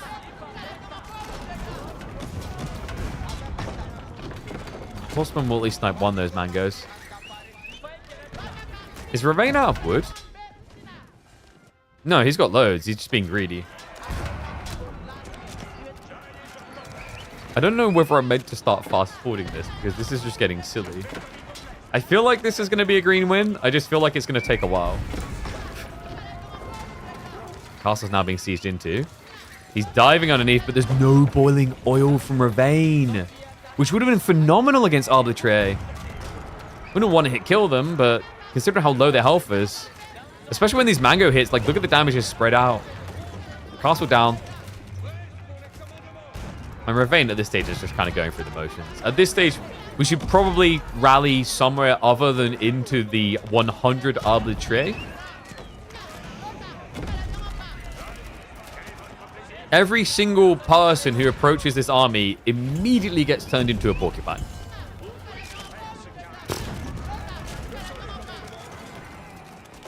This is like playing darts, but like instead of actually going and collecting our darts, you just keep throwing the same darts.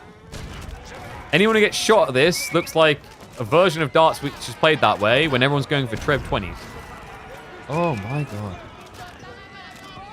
He could have made Sofa. You want him to build Sofa into 100 arbitrary.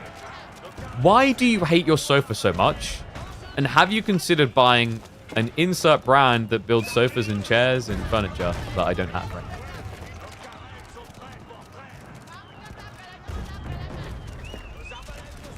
It's absurd that he has 4,500 food and cannot hold reserves. We have got Mustafadi gunners now, which is a cool idea. He just needs 70 of them. I wish I was joking. The thing you have to realize about arbitrary is they actually trade decently into gunners in late game because of the crossbow stirrups tech, plus the Pavis. So Pavis lets them shoot first. Crossbow stirrups means they'll reload to shoot again. So the first like interaction, you've already hit as hard as a gunner.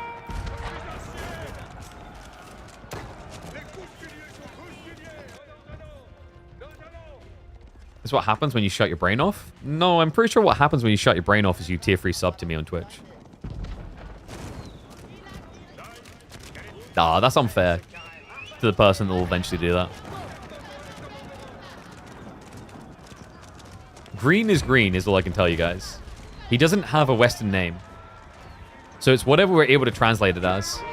But I've been asking Twitch chat for translations, which is dangerous.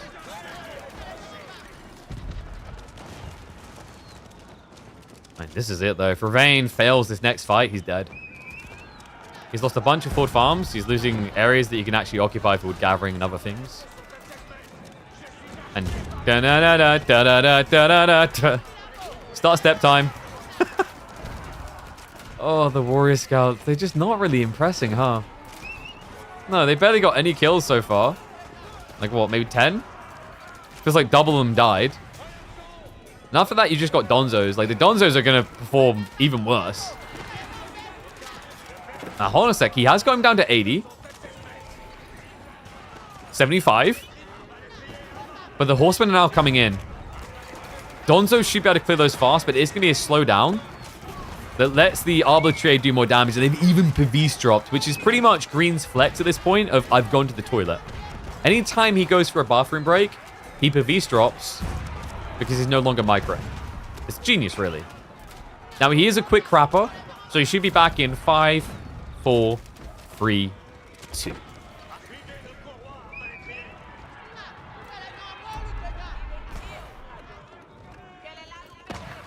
You know what? I think Green's trying to get arbitrary enough.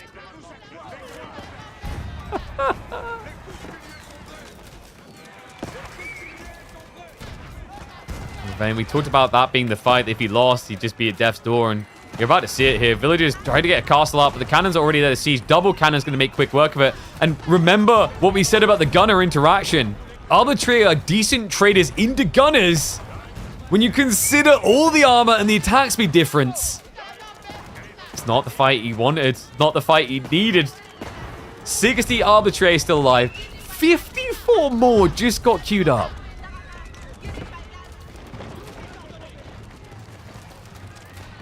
I think we're just going to call this guy Swallow. For all the translations coming back and the dodginess of that full name, one and all, it's my pleasure to introduce you to a consistent anchor in the top 10 in Age of Empires 4 for 2025. At least for Season 11, like, he's been maintaining it. It's Swallow. Which is appropriate because he's about to swallow Ravane whole. There's just nothing left of the Marlians. They've been picked to the bone. He's sneaking villagers through. I don't really know what for, what the goal is there. It's just done. GG comes in. Welcome, Swallow. And welcome the most dirty arbitrary game of 2025. Oh my dear God, that game was insane.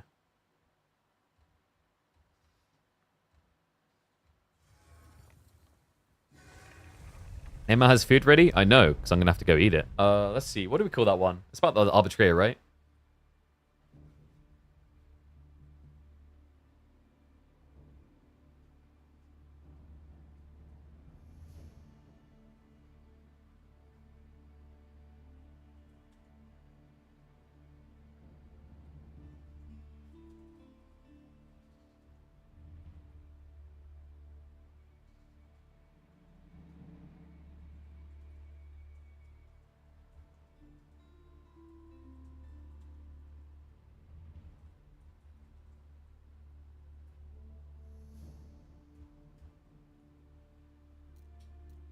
I think it's CSO. No, Baltoon was talking about this before. That's not CSO.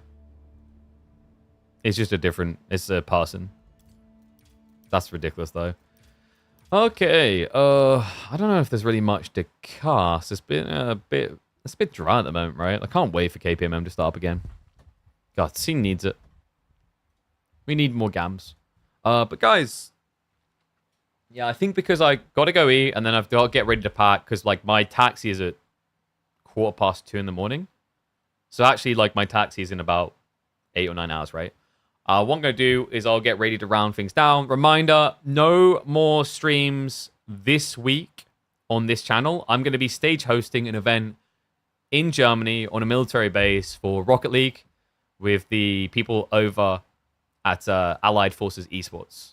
They're doing an invitational involving a bunch of American teams, as well as British and French. So I'll be hosting that from, well, rehearsals on Thursday, but the show's going to start on Friday through to Sunday. We're back Monday. Maybe we get a stream in on Monday because I'm going to be flying. My flight back is at 7:30 in the morning. So maybe we'll see. And yes, I'm indeed going to be in Ramstein. So going to be an interesting one. But YouTube, I'm going to end it there. Be sure to tune in Monday, Tuesday when we return. We're going to look to organize a watch party maybe. Chill out and watch the Steel Series LAN. Because like we weren't invited to cast, so we'll just do our own stuff from home. But that's me. Thank you very much, guys. If you want to keep up to date with what we're doing, make sure you follow me on Twitter and Discord. I usually drop the info there. And I'll see you in the next